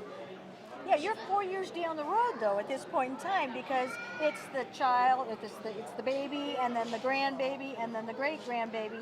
So just to get up to close to 100%, you're talking what, 5 years? More than that. And assuming everything goes right and the animal lives, right? Right. Yeah, and assuming your genetics are what you want them to be, and the conformation is correct, because this is the same as anything, right? So this is no small thing to use semen to bring another breed in, right? Right. It's but fortunately, the USDA and the New Zealand government did get a protocol that provided the opportunity to bring in embryos. So that's 100% embryo. And you bring it in, they cryopreserve it, and then it comes into this country, and then we implant it in a ewe, and that progeny is a 100%. Okay, so it's not just something that any farmer on the farm might do like they can do with AI to some extent, correct? I mean, it's a little more complex to do embryo transfer. Right, it's a lot more complex. I mean, Yes. the hormone therapy period is a longer, extended one. Your success rate is less, and embryos are not cheap. Yeah, well, you both are very much aware of that, because this is not your first sheepio. This is not your first rodeo with this. And so if you do want to do this, you have to, that tank is your whole life and your whole season and your whole breeding program, no matter what it pulls in. But with embryo transfer, that tank is your universe, right? Well, that tank is a lot more expensive. We imported a tank last year, the year before last, and we had $300,000 of embryos, New Zealand embryos in there. In one tank? In one tank, yeah. And you talk about being nervous. Yeah, well, it's not, you look at the Southwest Airlines thing that happened recently, everybody freaked out, but it happens to all the airlines. It's not just does the tank get here because it's frozen. It's I have been getting my entire flock ready for this moment with hormones and feed and everything else. I've been doing that for months to prepare myself for the little window where the tank comes in, right? Right, and you're highly selective of those surrogate ewes. We look at her lambing record for the last 3 or 4 years. If she's lambing in the first 18 days of the breeding season, that tells me that she has high fertility. We also look at what her success rate of raising that lamb. And she might have triplets and she loses them all. But if she can successfully raise a set of twins, for 2 years in a row, she's an ideal candidate as far as we're concerned as being a recipient. We're also, when we're picking those recipient ewes, we're looking at some of the history of those animals as a breed as a whole. In other words, the Gotlands, we use Gotlands. The Gotlands are very good mothers, excellent mothers. They're very calm, like the Valley Black Nose is, and they have a great lactation. It's not just because they're so gorgeous, because that's why I like them. Yeah. No, I'm kidding. They're beautiful little sheep, but they are good mothers, because that's the one the Vikings brought over, right? The Vikings carried them around, and they're pretty sturdy, and they're good moms, and they Well, up and running. actually, if you're saying about the Gotlands, on the island of Gotland, that's where they were, and they were descendants from the Viking sheep, but they've highly selected those, and they're just, unbelievable difference in the first animals they started working with to what they've got now. So the personality is important too when you have a recip ewe, because that's the animal that's going to take care of that very expensive tank. Yes, correct? and we like to select a ewe that is very calm, because when an animal gets nervous, the hormone oxytocin affects the milk letdown. So we want a ewe that's just very comfortable and easy to work with. Okay, so I know we've got a crowd here, and this is not unusual when you bring these guys out, because this is a very striking animal, cutest sheep in the world, all the rest of that kind of thing. There's very definitely a reason why these are so popular. How many, are we in the hundreds or thousands with the number of Valley Black Nose in this country right now? Oh, you're about 400, I'd say. About 400. Yeah. I mean, that's a very small number for a breed. Yeah. Well, it is, but what the we'd be very concerned if that was our set number, Yes. and we'd start getting inbreeding. Yes. But since we're bringing in new sires all the time, we're keeping that inbreeding coefficient down. And what happens when you get a high coefficient of variation, or inbreeding, there's some of the traits start to not show up as well as you'd like to do them. The hardiness of the animal, the fertility of the animal, and the feed efficiency of the animal drop considerably. Yes. So it's very important not to do inbreeding. Well, and genetics are a funny thing. So you can have an animal. This little guy over here is really cute. He looks very much like a valet, but he's 87 and a half? 81. 81? 87.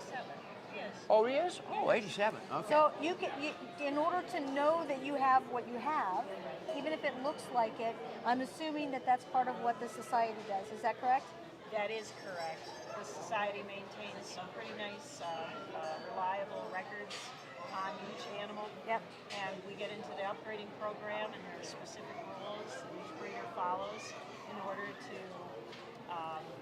continue on up that ladder and one day achieve the American purebred. Yeah, fantastic. Yeah, that's what we really like to do is know the known parentage of these animals. So the lambs are DNA tested.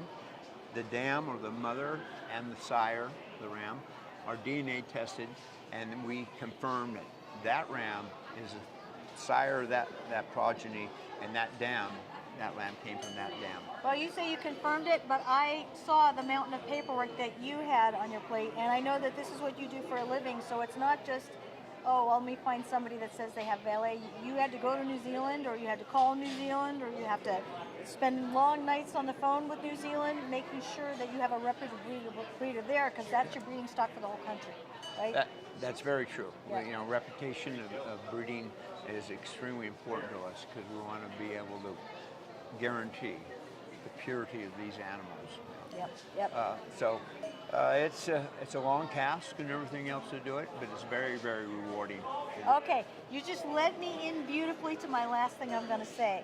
We are tentatively planning something where in July we might head overseas with you both, because you're going to go on another adventure. Part of what your company does is to go and find new genetics for people that want to get a little closer to, maybe inject a new genetic into their line here in the country, right? Yes. Actually, even before we go to Europe to look at them, about 2 weeks from now, we're going to be in Sweden.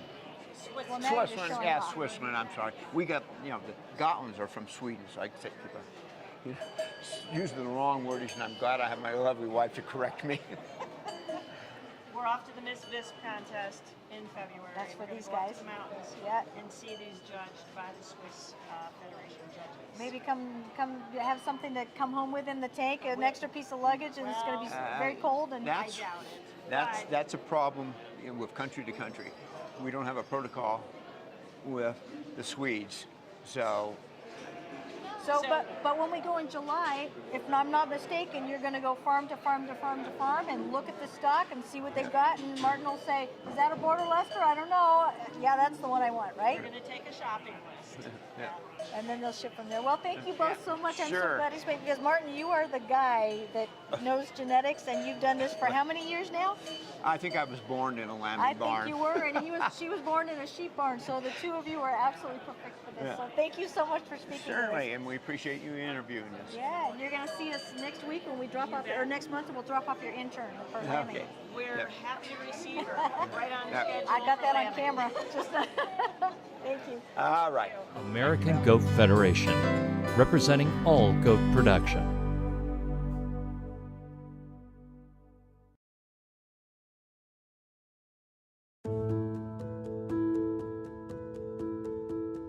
This week is our much anticipated launch for the RE Synergy Foundation, and we chose the National Western Stock Show in Denver, Colorado as our inaugural event. Denver has been a central meeting point for many peoples, cultures, and animals in its history, and has turned into a place that its founders never imagined.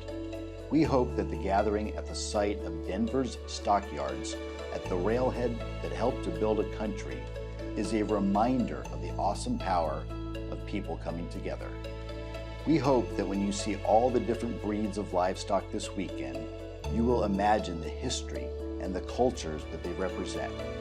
We've partnered with the media production company Backyard Green Films, and we've helped to sponsor their live stream. So anyone around the world can be a part of this event by following along on the broadcast. And for this event, we've also partnered with a small group of organizations who are doing their part to represent the richness of life on this earth for all of us. We hope you follow us and them on social media and tell others about their work. That helps more than you might know. That's synergy, after all. A high tide lifts all boats, so all are elevated. We're the RE Synergy Foundation. We hope you join us in making 1 + 1 so much more than just a simple sum.